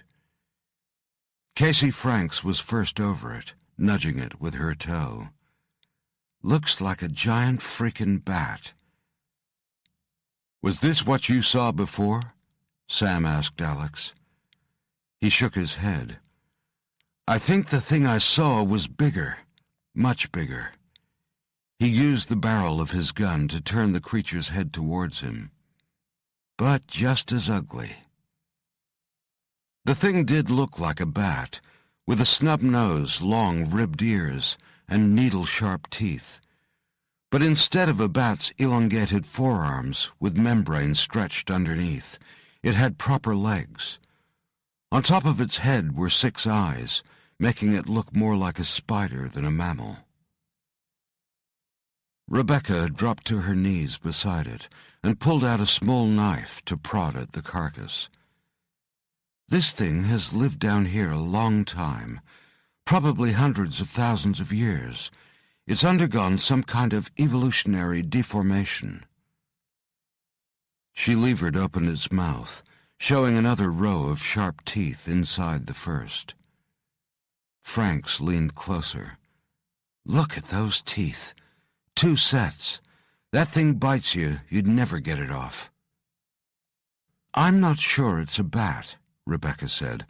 "I think it might have been some sort of rodent once. Looking at the teeth, I'd say it's definitely a carnivore." "Carnivorous flying rats. Nice," Frank snorted. "What the hell does it eat down here?" Rebecca stood and looked around, then pointed to one of the columns coated in the greenish sponge Alex had noticed earlier. "Not sure. But those growths, plants or fungi, might be the basis for a food chain. There might be something in it that caused the deformity, too." Alex turned slowly. There was near silence in the huge cavern, and also just beyond the red gloom of the fires, there was nothing but darkness. But he was nearly overwhelmed by the sensation of life, of scrutiny, and of danger. Alex waved Sam, Franks, and the 2 SAS soldiers in close. "Stay with our guests. I'm going to scout ahead, check out the sphere. Stay sharp." He looked down at the dead creature. "That thing leads me to believe there could be even larger predators down here." Alex turned to Matt. "Find those words or weapons or whatever we need to stop Magira. I don't want to be down here any longer than we need to be." Matt waved without looking up, his focus back on the coins. Matt! Alex's voice caused Matt's head to jerk up fast. Huh, sorry. Oh, sure, we'll split up. I'll take the left side of the street. I'll go with you, Prof, Frank said, and winked at him. Sam nodded to Rebecca. Looks like it's you and me, kid. He turned to Reese Thompson. Give us some eyes on the street. See you in 10. Thompson nodded, and he and Jackson eased into the shadow of one of the buildings. Sam turned to Tony. And you, stay where I can see you. Matt waited while Casey Franks peered into the gloom of the small house's interior. She'd pulled down her night vision after changing out of thermal scope, as the heat of the cavern floor exceeded 100 degrees, making everything in the environment a hellish red. She nodded, lowering her weapon only slightly. Clear, but stay close, pretty boy. Matt stepped inside and tilted his headlamp to look around the room. The terracotta color of the walls was still vivid, as were the frescoes of boxing and running youths. On a stone table sat urns and platters, some still with food on them. When Matt touched the food, it collapsed into dust. I think that was an apple, about 5,000 years ago. Franks snorted. I still can't get my head around the thought of people actually living down here. I mean, why the fuck would you? As she spoke, she kept moving, her eyes on every corner of the room. Not sure, Matt said. Maybe they were priests, living out their lives in solitude, or in the service of their living God. He picked up a goblet, which immediately broke in half, the cup part falling to the floor with a clatter. Frank swung around and was down on one knee, the muzzle of her rifle pointed at Matt. Her eyes blazed. Jesus Christ, Kearns! You trying to get yourself shot? Matt grimaced, hands up. Sorry. He bent and picked up the broken goblet. This is lead, so probably didn't belong to a priest or official. He looked at the wall below the table and frowned. Something here. When he got close, he could see rows of words scratched into the wall, hundreds of them, but only 1 or 2 words per line. Looks like names. So many of them. He traced symbols next to the words. Also Aegean numbers, some in the 10s, some in the 100s. Was that the number of days they were down here? What else could they be counting? You know who does that? Frank said. Prisoners on death row. They carve their name and sentence in their cell. Bit of a I was here type thing. Prisoners? Matt stood, frowning. Maybe. But the names, there are so many. Why would they be down here for so long? According to the numbers, this house was occupied for centuries, and by hundreds of people, men and women. Then they all just up and left, huh? Franks asked. They went somewhere. Matt looked out one of the small windows. The gloom was just lit by the hellish red glow from the burning oil. Dante's Inferno ever needs a location shoot, it's right here, Matt thought. If you're going through hell, keep going, he whispered. Churchill, Frank said over her shoulder. She turned briefly to wink. Yeah, we Hawks have read a few books, at least about great military leaders. Maybe they didn't leave. Maybe it was Megira and the Gorgons that left, and the people had no reason to be here anymore. Franks grunted. Yeah, and maybe the freaking Gorgons just ran out of food. You think about that? Matt exhaled slowly. Yeah, I did think about that. Let's get out of here. This place gives me the creeps. They moved on to the next house. It was identical, as was the next one, again with evidence of many people over spans of years, like they were halfway houses. There was a larger building near the center of the row of houses. Once again, Frank's was first in. After a few moments, she whistled for Matt to follow. She stood back, grinning. I'm no archaeologist, but even I can see this was the garrison. She gestured to the remains of sleeping bunks. Looks to have been about 20 of them stationed here. Matt nodded, his hands on his hips. You're right. I'll make a scientist of you yet. He paced around the room. It's also an armory. A rack of spears lined a wall. Shields, too, with the face of the Gorgon in relief. There were a few swords, many little more than hilts now, but a few had been heavily greased, retaining their polish and edge. Franks lifted one and slashed it through the air. Nice balance, but heavy, like a thick machete. Would have loved to see one of these babies in action. She stuck it in her belt. I'm taking it. Matt frowned. I don't get it. Judging by what we've seen so far, and the number of houses overall, there can't have been more than 100 people living here at any one time.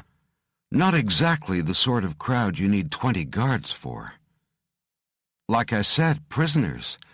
Maybe these guys weren't just keeping the peace. They were keeping these poor saps down here. Matt sniffed the sulphurous air. You might be right. Not exactly a seaside resort, is it? Franks moved to the rear of the room and used the barrel of her gun to lift the lid of a coffin-shaped box. The lid and sides collapsed outwards, spewing forth a cascade of gold coins. Holy shit! King Midas, eat your heart out. Matt scooped some up. All brand new, uncirculated. Why'd they need their own currency down here? Franks asked. To buy what? Nothing makes sense. Matt shook his head. Nothing makes sense yet. Come on, let's try the next house. Alex jogged to the end of the ancient street. Except for sounds of his team searching the houses, all was silent. To him, the village felt alive and dead at the same time. He expected to peek in a window and see a family sitting down and eating a meal. It reminded him of pictures he'd seen of Pompeii after it had been excavated and restored. The place had looked alive, vibrant, just abandoned. He'd seen more of the strange bat-like creatures swooping in and out of holes in the steep cave walls, and from time to time something that looked like a lizard scurrying away into the darkness. This wasn't a dead cave, it was a thriving habitat. And he knew what kinds of things could live in places like this. His senses were screaming warnings. He knew they weren't alone, hadn't been since they got here. They were being watched. He came to an open space like a broad balcony, red-tiled and ending at the chasm drop-off. Gold coins were scattered everywhere. He ignored them and peered down into the black canyon that stretched the entire length of the street behind the dwellings. It was hundreds of feet across and about 50 deep. There were the remains of pillars fixed into the ground nearby, and he could see corresponding pillars on the opposite side.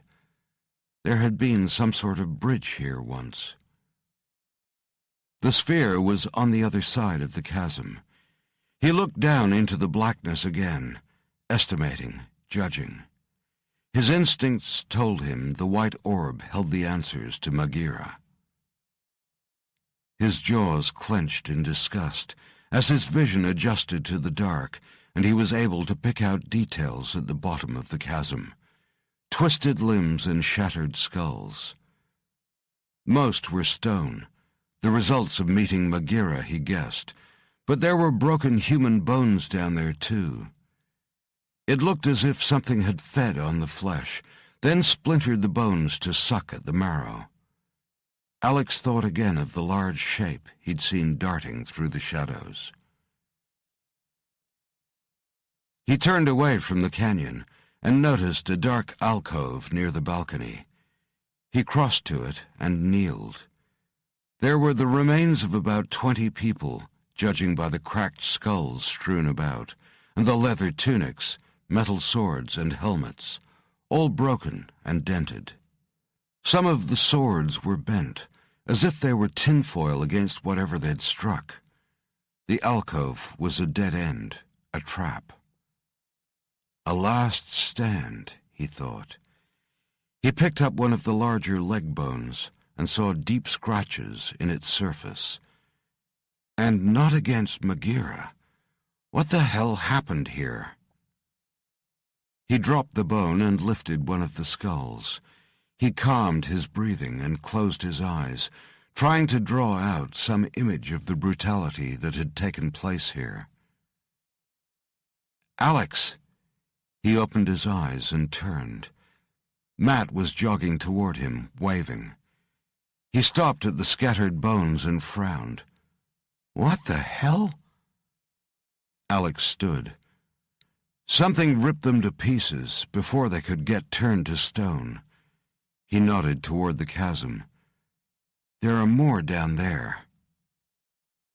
These aren't Minoans, Matt said, lifting one of the swords. His eyes went wide. This is Roman. Constantine. He must have sent an expedition here to find out more about Magira. Alex nodded. Makes sense, but looks like they found more than they expected. But what? Magira was long gone by then. Matt crouched, using the sword to push at the remains. This is amazing. What would these men have made of this place? It would have been the stuff of legends to them. And they came down here, with just these swords and some burning torches. He went back into the open square and called to Rebecca. Casey Franks came jogging up, scowling at Matt. Son of a bitch, Kearns! Alex gave her a hard look for letting her charge get away from her. Sorry, boss. He said he was going to take a leak. Jackson came up beside them and leaned out over the edge of the chasm. That's fucking deep. Alex felt the skin on his neck prickle. That sensation of being watched again. No. Stalked. He closed his eyes and pushed out his senses, trying to grasp whatever was out there. He felt a presence, but it was primitive, and hidden behind something harder than stone. We've got to get over there, Matt said. Alex opened his eyes and saw that Matt had walked closer to the chasm edge and was staring at the orb. As he watched, everything around him seemed to slow. He felt his muscles automatically begin to bunch. Danger. Lethal. And coming at them fast. Incoming! He yelled. He moved to grab Matt in the same instant that something struck the professor, lifted him off his feet, and swept him over the edge into the chasm. Another of the huge objects struck Jackson, and he grunted and disappeared into the darkness. Franks fired several rounds after the attackers, whatever they were, but they were gone before she got a clear hit. They moved faster than anything Alex had ever seen, but a fleeting glimpse had given him an impression of a large, powerful beast with 6 legs and armor plating. He reacted immediately, his body exploding into action and diving into the canyon without a second thought. He landed 40 feet down on a flat boulder. He could just make out a shape bounding away into the dark, Jackson's body hanging loose and lifeless in the enormous jaws. The other creature was dragging Matt along in its mouth. It was dark in the chasm, but Alex saw the thing as clearly as he knew it saw him. Matt beat uselessly on the monstrous snout, blood running down the side of his face and streaking his shirt.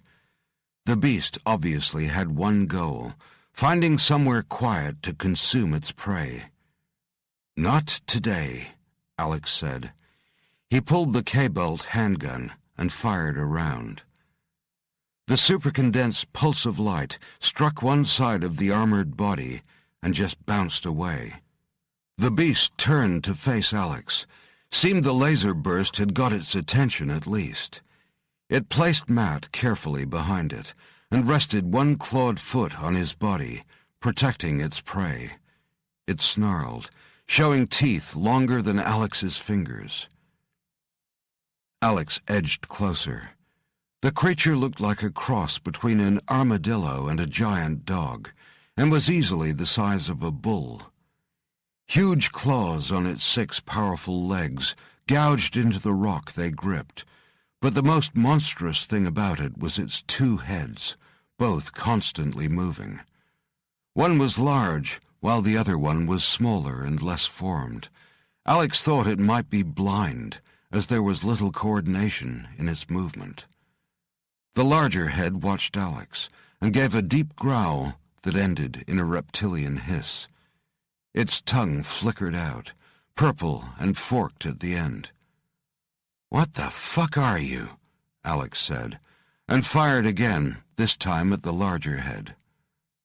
The thing lowered its brow, and the armor plating came together like a shield, impenetrable to the condensed energy burst. "Shit." Alex holstered the gun. "Okay, we do it the hard way." He pulled his K-bar blade and leaped from one rock to the next, closing in on the thing. The beast looked down at Matt, who groaned softly. It lowered its head, and its tongue slid out to lick at the blood trickling from a wound on his forehead. It hissed again, then bunched itself to leap. Alex did the same and met it mid-air. The creature was fast, but hampered by its large armor-plated body in an arena of boulders and broken rocks. Alex spun and brought an armor-plated fist down on the thing's forehead with all the force he could manage. There was a crack, and some of the armored scales chipped away. The creature shook its head and blinked in confusion. Alex grinned without humor. "Hurts, huh?" He moved his blade from one hand to the other as more shadows materialized from the dark canyon. 2 of the creatures approached, slinking like large cats over the tumbled rocks and human body parts, moving into an attack formation. Like a true pack, the creatures encircled Alex, concentrating on their major threat. Sam and Franks rained laser pulses and bullets down on them from above, but they bounced off their armor plating. "Jesus!" Alex ducked as a bullet ricocheted toward him. The fire from above immediately stopped. One of the creatures leaped at him, but before it had covered the 20 feet between them, something huge crashed it to the ground. Sam rolled away from it, coming to his feet, close to Alex. "Mind if I join the party?" he said, grinning. Alex returned the smile. "About time. But watch it, they have a hide like iron." "So do I." Sam rolled his shoulders, the mech suit mimicking his movements. He turned to deal with the beast that had gotten to its feet and was now circling him. For a large creature, it flowed smoothly over the broken stones. Alex turned to 2 others moving into an attack position in front of him. He grabbed a fist-sized chunk of stone and threw it at the closest. The 10-pound rock traveled fast and exploded against the beast's skull before it had time to evade it. It staggered momentarily. "Yes, you can be hurt," Alex said. He grabbed another stone and threw it at the second beast, but his aim wasn't as good, and the creature caught the missile in its jaws and pulverized it. These things had cunning and intelligence, he realized. It had destroyed the rock deliberately, to display the power of its jaws. They needed to be careful. Even with Sam's suit and Alex's amazing strength and regenerative powers, these things could grind them to dust if they got the chance. As if working to a signal, 3 beasts charged at Sam and Alex in unison. Sam met one of them head-on as it lunged, bracing his legs and trusting the combined weight of his body and suit to hold his ground. He grabbed each side of the larger head and hung on, using the hydraulics to try and crush its skull. The other 2 came at Alex. He knew he couldn't beat them with strength alone, so he leaped a dozen feet into the air, leaving them snapping at his heels. He twisted in the air and landed lightly, bouncing away immediately to avoid another of the ferocious beasts. He leaped again while they formed themselves into another attacking formation, landing beside Matt and quickly feeling his neck for a pulse. He was alive and opened his eyes weakly at Alex's touch. "Cerberus, it's real." "Matt, quickly, how do I fight them?" Alex asked, keeping his eyes on the approaching creatures. Matt raised his head. "Hercules blinded Cerberus. The eyes. It's the only area without scales." Alex pushed him back down. "Play dead," he told him, "or you soon will be." He leaped away, yelling as he went to draw the beast's attention away from Matt. They turned to follow him, but he knew he couldn't keep bouncing around like this. Eventually, they'd either anticipate his landing point or simply grow bored and return to Matt. He landed and spun just in time to avoid one of the beasts crashing into him. Alex ran, jumping from rock to rock, until he came to the cavern wall. He could hear the creature speeding after him, a sound like rock pounding rock. It was obviously used to navigating the hard surfaces and fissures of its subterranean domain. Alex leaped at the wall, but as he struck it, he coiled his legs to bounce back hard, flying at the creature so fast he was on it before it had a chance to react. He landed on its neck and punched down with his blade, digging deep into an eye on the larger head. The reptilian hiss became a roar that shook the air, and Alex was thrown free, his blade trailing a string of jellied optic fluid. The beast raked at its head, then searched again for its attacker. But Alex hadn't gone far. He was already leaping, knowing the creature's depth perception would be shot now one eye was gone. He landed on its scaly shoulders and stabbed his blade into its other eye. It reared up and fell over backward, writhing and screeching on the ground. "No more humans for dinner tonight," Alex told it. He saw that Sam was struggling with another of the monsters. He had it by the neck, managing to hold it at bay so it couldn't get its jaws around him. "The eyes, Sam!" Alex yelled. "The only weak spot!" Sam half-turned, his face red and streaming with sweat. He sucked in a huge breath, released the creature's neck, then brought his power-assisted fists together over each eye. Shards of the stone-like armor broke away, but the thing was hurt, not beaten. It raked a claw down Sam's body, ripping away the hyper-alloy tubing, plates, and pins embedded in his flesh. Sam's movement slowed, hampered by the damage to the suit. He was a huge man and fit, but he was fatigued, and the suit was heavy. He rolled side on, but the beast released him instead of attacking, and wheeled away. Alex saw they were all now focusing their attention on an easier prey, the beast he'd blinded. One grasped it by the neck. The armor-plated skin was no match for the crushing power of the huge jaws, and with a noise like breaking plates, the prey's neck collapsed. The huge beasts leaped away into the dark, the corpse of their fallen brother bouncing on the stones between them. Alex fell to his knees, breathing hard. He looked at his hands resting on the dark rocks. The biological armor plating was shattered and ripped. He bet his body probably looked the same, and knew it couldn't sustain much more punishment. But he had a feeling their trials had only just begun. He kneeled and wiped some blood and sweat from his eyes. "I did it," he whispered. He had retained control. Even under attack, his body and mind had continued to belong to him. He flicked away more blood, smiled, and got to his feet.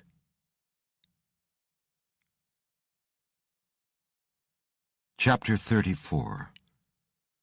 Matt put his hand to his neck. It was hot and sticky. His mouth was dry, and he knew he was losing a lot of blood.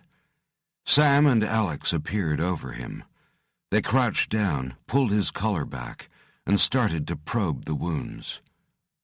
"Deep but clean," Sam said. "No way of knowing if the teeth carried infection or even venom," Alex said. "Going to have to give him a universal." Matt groaned as Alex helped him to sit up. "Wait till I tell people I got attacked by Cerberus." Alex snorted. "Sure, Prof." He stuck a field patch over the wound. "This has got steroids, antibiotics, and painkillers, all in one nice little cocktail. Should keep you together until we can get you home." He pulled the material back over the wound, and Sam slapped Matt's good shoulder. "Good as new. And by the way, did we mention how the hammer feels about people talking about what we do?" He grinned. "Oh yeah, right." Matt coughed as Alex pulled him to his feet. He rolled his shoulder, feeling the grating pain recede as the painkillers kicked in. Sam made him sip some water from his canteen. "You just lost the equivalent of a marathon runner's fluids in a few minutes," the big hawk said. Matt looked properly around the chasm floor for the first time and saw the carnage left behind by the Cerberus creatures over the years. There were bones and broken stone body parts in a thick layer on the ground, and coins too. "There's thousands of them," he said, "and a fortune in gold and silver. They probably offered the coins in tribute to the Gorgons, not realizing Maghera and her sisters didn't want them. They wanted the Minoans themselves. All the people that lived in those houses. They must have been brought down here by the priests." He frowned. Was it just to feed to these creatures? Sam kicked at a long bone. "Somehow the Gorgons escaped or were forced out. If not, who knows how many more people would have ended up like this." "Well, our job's to ensure no one else ends up like this," Alex said. Casey Franks leaned over the edge of the chasm above, looking down at them. Beside her, Reese Thompson had a scope to his eye. "What you want to do, boss?" Franks called down. Thompson yelled over the top of her, "We need to find Barkley!" Matt saw Alex's jaw set as he turned briefly in the direction the huge animal had taken the SAS man. Jackson's helmet was lying among the rocks, covered in blood. Alex retrieved it and rubbed away some of the gore. "He's dead," he told Thompson. "We don't know that. He could be Sergeant Thompson." Alex's voice boomed around the chasm.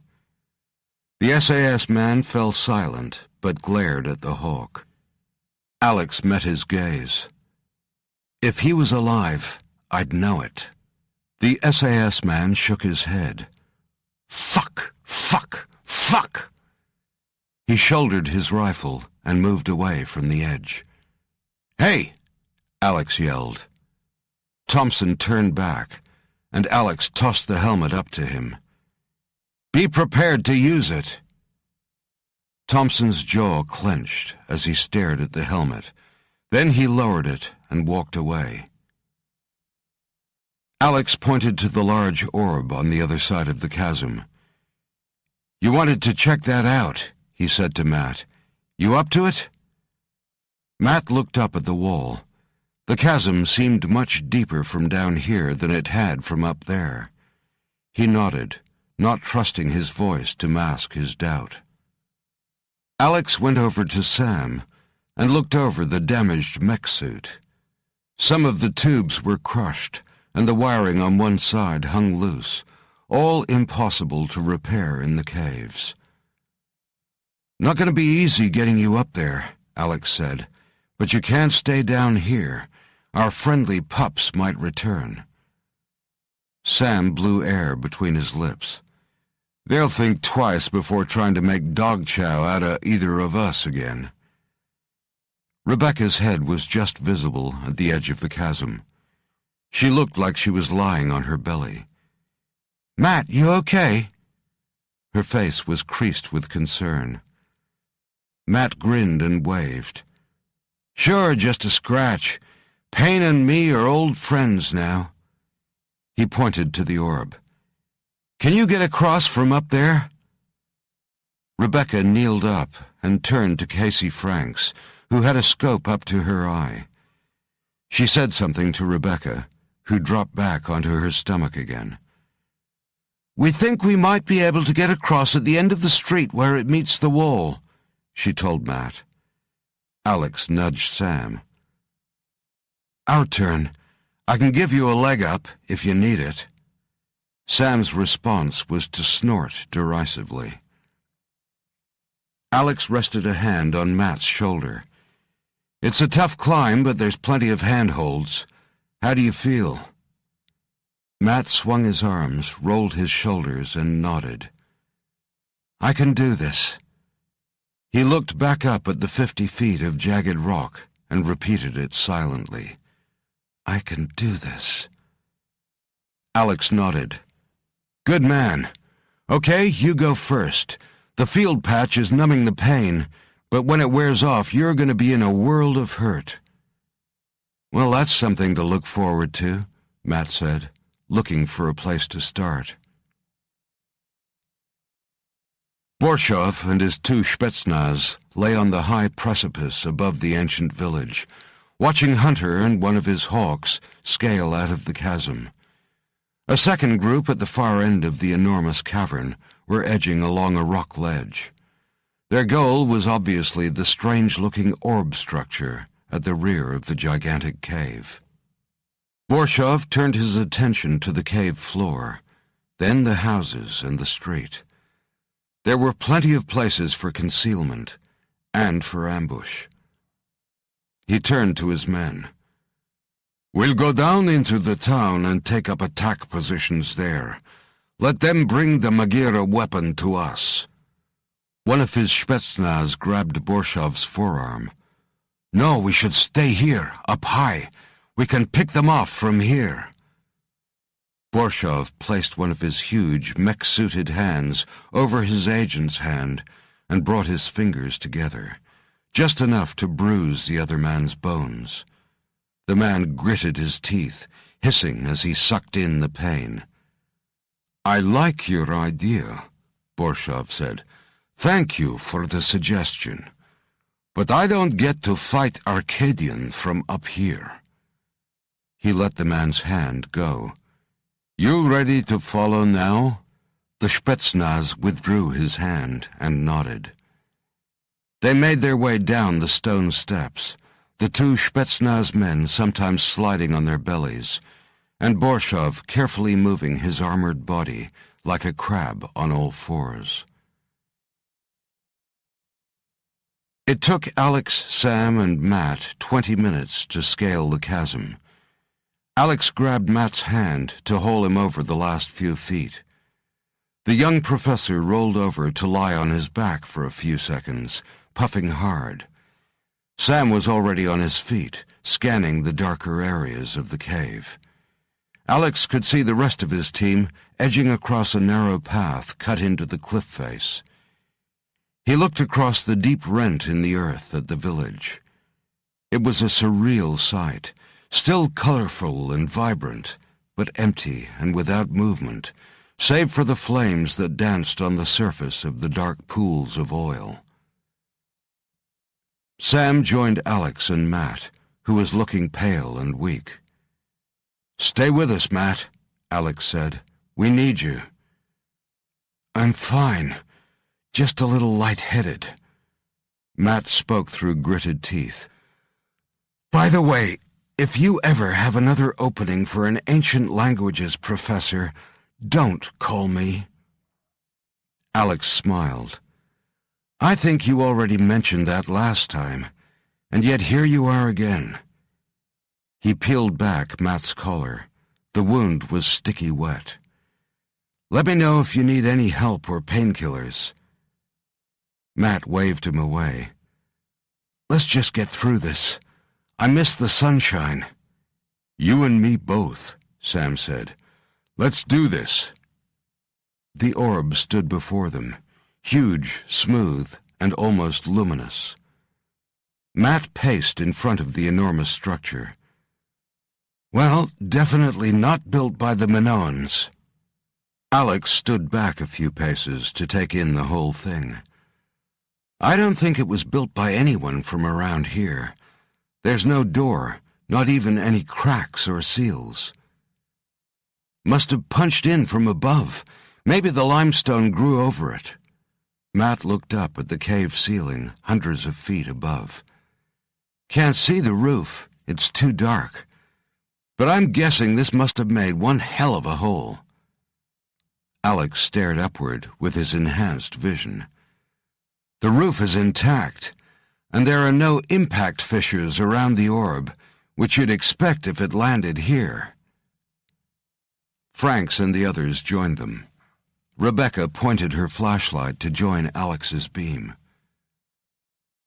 "There's a reason there's no hole in the ceiling," she said, moving her light around the sides of the structure. "I don't think this thing is being buried. It's emerging. Look." She pointed. "The geology here isn't flowstone. The caves in these parts were formed by water running through limestone over millions of years." She turned to face them, accidentally shining her light into Matt's eyes. "I think this thing is actually being exposed by erosion, and has been here for a long time, well before the time of the Minoans, or even the Paleolithic tribes." Alex motioned to the village across the chasm. "And that?" She nodded. "Yeah, I've been wondering about that. Maybe the early Minoans or some other earlier race discovered the orb and somehow managed to open it." Matt spoke softly. "And gods came out." Sam grunted. "Hungry gods by the look of all the bones." Rebecca waved her light over the smooth surface again. "Maybe the turning to stone is just an accident. Whatever came out of this orb is so different to us that we can't comprehend what it wants. For all we know, it has no idea that it's hurting us." "Are you kidding?" Sam said. "Newsflash. It's not hurting us. It's freaking killing us without mercy. Believe me, we'll give it the same treatment." "I agree with Sam," Alex said. "It's lethal, and we won't be taking any risks." He looked at the orb's white surface. "We need to open it. Ideas, people?" "Just one." Sam stepped up, raised the still-functioning arm of his mech suit, and crashed it down on the orb's surface. Even though the blow had the force of a piledriver, there was no dent or abrasion. Matt smiled. "Yeah, I'm betting the early humans used that approach. Good to see we've evolved from that." Sam scowled, and Matt winked in return. Alex ran his gloved hand over the smooth surface, pushing out his senses, trying to get an impression of anything. Nothing came back to him. No images, sounds, or sensations at all. It was as if the thing was a solid, inert mass. "We could try blowing it," Sam said to Alex, eyebrows raised. Matt snorted his derision. "We'll put that option on the short list," Alex said, touching the surface again. "Somehow the Minoans opened it. Think, what would they have had? What did they use?" Rebecca shrugged. "Did they open it?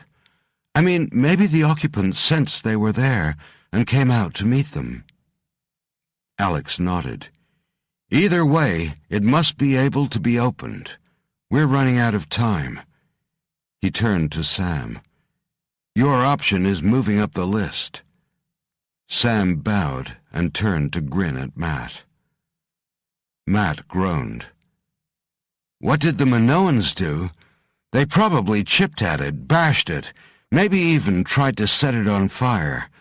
But its skin was impervious, so maybe they tried something less forceful." "They would have touched it," Rebecca said. "Before anything else, they would have laid their hands on it." "We did that," Alex said. Rebecca shook her head. "No, we've laid our gloved hands on it, but there's been no flesh contact." Alex pulled off his glove and placed his palm against the smooth surface. He closed his eyes and concentrated. This time he felt something. It was like a swarm moving continuously in his head. "I feel something. Like a hive. Look!" Franks pointed to his hand. A circle had appeared around it, glowing. The circle moved away from Alex's hand to the center of the orb, concentrated like a spot of light from a laser. The glowing dot widened, moving outward like a ripple on a pond. When it got to about 10 feet across, it stopped, and the center of the circle vanished, leaving a black hole. Alex stepped back. "Seems we're the key. It needed to feel flesh before it would open." Sam lifted his gun to his shoulder. "Maybe it needed to know food was available to its crew." "You know what this is?" Matt said, turning to them. His tone was excited. "This is why Meghera's been moving across Turkey, making her way here. Whatever's inside, it's important enough for her to come out of hibernation after all those millennia of imprisonment." He turned back to the orb. "I think it's where she came from. Really came from." He stepped forward, but Alex yanked him back. "Give us a few seconds first. Franks, Sam?" Franks and Sam stepped forward, their guns ready. Alex moved toward the hole in the orb, then paused. He turned slowly, looking back over his shoulder at the ancient village. "We okay here, boss?" Franks's gun was trained on the Minoan street. "Your puppy dog's back?" "No," Alex said slowly. "But something." He turned back. "Thompson, you're on watch." The SAS soldier nodded. Alex stepped up to the black hole in the orb. "Let's get this done and then get the hell out of here." He felt Sam and Franks a pace back at each shoulder as he stepped through the hole. As soon as they entered the black interior, a dim illumination kicked in, as though motion sensors had detected their presence. "Holy shit," Sam whispered. The interior wasn't a sphere at all. The three hawks were standing in a long tunnel. The lights continued to come on, all the way along the tunnel, until they stopped at a wall about a quarter of a mile in. "Just how big is this thing?" Sam said. He took a few steps and more lights pinged on, smaller this time, and on walls and panels. The big hawk pulled out a small silver box, and held it up, moving it over the interior. "What have you got?" Alex hadn't moved any further along the tunnel. Sam waited a second or two, then spoke without looking up. "No detectable signs of life." He looked up. "Or a known life, I should say." He read the screen again. "About 1,500 feet before we hit that wall." He frowned. "Holy shit, there's more beyond the wall. I mean, it's not just a wall, it's probably a bulkhead." Alex finally stepped forward. Rebecca was right. This thing didn't crash and embed into the wall down here. It's been eroding out of it for millions of years. Franks was looking at a control panel. "Yep, this baby definitely ain't from around here." "And then just powers up after all that time?" Sam said. "There's no radiation trace, so what's the power source?" "Bring the others in," Alex said. Sam walked to the entrance and waved in Matt, Rebecca, and Reese Thompson. Matt and Rebecca almost fell over each other clambering in, their eyes wide with wonder. Thompson paused, taking it all in, then exhaled slowly. "So, eons ago, humans knock on the door of this thing, and the Gorgons walk out." "One didn't," Alex said. He'd moved further inside the enormous hangar-like room, and was now standing in front of a recessed section that held a 10-foot-high tube filled with a cloudy fluid, and lit from within by a soft blue light. The figure suspended inside the milky liquid was enormous. "Oh my God!" Matt's mouth hung open. "Is that Megaera? How did it get here before us?" Rebecca peered at the tube. "Bipedal, 2 arms, and just the one head, unlike those damned dogs. And what a head." She moved to one side, trying to improve her view. "You can see where the legend of the snake hair came from. It looks like growths all over the cranium and neck, like rubbery extrusions, more representative of digits, I think. Maybe an extra set of fingers." She shrugged. "Or maybe sensory organs." "That is one ugly mother," Frank said, blowing air through her teeth as she looked up at the thing's face. Alex could see that its eyes were closed. The flattened face had no real nose, just 2 slits, with a flap of skin either side that would probably operate like a valve. The mouth was a long slit with tough, rubbery lips. Though it was hard to discern through the milky fluid, the Gorgon's skin seemed to have the pallor of wet clay. "Holy crap, it's got scales," Sam said, pointing to the small overlapping discs running from the neck to the torso, where they were larger, the size of poker chips. He stood back. "Jesus Christ, tell me again how this thing is supposed to be a woman?" There were no discernible genitalia. Instead, below the creature's waist, blood-red tendrils hung down to its knees. Alex placed a hand against the tank. He sensed a living presence, but not a single one, more like millions all operating in unison. "I have no idea whether this is Megaera or not," he said, "but this thing is alive. It's a cryotank." He took his hand away, flexing the fingers. "We still haven't tried to speak to her yet," Matt said. "We should at least make the attempt." He raised his eyebrows. "I volunteer." Alex turned to look at him. "Matt, these things have given us no indication at all that they can or want to communicate with us in any way. We don't even know if they're sentient. Maybe the real owners of this ship are dead, and these Megaera things are just specimens they collected on their travels." Rebecca stepped in front of Alex.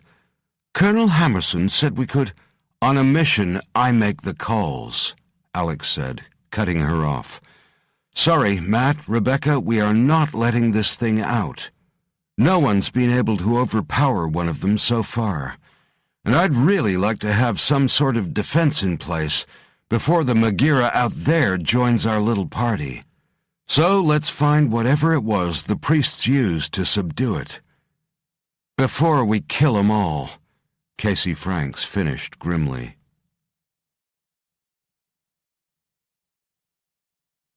Chapter 35. When he was sure they were all distracted by the huge white orb, Tony turned and slipped away.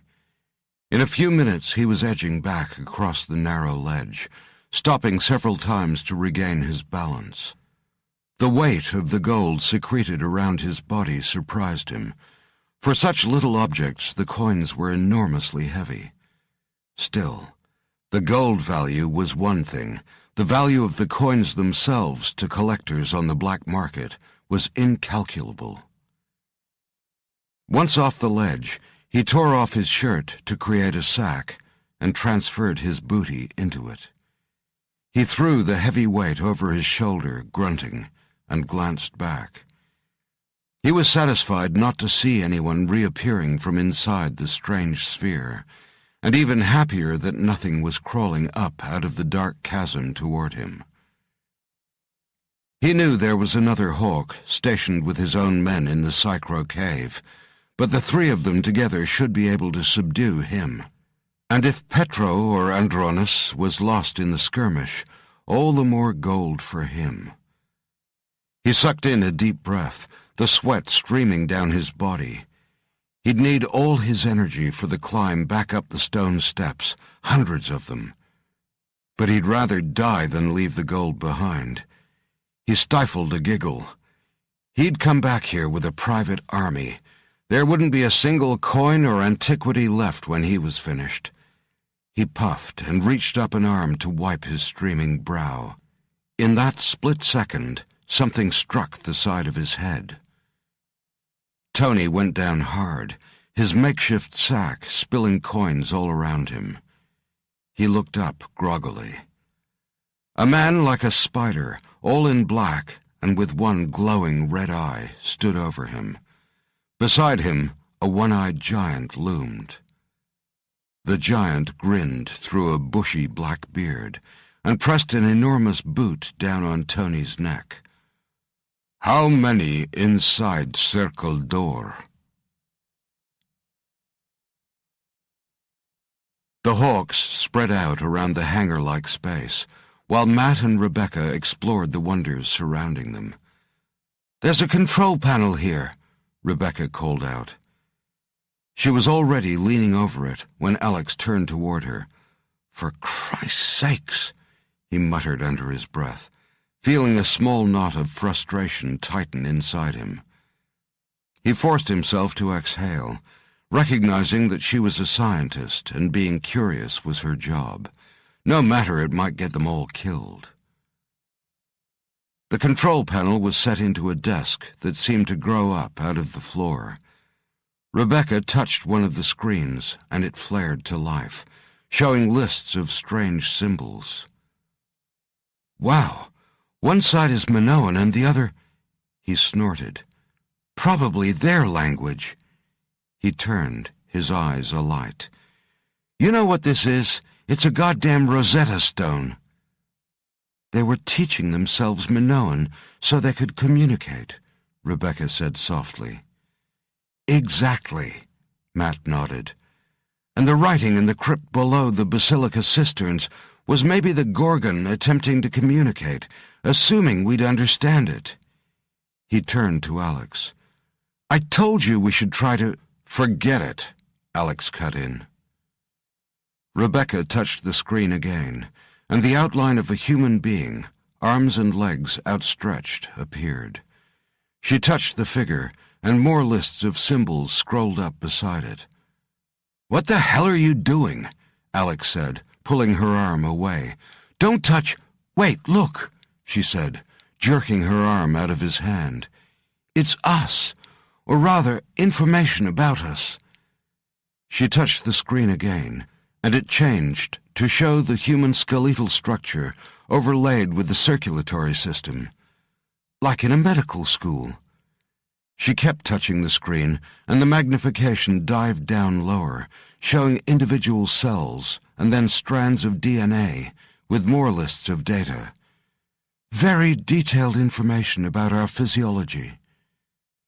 They wanted to understand us, Matt said.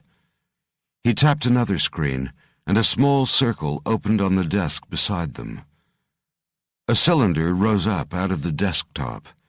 Inside, suspended in clear fluid, floated a small brown hand and forearm. Matt grimaced. Ah, shit. That's one way to understand us, Sam said. A piece at a time. I'm guessing it's a tissue sample, Rebecca said, peering at the foot-high tube. Like you said, it's exactly what you'd find in a medical school, Matt said. This isn't necessarily a bad thing. In fact, it's quite logical when you think about it. Know your enemy? Frank said. Matt shook his head. Rubbish. You don't need to cut them up to know them. Alex backed up. You might if they were a different species. An image of himself strapped down to a metal cot, and Captain Graham leaning over him with a scalpel jumped into his mind. To understand a different species, Alex thought darkly. He shook the images away, grabbed both scientists and pulled them away from the desk. Immediately the screens went dark. He looked to Sam. We're done here. Let's keep moving. Alex led the way down the long tunnel to the bulkhead. Matt and Rebecca following him, then Sam, followed by Franks and Thompson, like a pair of guard dogs. They had their guns up, moving them back and forth, turning to spot on the far entrance they came through to cover their only exit. In another few minutes they were standing before a huge, smooth wall. Alex tried placing his bare hand against the surface. Just as before, his hand glowed momentarily before a circle formed around it. The glowing ring widened, then dissolved into an opening. Muted lighting flicked on inside. Alex nodded to Sam to go through first. I don't believe this, Sam said, his voice echoing as he stepped inside. This thing is bigger than an aircraft carrier. The others followed him through. Soft lights continued to come on in a peristaltic wave, out and away from where they stood on a small walkway.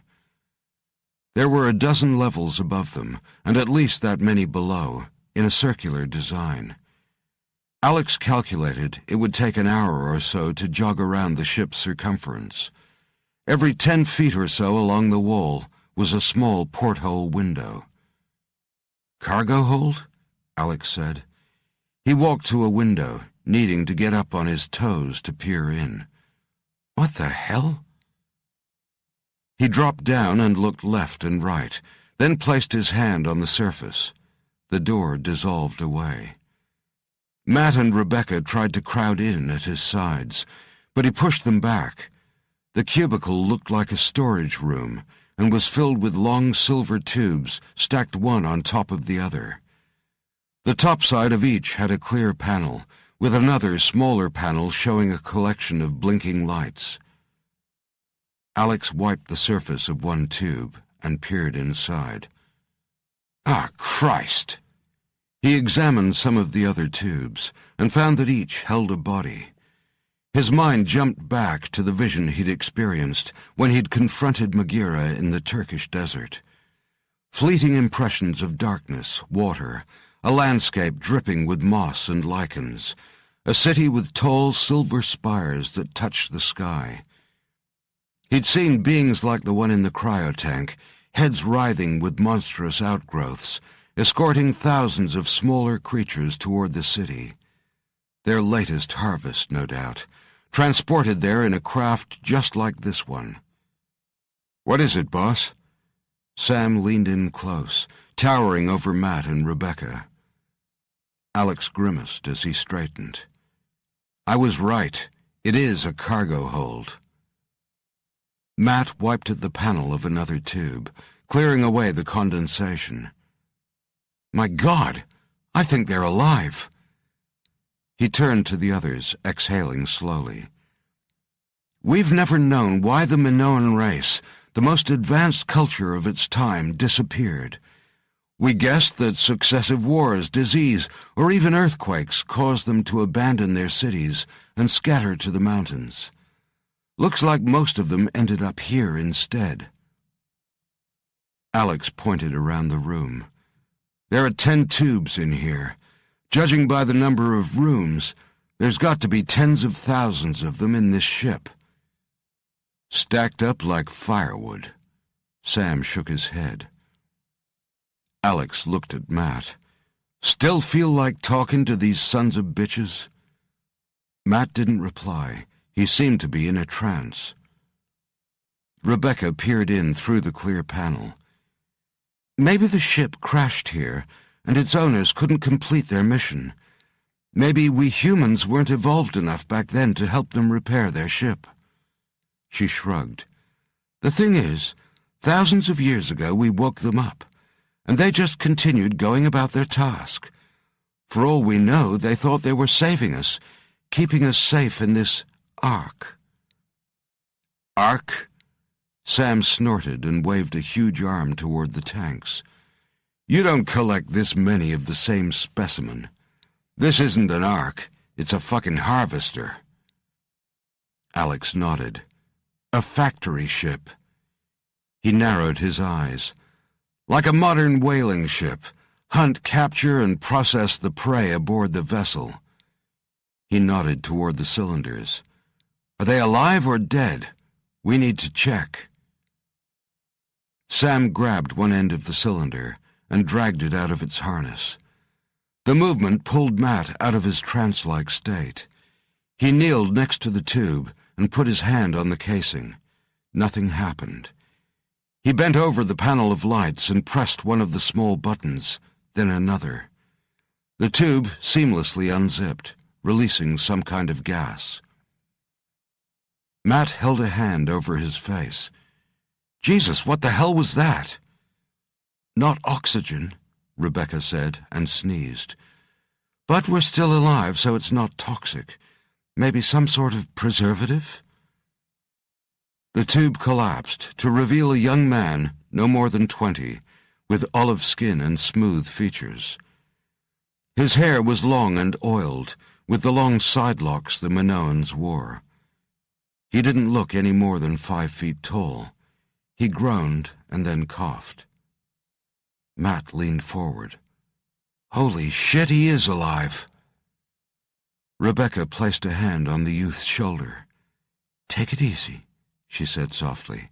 It's okay. The youth coughed again, his face wrinkling as if in pain. He crushed his eyes shut and his lips moved. Matt bent forward, listening, translating. He's asking if they've arrived in the Elysian fields yet. That's the Minoan version of heaven. The youth's lips moved again, and Matt's brow furrowed as he concentrated. He says, we are the gift to the gods. He looked up at the others, grinning.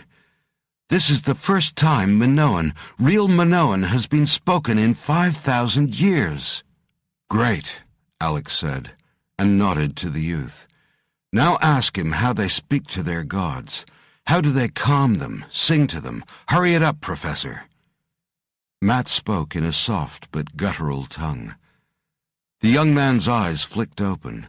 They were the darkest brown and filled with confusion. He grimaced, his teeth clenching together.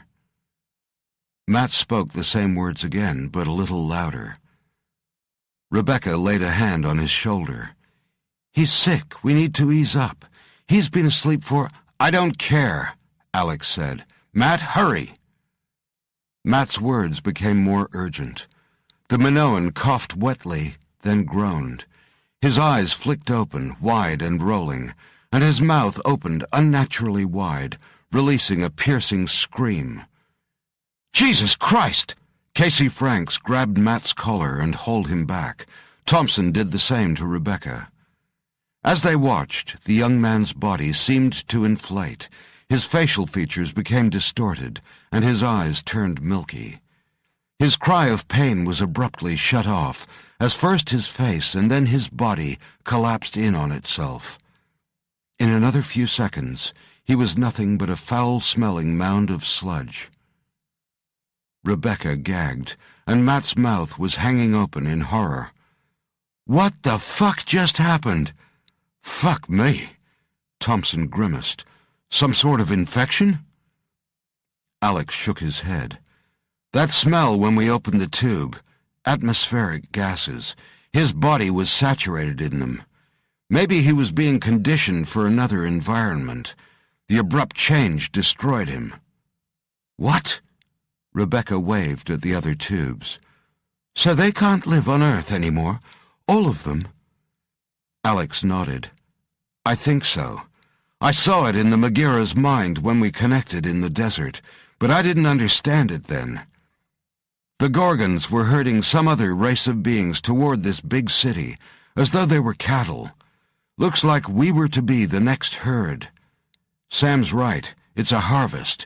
This entire ship is a livestock transport.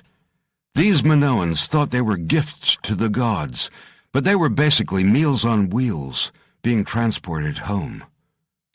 Sam growled deep in his throat.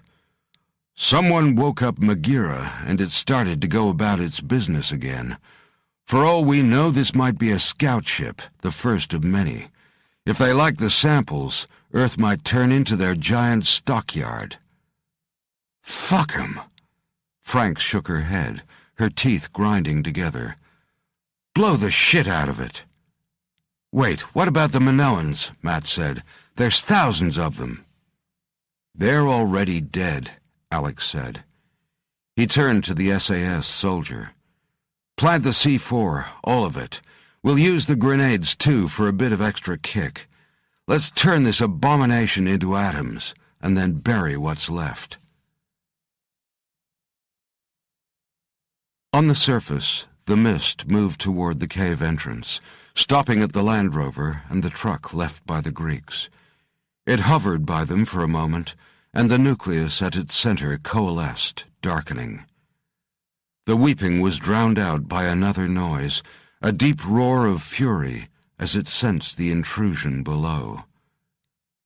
The mist swept toward the cave's opening, and the metal guardrail buckled as though squeezed by monstrous hands.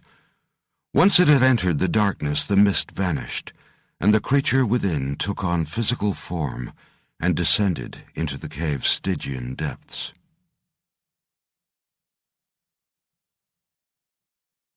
Chapter 36.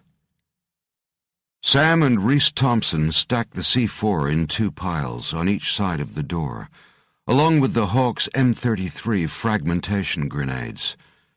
Sam had wired in the small silver tubes, each one amplified with HMX, a powerful nitramine chemical. Because of its high molecular weight, HMX was one of the most potent explosives around, with a lethal shockwave many times that of standard compact military impact devices. Simply put, they were a small package with a huge blast. Sam turned. "Boss, time?" 60 minutes. Alex set his watch. "Mark." Sam coordinated the timer and stood.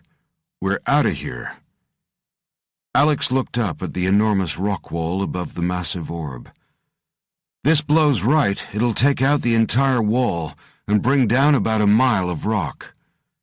Sam nodded, hands on his hips. "It'll work, and even if the blast doesn't kill these things, they'll be sealed in about 1 billion tons of stone. Better than Constantine's urn." "How much time have we got?" Matt asked. "Plenty." Alex looked at his watch. 58 minutes. But I wouldn't recommend any more sightseeing, so let's move it." Rebecca had her arms folded tightly across her chest. "I wish there was a way to save the Minoans. We'll be killing them as well." Frank spat onto the cave floor. "You must have skipped the part where the poor sap turned to mud right before our eyes. Like the boss said, they're already dead, lady."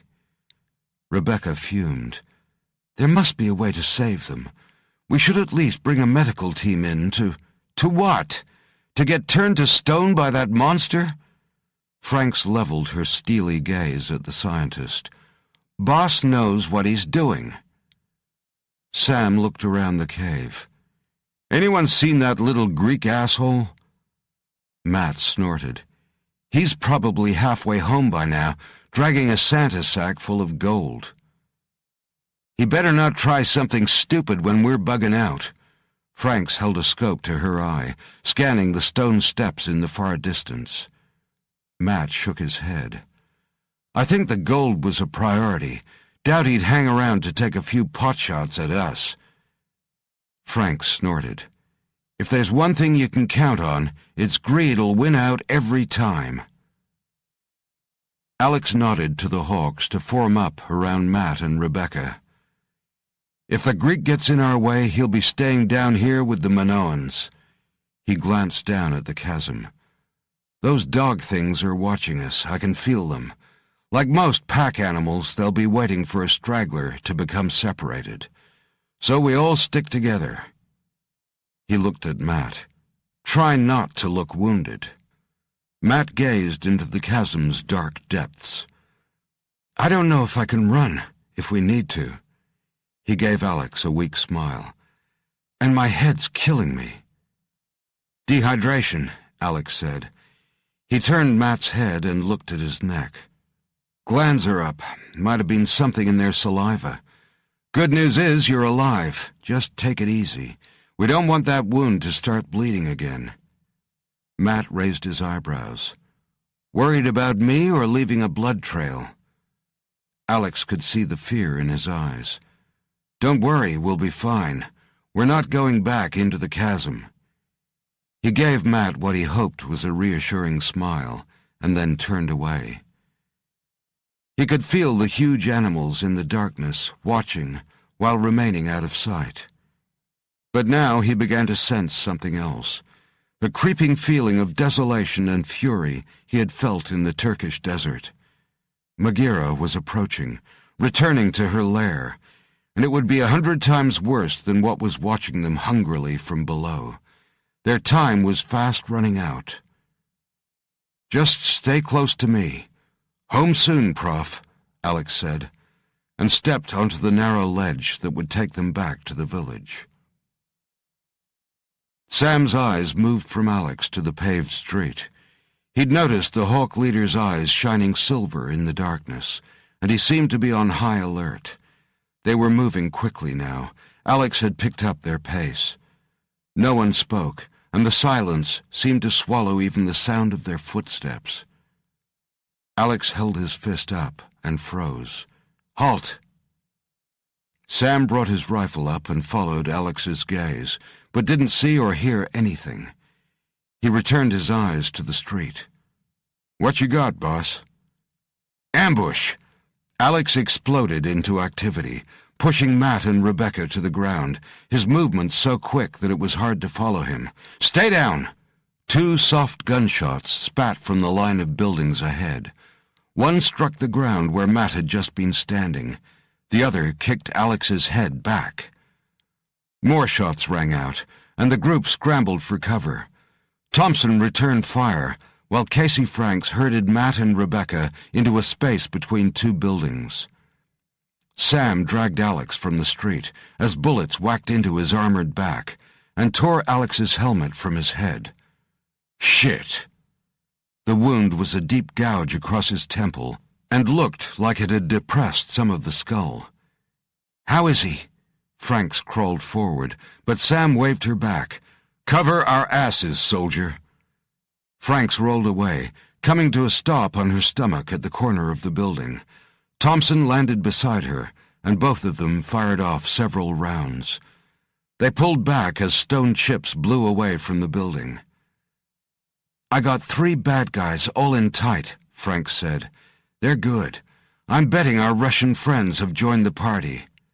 Use the laser on wide pulse. Blow the shit out of them, Sam ordered. He put his palm over Alex's wound, causing Alex to convulse. Sam pressed hard to keep him down. One of Alex's hands reached up and gripped Sam's wrist. Sam felt the pressure and was thankful for the mech's armor plating. Alex roared, a sound of pain and anger, and his body shook. Against his hand, Sam felt an unnatural heat emanating from Alex's skin. The wound's edges seemed to sizzle as the flesh knitted itself together. Franks had pulled her K-belt pistol and ramped it up to a single ball of energy. She picked her objective and let the pulse go. It traveled almost at the speed of light to its target and blew the front off the entire building. A figure darted behind the next building, firing back at her. Franks re-aimed, fired, and blew that house to rubble as well. The figure moved again. A grenade went off a dozen feet in front of her, and she pulled back just before she was obliterated. "Damn," Thompson said. "Like I said, they're good." She leaned back against the wall. "We're better," Alex said, using Sam's arm to pull himself to a sitting position. Blood dripped from his head onto his legs. He groaned. "That hurt." "Easy, boss." Sam held up a hand in front of Alex's face. "How many fingers?" "There are fingers?" Alex winced and put a hand to his temple. Matt gave Alex a thumbs up. "Try not to look wounded." Alex nodded and wiped at the wound. It had already stopped bleeding, and Sam could see the skin at the edges was pink. Alex grabbed Sam's shoulder and dragged himself to his feet. "How many are they?" Sam nodded to Franks, who gave the report. "We're pinned down, 3 guns. Borshov's probably one of them." Alex looked at his watch. "We need to get out of here." "I got someone coming out," Franks said. She lay flat, aiming her rifle instead of the pistol. "Got a hostage situation." "Alex Hunter, you come out." The deep voice with the thick Russian accent was unmistakable. "Oh, crap." Alex shook his head, trying to clear his vision. "We have to do this now?" "The big bastards got hold of the Greek," Franks said. Sam snorted. "So what?" "They've got us pinned down," Alex said. "We need to get out of here, and this might be the only way to do it." He grabbed Sam's arm. "I can finish this right now, but I need cover. Don't want another headshot. Be ready to make a run for it." "Are you kidding?" Sam said. "Even if your body repairs itself, that pain you're feeling is probably due to your brain just taking a freaking hammer blow. Boss, you can't take on Borshov right now. Even at your sharpest, it'd be a risk. Sure as my grandmother's Irish, that big bastard will have something up his sleeve." Sam stepped in closer and nodded toward Matt and Rebecca. "One more thing. You go down, they're dead. We're all fucking dead." Alex's eyes looked lifeless. "There are no absolutes in our job, Lieutenant." Sam recognized the use of rank. He let go of Alex and hoisted his weapon. Alex motioned over his shoulder to where the Russians were taking cover. "Borshov can keep us pinned down until the roof caves in on us, or he can pick us off one by one while we're trying to protect the civilians. Either way, we all die." He looked straight at Sam. "We'll give him what he wants. I'm the diversion. While I'm out there, get ready to move." Borshov grinned at Alex as he stepped out from the cover of the building. He was holding the struggling Greek up in front of him, a knife at his cheek. Alex could hear the man whimpering. He knew the Greek was as good as dead. He'd played this game with Borshov before. No one ever got away. "Tell your men to put their weapons down," he said. "They shoot, you all die." "I tell my men no shoot you. You do the same, da?" Alex kept his eyes on Borshov's. "Already dead. It's just you and me now." "Good." Borshov grinned. "We are men of honor." Alex moved sideways, looking briefly to where he knew the two Spetsnaz had concealed themselves. He could see the barrels of their guns pointed at his hawks.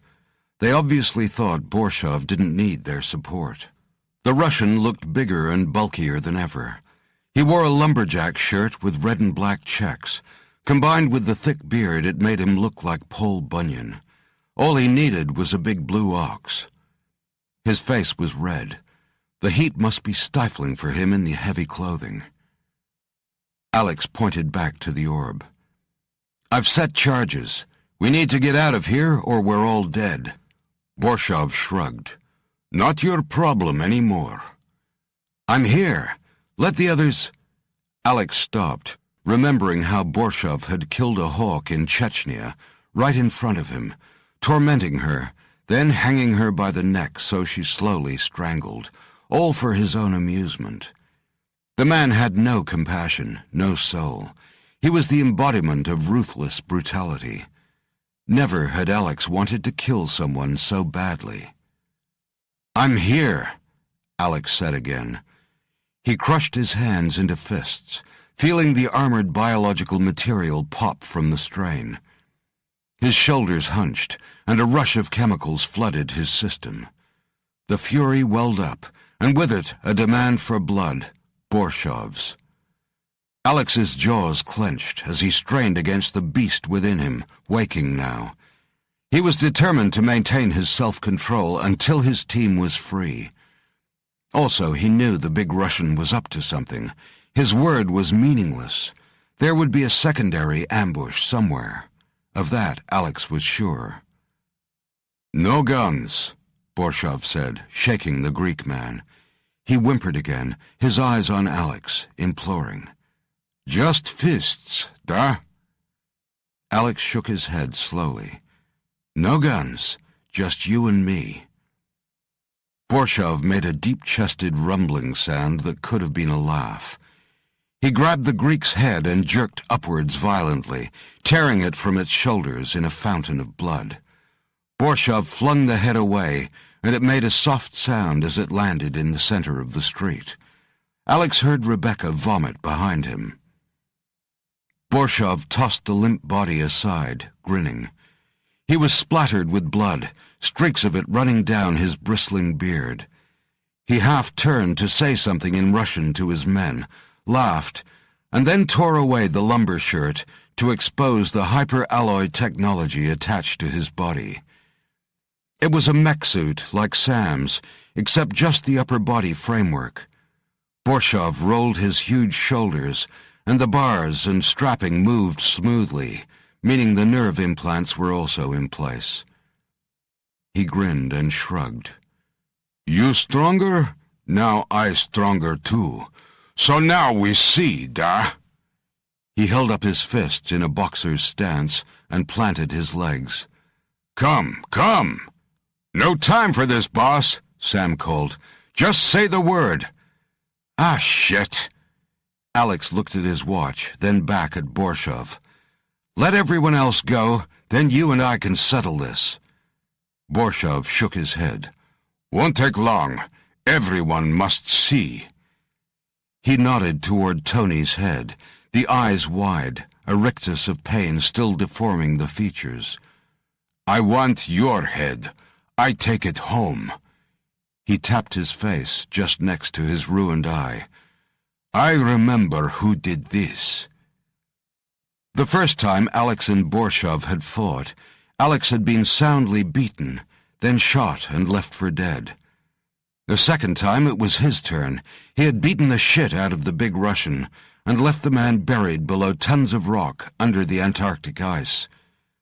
This time will be the decider, he thought. One of us will die. He hoped it wasn't going to be him. Borshov started to circle him slowly. The mech was only attached to his upper body. His legs were under his own power.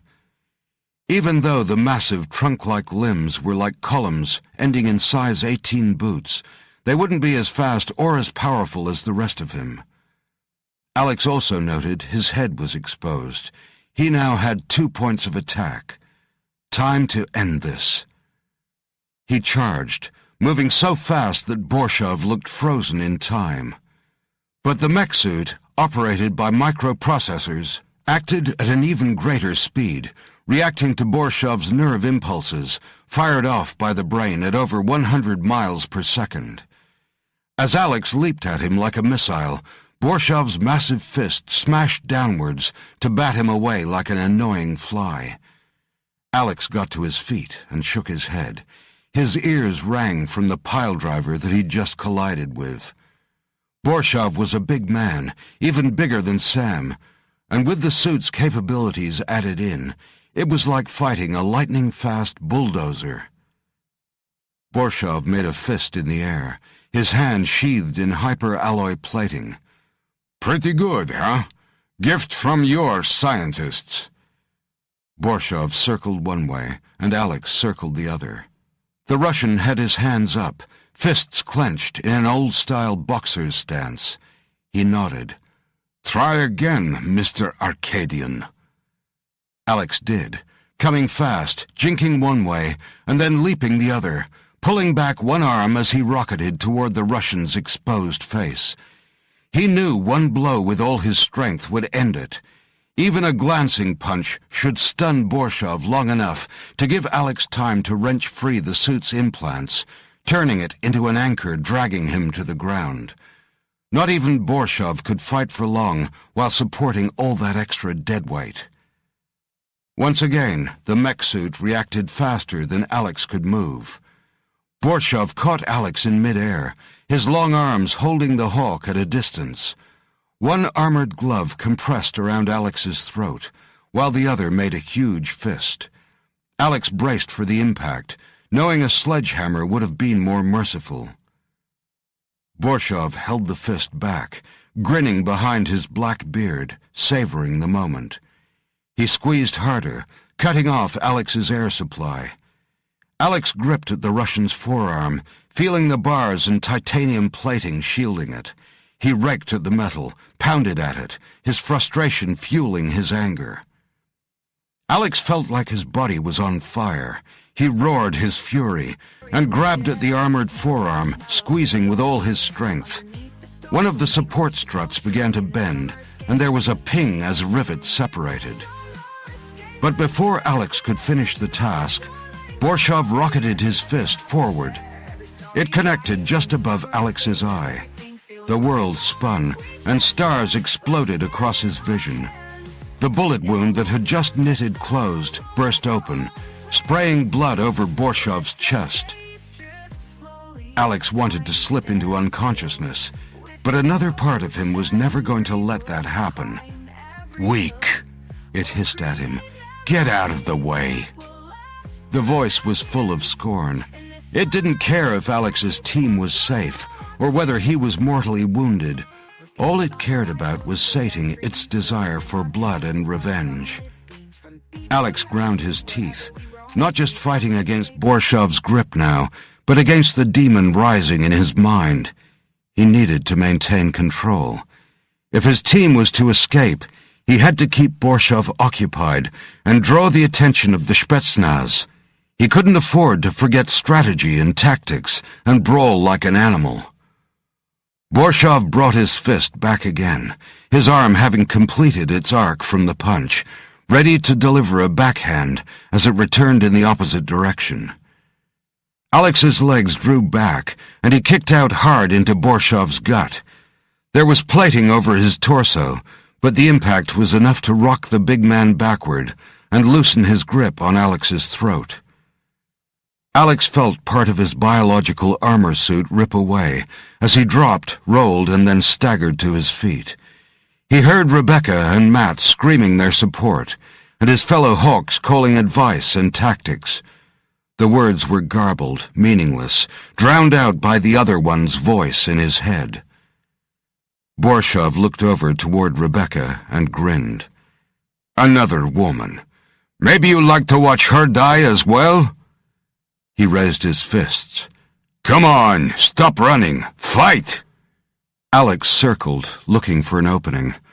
Borshov was growing impatient, obviously thinking he had the Hawk's measure, with victory only minutes away. The big Russian lunged, and Alex backed up. He lunged again, and Alex danced back out of his reach. Too late, he realized the Russian had herded him into a small lane between two buildings, a dead end. Alex felt his back strike the wall, no further to go. He glanced down to see more broken swords, bones, and skulls, evidence of another last stand by a group of Konstantin's soldiers. The trap was what Borshov had been waiting for. He charged. Alex used the wall to spring at the huge man, flying at him like a human spear. Borshov lunged, incredibly fast, but Alex expected it and twisted away, striking out at the Russian's head as he moved. Borshov's shoulder jerked up in defense, but Alex's blow, delivered with all his extraordinary strength and the extra weight of the biological armor-plated gloves, exploded titanium tubing and the hyper-alloy plating from the Russian's upper arm. Borshov's other arm flicked out, its hammer-like fist thumping into Alex's back. Alex went down, but got back to his feet and turned, smiling. Pain didn't matter anymore. Borshov rolled his shoulder. The movement was slower, and some fluid spurted from a severed tube. He pointed a finger at Alex. "You still fast, huh?" He reached down to pick up a broken sword, hefted it, and spun it in his hands. The iron was green-coated, and only about a foot of the blade remained. He grunted his approval, and waved the sword back and forth. "Soon I be like you. We have your scientist, the smart man who made you. By now he has told us everything." He shrugged. "No more Arcadian secrets. Soon be hundreds like you, maybe thousands." "You're not home yet," Alex said. He moved sideways, his eyes never leaving Borshov's. The big man slashed the blade back and forth, his eyes darting down to the ground momentarily. Then he grinned and leaped at Alex. Alex stepped back to brace himself, preparing to take the charge head-on. But instead of stable ground, his foot stumbled on a skull at his feet. Borshov had positioned him right over it. Alex fell backward as the big man leaped, coming down with the broken sword held in both hands. Alex reached to the side and grabbed a bronze shield, lifting it over his face. The clang of metal on metal was loud in the huge cavern. Alex batted Borshov off him and rolled away, bringing the shield up. He looked across to see Sam's gun up and pointed at Borshov. But Alex knew Sam wouldn't fire until the outcome was clear. Come hell or high water, Sam would stand his ground or die. 30 minutes, the big hawk yelled. Alex had two options: spend his last few minutes fighting the huge Russian, or be buried alive and condemn his team to the same fate. "Fight or die," the voice in his head whispered. "Fight or die," Alex whispered back. He turned, bracing himself as Borshov rushed at him. Alex held the shield up again, and Borshov's blow created a fist-shaped dent in the thick iron. The next moment, Borshov had ripped it from his hands. Grinning, he brought both hands together, and the ancient steel crumpled like a soda can. "No more flying away, little hawk," Borshov said, and charged like a bull. Alex saw the Russian had a long machete tucked into his belt. So much for no weapons, he thought. He was outweighed almost 2-to-1, which meant no matter how strong he was on the wrong side of any mass times velocity equation.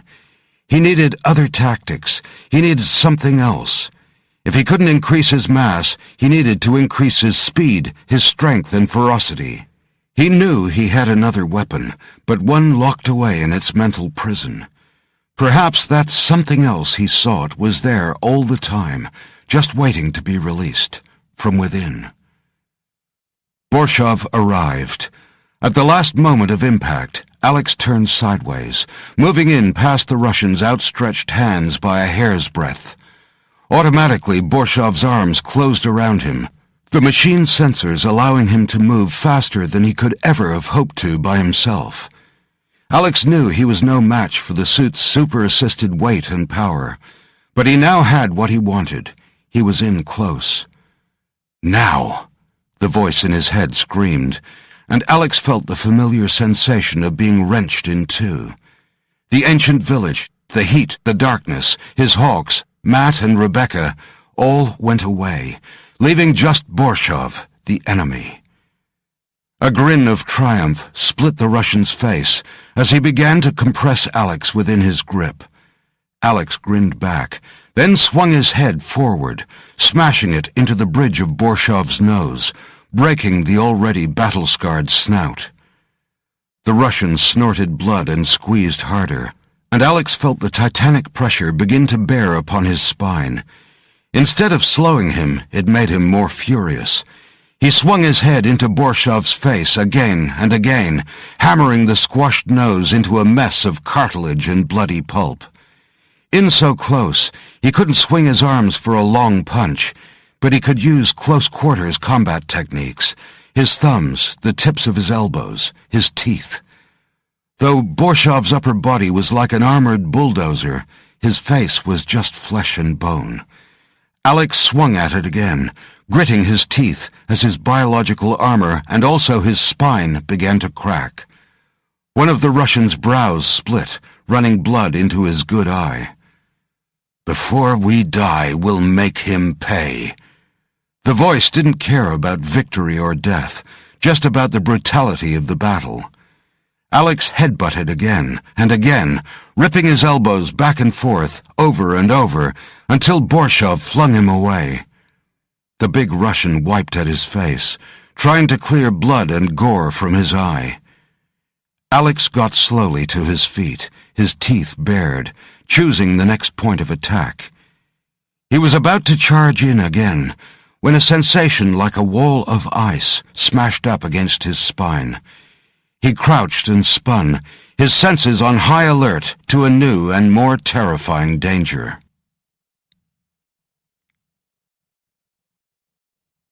Chapter 37. "I got a shot," Franks breathed, as she sighted along the barrel. "Negative on the shot," Sam said quickly. "Boss ordered us to sit tight." Sam kept an eye on the two Spetsnaz, who were undoubtedly doing the same to him. But that wasn't what transfixed him. Instead, it had been the two bloodied titans coming together in all their savage brutality. It reminded him of a ferocious dogfight, but with fists, boots, steel, and strength many times above those of mortal men. Though Borshov was the enemy, and a monstrous adversary in the mech suit, what worried Sam the most was Alex, and the way he had changed. He had once again become the thing that was loosed in Italy, the being that even Alex referred to as the other one. Sam gritted his teeth as the two men smashed into each other again and again.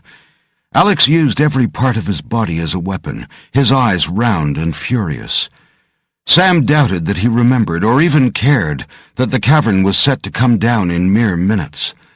The big hawk knew he might be forced into an invidious choice. What if Borshov went down? Would the other one be sated, or, in its bloodlust, turn its ferocity onto others? What would he then do against Alex? What could he do? Sam gripped his gun and looked up at the millions of tons of rock overhead. Maybe the cavern coming down might save them all from themselves. Thompson lifted his head. "Reed! Reed! We're going to have to move. Got to get Rebecca out of here." Sam cursed, but knew the SAS man was right. "Okay, but you two need to be the shields. Take all the heat from Borshov's men." He turned to Franks. "Get the sieves out. I'll stay and cover the boss." Franks's lip curled, and she looked as if she was about to challenge him. Sam's voice went up a notch. "Do it, soldier." Behind him, Sam heard Matt suck in a deep breath. "Oh, no, no, no! Look!" Sam turned to where Matt was pointing. A mist was forming up at the far end of the street. "For fuck's sake, right now?" He pulled the helmet visor down over his eyes. "Go to visor shields, people. Matt and Rebecca, blindfolds on. Looks like we got a visitor." Sam grabbed Alex's damaged helmet from the ground and moved to the corner of the building, hoping to get a chance to toss it to him. He prayed Alex, the real Alex, would take it. Alex heard Sam call to him, and he spun in time to catch the helmet out of the air. He held it aloft for a few seconds as he used every one of the techniques that Marshall had taught him to control his dark side. He knew that if he could release it, then he could also restrain it. He was in control, not the other way around. Blood spurted from Alex's nose as a hammer blow of pain struck from inside his skull. The cage swung shut. He won. Clarity returned in an instant, and he knew immediately what the danger was. Without a second thought, he jammed the headgear over his head and snapped the visor down. Immediately, the world turned to an artificial landscape, a high-graphics computer game where everything looked real but wasn't quite right. Borshov watched him, his face screwed in confusion. Behind the big Russian, the cloud formed up. Alex could hear it weeping. He wanted the man dead, but wanted to do it himself. "It's Magira," he called out. "Better shut your eyes, asshole." Then he turned and sprinted toward Sam. "Get him moving!" Sam roared instructions. Casey Franks dragged Matt and Rebecca, now blindfolded, to their feet and pushed them out into the street. Sam and Thompson ran alongside them, using their large bodies as shields against the Spetsnaz. As Alex had expected, it was unnecessary, as Borshov's agents concentrated their firepower on the solidifying figure rising up behind their commander. Borshov spun, and the figure grabbed him by the throat. Alex heard him groan as Magira compressed the mech suit's armored collar around his neck. Words hissed from between his teeth. "Mokt stragi!" Alex didn't know what the Russian meant, but guessed it was something to do with monster. Borshov struck out, making contact with Magira, but seemingly without effect. He struggled and jerked, but neither his own brute strength nor the mech suit was a match for the being that gripped him. It slowly lifted him from the ground, and Alex heard the powerful suit's hydraulics humming with the strain. He knew the strong alloys were probably the only thing keeping Borshov in one piece now. Its tentacles grasped at Borshov, slithering and writhing, as though each had a mind of its own. Alex could see that the bulbous ropes were tipped with sucker pads. Borshov's men sent more bullets smacking into Magira, but it didn't release its grip on its prey. It turned its terrible gaze on them, and Alex saw their faces first go blank, then twist in pain and horror. What looked like thick vomit poured from their mouths. One of the men struggled to his feet, clawing at his neck, but his movement soon slowed. A golden vapor escaped his lips, flying toward the Magira. It opened its large mouth and inhaled it. Borshov screamed. He screwed his eyes shut as the creature brought his face close to its own and struggled furiously, fighting for his life. The hideous face seemed to elongate toward him from within the mass of writhing tentacles. Borshov seemed compelled to open his eyes, and the Gorgon was revealed to him in all its horrifying glory. Borshov's eyes went wide. He coughed and then gagged. A thickened paste of soft stone exploded from his lips and spilled down his beard, solidifying as it hit the air. Borshov stopped struggling. Gradually his face became pale and lined with fissures. He was trapped in a stone prison made of his own skin and bone. The Gorgon drew him in close, opened its mouth impossibly wide, and inhaled, sucking out his essence. In those slitted, alien eyes, Alex saw a hell that contained the souls of millions. He remembered all the Minoans in the ship, stacked up like firewood, and realized they were food. This was how the monster fed, consuming some essence from within a human being, leaving the body a lifeless block of stone. He glanced at his team, already halfway up the steps that led to the cave's main entrance, and then down at his watch. 7 minutes left. Barely enough time if the collapsing wall brought down the entire tunnel system. He looked back to Magira and saw that its head was turning to him. Pain needled the center of his head, and fragments of static washed across his visor screen. The damaged helmet wasn't working at full capacity. He turned to run, but couldn't. Pain bloomed in his skull. It was too late. Sam brought up the rear of the group. Matt and Rebecca were still blindfolded, so their progress was slower than he'd have liked. Sam glanced back down at Alex and saw that he was staring at the Gorgon, unmoving. Shit, no! The only positive to the situation was that Magira also seemed frozen in place. Borshov's body, now nothing more than calcified stone, and the heavy machinery of the mech suit hung about the creature's neck like an anchor.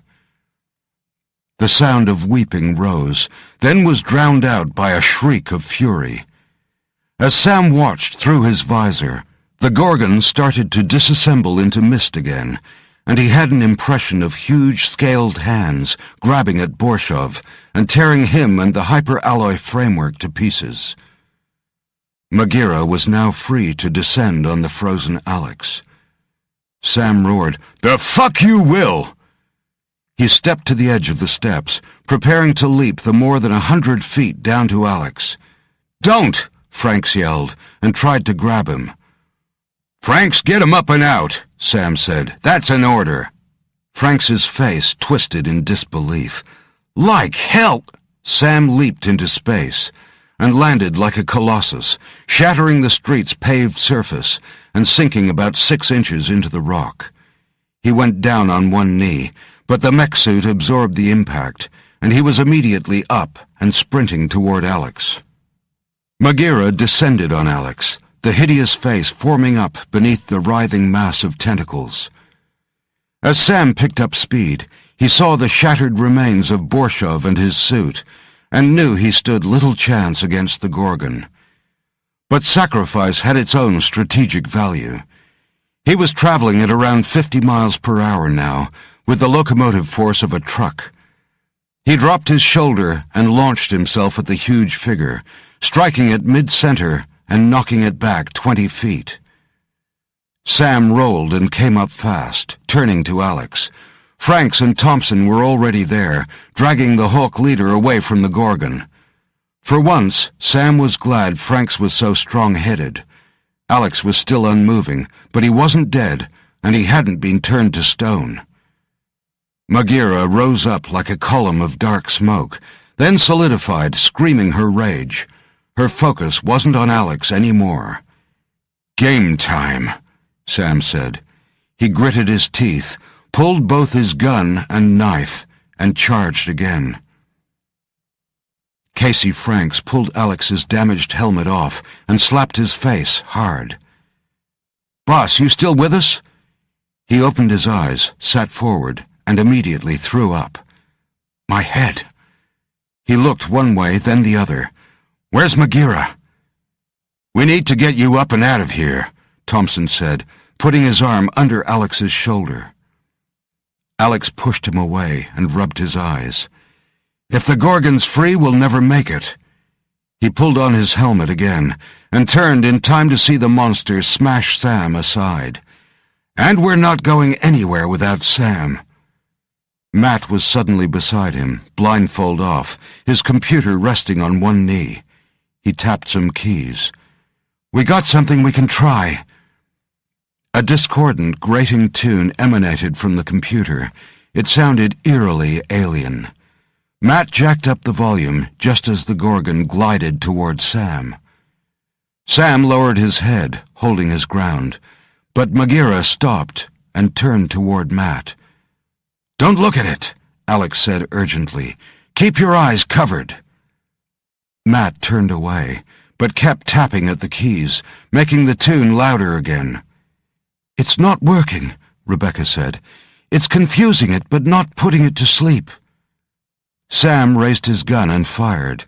The bullets did nothing other than attract Magira's attention. "We need to get out of here," Thompson dragged at Alex. "We'll never make it," Alex said, getting to his feet. He saw Borshov turn to stone, the obliterated mech suit. There was no way he'd let his second-in-command suffer the same fate. "It wants me." Alex had felt the thing's pleasure when it almost had him in its grip just a moment before. Perhaps it was his enormous strength or the furious being inside him, but whatever it was, Alex knew that he had given it nourishment beyond anything it had felt in countless millennia. "Then I'll give it what it wants." Alex ran toward the Russian's remains, picking up the long silver machete and swinging it at Magira.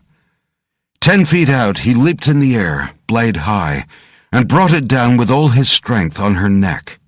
The blade bit deep, but didn't sever the head as Alex had hoped. Instead, the huge head turned and its mouth dropped open. The wail that emanated from it bounced around the huge cavern like a hurricane of madness and fury. Light poured from the wound. Alex raised the sword again, but before he could move, the pack of Cerberus hounds appeared, slinking between the buildings, their armored hides catching the glow of the flaming lakes of oil, their eyes as red as fire.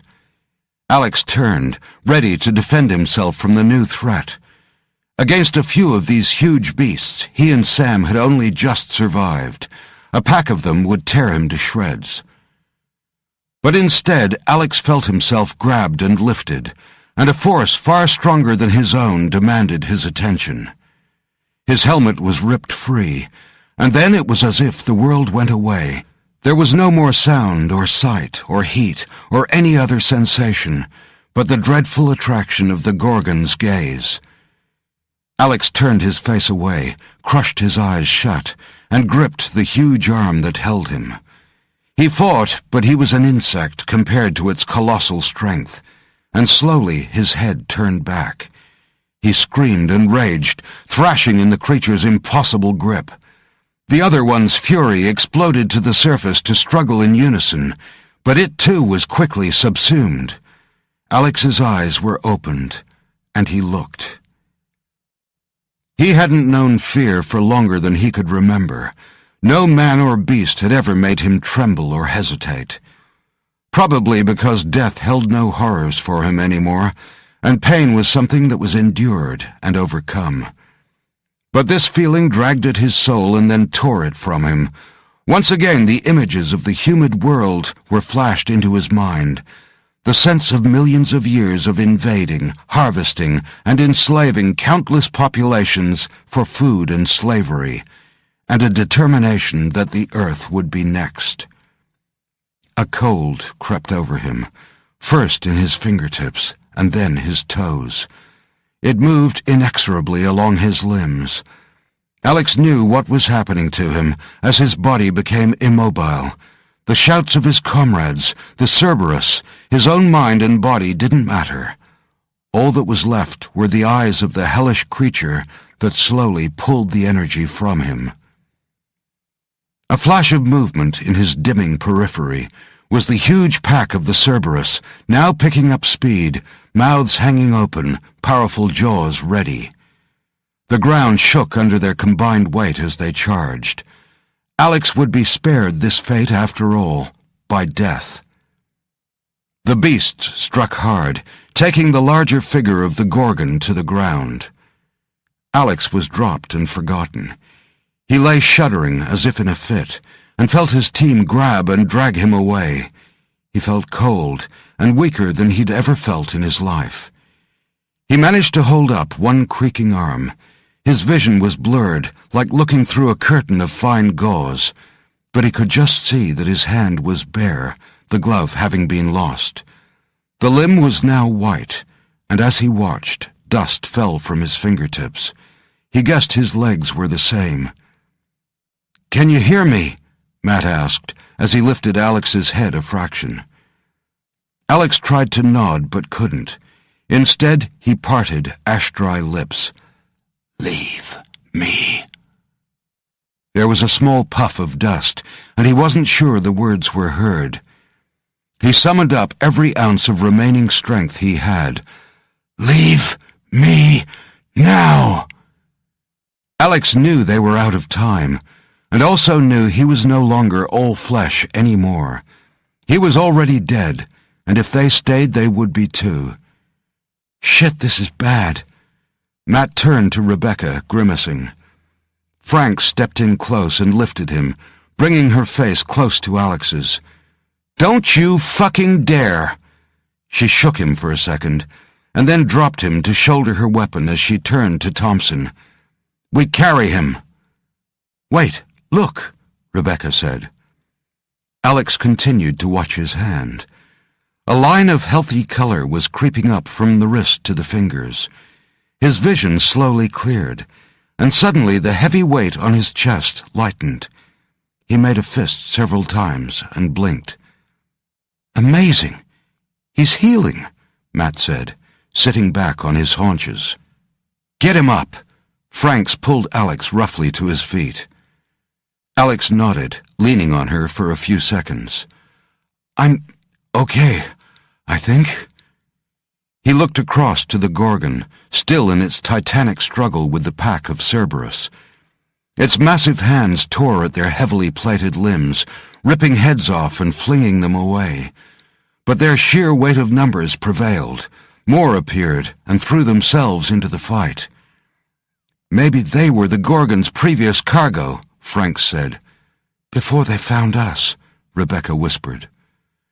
Alex turned to see Sam making his way around the melee, then sprinting to join the others. 3 minutes, he yelled to Alex. He grabbed Matt and Rebecca, threw them over each shoulder of the mech suit, and headed for the steps. "Go!" Alex yelled to Thompson and Franks. He knew the female hawk would never let him carry her, so instead he shoved her hard and fast in the middle of her back, pushing her up the first few steps. He staggered at first, but then picked up speed. Thompson scrambled behind them. Alex looked back to offer him a helping hand, but the SAS man simply pointed to the high cave mouth. "Keep going!" he yelled. Behind them, the Gorgon had thrown off its remaining attackers and was making its way toward the stone steps.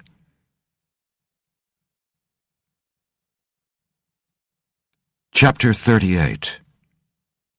They barreled along the mosaic tunnel, Sam crushing 5,000-year-old pristine images under his large boots. The tunnel got narrower, and he had to stop to let Matt and Rebecca off his shoulders. Matt kept one hand on the huge hawk's back, and with the other held onto Rebecca, which meant Sam could still pull them along at great speed.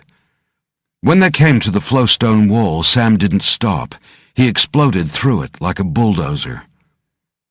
They crossed the drained pond and headed for the metal steps, with no time to catch their breath. Their plan was for the Gorgon to be trapped by the rockfall, not to follow them out. Sam led them up the metal steps, his feet clanging heavily on the steel. Matt and Rebecca were right behind him, followed by Casey Franks and Alex. Matt turned his head as he climbed and saw Reese Thompson emerge from the flowstone tunnel, his face beet red. He looked up at them, his face resolute. Then he sucked in a huge breath and simply stopped. Like a gush of foul air, a dark cloud spewed from the cave behind him and enveloped him. It coalesced and solidified, and then huge, scaled hands ripped his helmet from his face. Thompson's mouth dropped open, and his eyes became rounder than Matt had thought was humanly possible. And then he screamed, with such fear it made Matt's legs grow weak. "No, Reese!" Rebecca stopped and put her hands to her head. Matt grabbed her and pulled her on. He saw Alex pause by the railing, as if contemplating leaping over it. But in the next second, Reese Thompson shuddered and turned bone white. Bagheera sucked in his life force and finished its meal by ripping the petrified husk of his body into 1,000 fragments. It was obvious its rage wasn't going to be satisfied by simply draining the intruders. "Move, damn it!" Alex's face was furious. They were more than halfway up when Matt chanced another look over his shoulder. Bagheera's solid form had started to dissipate into the dark cloud again, and Matt knew the mist would be able to move at a speed that could outpace even Sam and Alex. "Incoming!" Casey Franks roared. She pounded up the steps, then turned to fire uselessly at the dark mass hundreds of feet below them. Alex looked at his watch. "What the hell happened to—" As if in answer, there came a massive hammer blow from deep in the ground. It sounded like 1,000,000 volcanoes erupting, accompanied by the grinding and cracking of millions of tons of rock. Matt saw that the entire cave system was being sucked into a giant void opening up beneath them. The stairs began to bend and then collapsed, as if the darkness was reeling them in on a length of rope. Huge stalactites fell from the ceiling like monstrous daggers, and walls split open. Rebecca stumbled and fell. Alex sprinted past, gathering her up. He pushed at Matt. "Move it, Prof!" Matt didn't need to be told twice. He ran, his heart hammering with exertion and fear. Vast underground wells burst their confines, pouring millions of gallons of water and debris toward them, turning the cave into a maelstrom of collapsing stone and surging whitewash. Sam was first out into the daylight, followed by Casey, Matt, then Alex and Rebecca. They slowed, but Alex urged them on. "We need to get higher. This whole area is going to collapse." They ran hard for another 10 minutes, up to a bluff overlooking the cave entrance. Matt's body gave out, and he fell to his knees, gasping. He looked back and gasped. The caves were gone. In their place was a huge black hole, rapidly filling with surging, muddy water. Alex stared into its depths, and Matt knew he was searching for anything living coming to the surface, but there was nothing. Matt rolled over to lie on his back. He heard Rebecca whisper, "Reese." "He saved us," Alex said. "He knew what he was doing. Bought us an extra 30 seconds. The difference between that thing swallowing us and getting out. He was a good man." Rebecca nodded and wiped away tears. "The Gorgons, the Minoans, the ship. It's like it all never existed." Matt sat up. "No one will ever believe it did. Probably a good thing. Some people are better off not knowing what really lurks in the dark." Alex finally looked away from the surging water. "No one must ever know about it. We don't want anyone going searching for the ship or the Gorgon. For all we know, it could be waiting down there for someone to dig it out again." On the flight home, Alex sat apart from the others. For once, there was a calm in his mind. No screaming devils calling for bloodshed. No other one in the dark corners of his consciousness, straining at its mental chains, waiting for the opportunity to take over. He dropped his head back against the seat. He was looking forward to continuing his treatment with Alan Marshall. For the first time in years, he felt in control. Though he doubted the furies within him would ever be fully laid to rest, he knew that he was learning to master them. He smiled and opened his hands, then squeezed them into fists, feeling the strength run through him. He felt good. He felt like he had something to offer at last, something to live for. He thought of Amy and Joshua, remembered how the boy had seen him in the trees and waved to him. Somehow his son had sensed the connection with the strange, wild-eyed, bearded man hiding in the forest. He smiled. Now he had something to hope for. Sam collapsed into the seat next to him with a thump. He'd removed the upper body mech gear, but he still overflowed into Alex's space.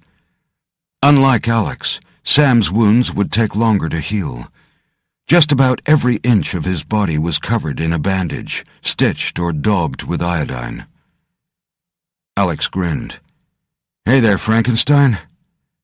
Sam snorted. "Just another day at the office."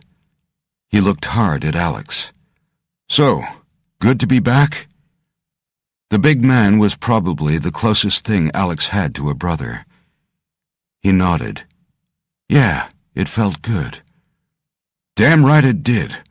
Sam punched him in the shoulder. "Good to have you back, Arcadian. You're home." Alex grunted and leaned forward to look out the window. "Nearly home." Chapter 39. Colonel Jack Hammerson read the Magira report and shook his head. "This goddamn world will never cease to amaze me." He closed the folder and fed the hard copy version into a shredder. The online version he allocated to deep storage in the underground information silos beneath U.S. Stratcom. He picked up the next folder and pulled at his lip as he read its contents. It was a report on a covert surveillance operation on a private citizen. He looked at the photograph of the mother and child. He knew the woman well, but she wasn't what interested him. With her was a child, a boy, less than 2 years old. He studied the face, the gray-blue eyes, piercing, serious. The next shot showed the boy holding up one end of a ride-on car with another kid in it. The child was lifting their combined weight with one hand. "Like father, like son," Hammerson said. He flipped the folder onto the desk and rubbed his eyes, then sat back in his chair and stared up at the ceiling. "Ah, Amy, there are no secrets left in this world anymore." He sighed. "So now what do we do with you and Joshua?" The interrogation rooms beneath the Kremlin were for special guests only. They were tiled and insulated, containing the screams that frequently emanated from within, and making them easy to hose out. President Vladimir Volkov looked down at the man strapped to the gurney. A metal spike extended from his nostril, with wires leading from it to a box that sent a mild electrical current into the area of his brain between the hippocampus and amygdala. Captain Robert Graham twitched and babbled nonstop, even though his lips were parchment dry. The doctor pulled up one of his eyelids to examine the rolled-back orb. The captain showed no physical response to the touch. "He has told us everything he knows about the Arcadian treatment and the subject," the doctor said. "He has no more secrets." Volkov grunted. "Get the information down to the labs. I want the treatments duplicated and commenced immediately." "It seems they didn't have much success," the doctor commented. "Only one Arcadian out of over 100 experiments." Volkov shrugged. "That is still 1 in 100, and we have 10,000 volunteers waiting in our gulags." "And Captain Graham?" the doctor asked. "He will never function normally again. Disposal?" Volkov's mouth turned down momentarily. "No, keep him alive. Let his brain empty completely. Who knows what other useful information he may have stored in there." He stripped off his gloves and dropped them to the floor. "So now we make our own Arcadians." He grinned, wolf-like. "And in Russia, everything is bigger and better."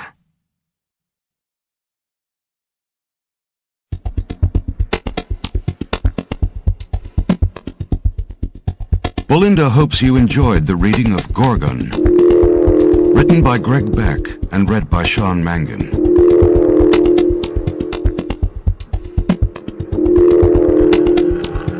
Author's Notes.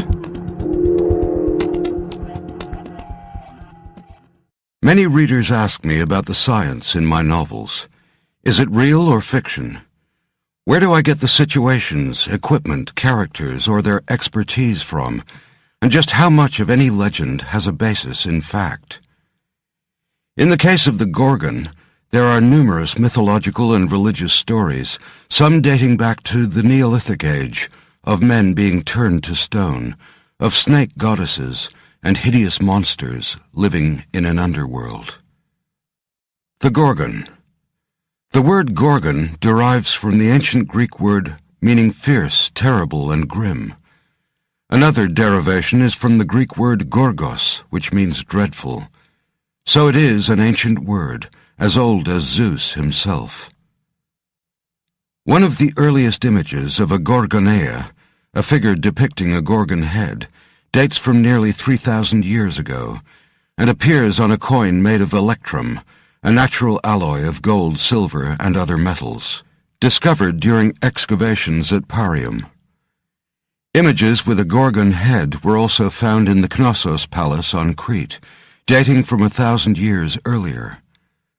A Lithuanian-American archaeologist, Maria Gimbutas, argued that the Gorgon mythology extended back to at least 6,000 BC, citing a ceramic mask from the Sesklo culture as proof. In her book, Language of the Goddess, she also identified the genesis of the Gorgoneon in Neolithic art and jewelry. Minoan jewelry found on the island of Moklos in Crete shows the figure of a female goddess with a monstrous writhing head, while other Gorgons are portrayed with clawed feet, wings, fangs, tusks, flashing eyes, large teeth, and sometimes a protruding snake-like tongue. In Virgil's Aeneid, written between 29 and 19 BC, Gorgons are said to live at the entrance to the underworld, dwelling in eternal darkness.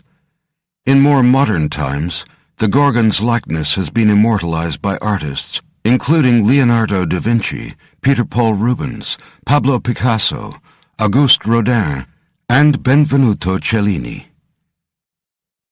Medusa. Medusa is the most famous of the Gorgon creatures. She, along with her sisters Stheno and Euryale, were the daughters of the sea titans Phorcys and Ceto. Many versions of the myth have Medusa, the youngest sister, as a beautiful maiden with long silky hair, said to be extremely wise but very vain. She and her sisters all served as priestesses to the virgin goddess of wisdom, Athena. However, the sea god Poseidon, Neptune, desperately desired Medusa and raped her inside Athena's temple. Athena blamed Medusa for Poseidon's attack and for defiling her place of worship. As punishment, she transformed the three sisters into hideous beasts with scaly skin, dragon wings, and hair formed of dozens of coiling snakes. As further retribution, the Gorgons were so horrifying that any man who beheld them was instantly turned to stone. Medusa and her sisters grew to become vicious monsters that took great pleasure in torturing their victims. Perseus was given gifts by the gods, winged sandals from Hermes, a helmet of invisibility provided by Hades, and Athena's silver shield to help him kill Medusa.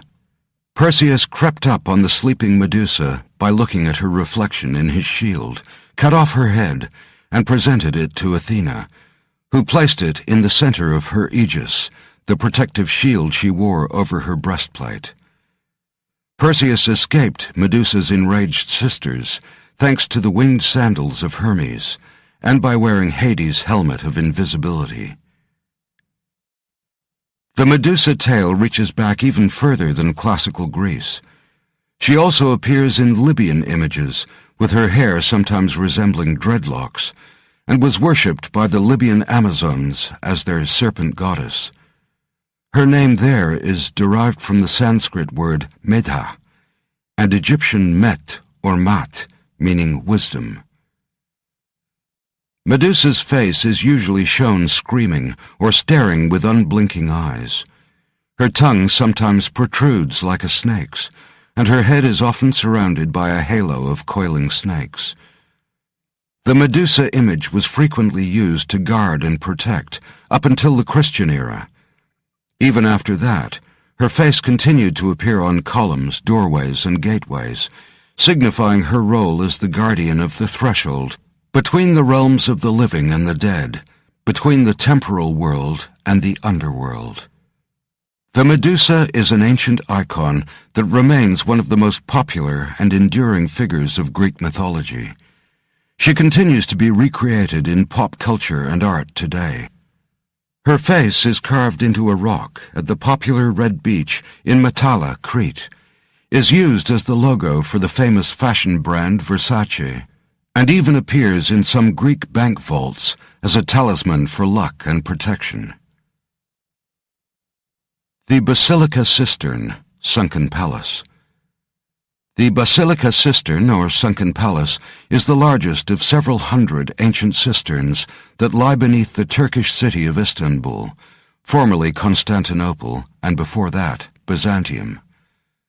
The Basilica Cistern is located 500 feet southwest of the Hagia Sophia, on the historical peninsula of Sarayburnu. The name derives from a large public square on the first hill of Constantinople, the Stoa Basilica, beneath which it was originally constructed. The Great Basilica was built between the 3rd and 4th centuries during the early Roman age as a commercial, legal, and artistic center. Ancient texts indicated that the basilica had gardens surrounded by a colonnade and facing Hagia Sophia. According to ancient historians, Emperor Constantine created the original structure, which was later rebuilt and enlarged by Emperor Justinian after the Nika riots of 532 AD, which devastated the city. The underground structure is enormous, even by today's standards, and historical texts claim that 7,000 slaves were involved in building it. The cathedral-sized cistern is an underground chamber of approximately 105,000 square feet, capable of holding nearly 3 million cubic feet of water. The ceiling is supported by a forest of over 300 marble columns, each 30 feet high. The Basilica Cistern has undergone several restorations since its original construction, the most recent in 1985, when 50,000 tons of mud was removed, and a platform built to replace the boats that once used to take tourists through it. In 1963, before the platform was built, the Basilica Cistern was used as a location for the James Bond film From Russia with Love. Located in the northwest corner of the cistern are 2 columns that stand on blocks carved with the Medusa's face. The origin of the carvings is unknown, though it's been suggested the blocks might have been brought to the cistern after being removed from a building of the late Roman period. Architects believe the blocks were placed sideways and upside down to form the best support for the columns. However, legend has it that the blocks are oriented sideways and inverted in order to negate the power of the Gorgon's gaze. Many Byzantium-era sword handles and small pedestal columns were engraved with the Gorgon's head upside down to deflect the power of her gaze while still enjoying its protection. The Greek underworld. Hell is viewed by many religions as a place of torment, often for eternity. However, religions with a cyclic history often depict hell as an intermediary state between incarnations, such as between life, death, resurrection, or reincarnation. It is usually located in another dimension, above or below us, and sometimes entered through a volcano's crater, a cave, or even below the sea. It is sometimes portrayed as crawling with demons that torment those who live there, and ruled by a supreme being, a god of death, such as Nergal, Hell, Enma, Satan, or Hades. The Greeks had a rich mythological underworld, a place where souls went after death, described variously as being at the far ends of the ocean, or beneath the depths or ends of the earth. It was considered the counterpart to Mount Olympus, and filled with darkness in opposition to the kingdom of the gods, which was filled with light. In Homer's Iliad, the underworld, Hades, is a dark, damp, and moldy place buried inside the depths of the earth. The dead cross a river to get there, must pass through gates guarded by the monstrous many-headed hound Cerberus, and present themselves for judgment before King Hades. In the Odyssey, a sequel to the Iliad, Hades is described in even greater detail, and is now located at the end of the earth, on the far western shore of the massive dark river Okeanos, beyond the gates of the sun and the land of dreams. Hesiod's Theogony describes Hades as lying at the end of the flat disk of the earth, beyond the river Okeanos and the land of evening. Hesiod also introduces the Islands of the Blessed, a paradise realm reserved for the great mythological heroes. Charon, the ferryman of the dead, first appears in the epic poem The Minyad, attributed to Prodicus the Phocaean, date unknown, punting souls across the Acarausian lake in a skiff. Here the dead are often described roaming across fields of asphodel, a pale grey plant that is edible but virtually tasteless, regarded by the ancients as a food of last resort. In most versions, life in the underworld is full of shadows, without sunlight or hope, a joyless place where the souls of the dead eventually fade into nothingness. Few mortals escape back into the land of the living, with two notable exceptions. Hercules descended to Hades to rescue Theseus, and also capture the giant hound Cerberus. But in Greek mythology there were few mortals like Hercules. It takes an exceptional person to undertake exceptional adventures, such as Captain Alex Hunter, the Arcadian. Sauromations, the snake people of ancient Russia. The Sarmatians, or Sauromations, were an Iranian people whose territory covered the western part of Greater Scythia, modern southern Russia, Ukraine, and the Eastern Balkans, from about the 5th century BC to the 4th century AD. Archaeological evidence suggests that Scythian Sarmatian cultures may have given rise to the myth of the Amazons. Graves of women have been found in southern Ukraine and Russia, with the women dressed for battle. Their bones showed signs of deep wounds, meaning these women didn't just dress for battle, they also fought. The Greek name Sarmatai derives from the shortening of Sauromatai, which is associated with the word lizard, sauros. The Greeks compared the Sauromations to lizards because of their reptile-like scale armor, created by slicing horses' hooves into discs and lashing them together. They also carried dragon standards and had sharp teeth and small, lively eyes. The Sauromations started to decline in the 3rd century, finally disappearing in the 4th century due to the incursions of the Huns, Goths, and Turks. Stone Man Syndrome. How does someone turn to stone, become a living statue? The condition is still largely a mystery today. So is it any wonder that the ancient Greeks, Cretans, Minoans, Iranians, and dozens of other races came up with all manner of legends to account for this bizarre affliction? In the 17th century, the French physician Charles Pétain described a case of a woman who was turning to wood, which was actually the uncontrolled growth of bone. The woman had an incredibly rare condition that caused her flesh, cartilage, tendons, and organs to slowly ossify.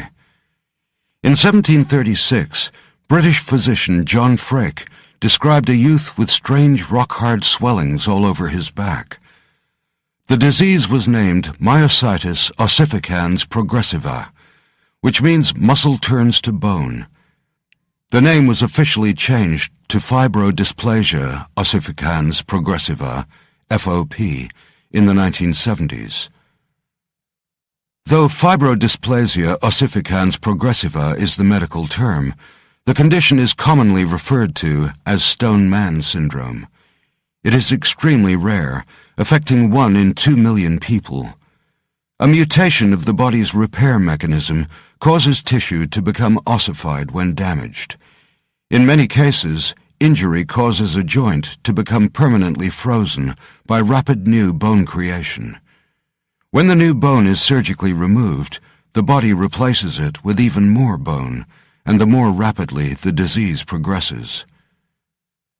The best-known case is that of Harry Eastlack, 1933 to 1973, whose condition began at the age of 10.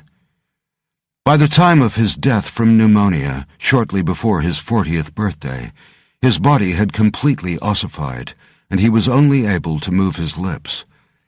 Eastlack donated his body to science, in the hope that scientists might find a cure for this little-understood, terrible disease. His preserved skeleton is kept at the Mutter Museum in Philadelphia and has been an invaluable source of information in the study of FOP. Why does a healthy person's body turn on itself like this? Evolutionary biologists have theorized that higher mutation rates are beneficial in some situations because they enable organisms to adapt more quickly to their environments. For example, bacteria that is repeatedly exposed to antibiotics can have a much higher mutation rate than the original population, developing into a stronger strain. However, there doesn't seem to be a logical explanation for FOP. It's believed to be caused by a molecular misfire, a major system error in the human body. Something causes the body's wound repair system to malfunction, gradually converting tendons, ligaments, and skeletal muscle into sheets of armor plating. The sufferer becomes a prisoner in his or her own body. Stone Man syndrome is one of the rarest conditions known to humankind, and one of the body's enduring mysteries.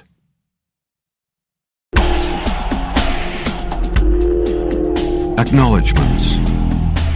As a kid, I believed in magic.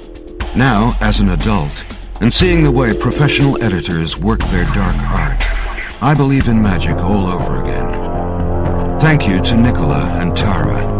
Your work is a mix of good ideas, good judgment, and magic. Also, thank you to Pan Macmillan's Momentum's entire formidable team, and especially Joel and Mark, who turned my words into a book. Our audiobooks are becoming increasingly popular among travelers, families, and people who are on the go. If you really enjoyed this audiobook, please introduce your friends and family to the experience. We're sure they'll love you for it. If you want to hear more about our fabulous range of titles, please visit us online at bolinda.com. Thanks for listening, and remember to always take a Bolinda audiobook with you.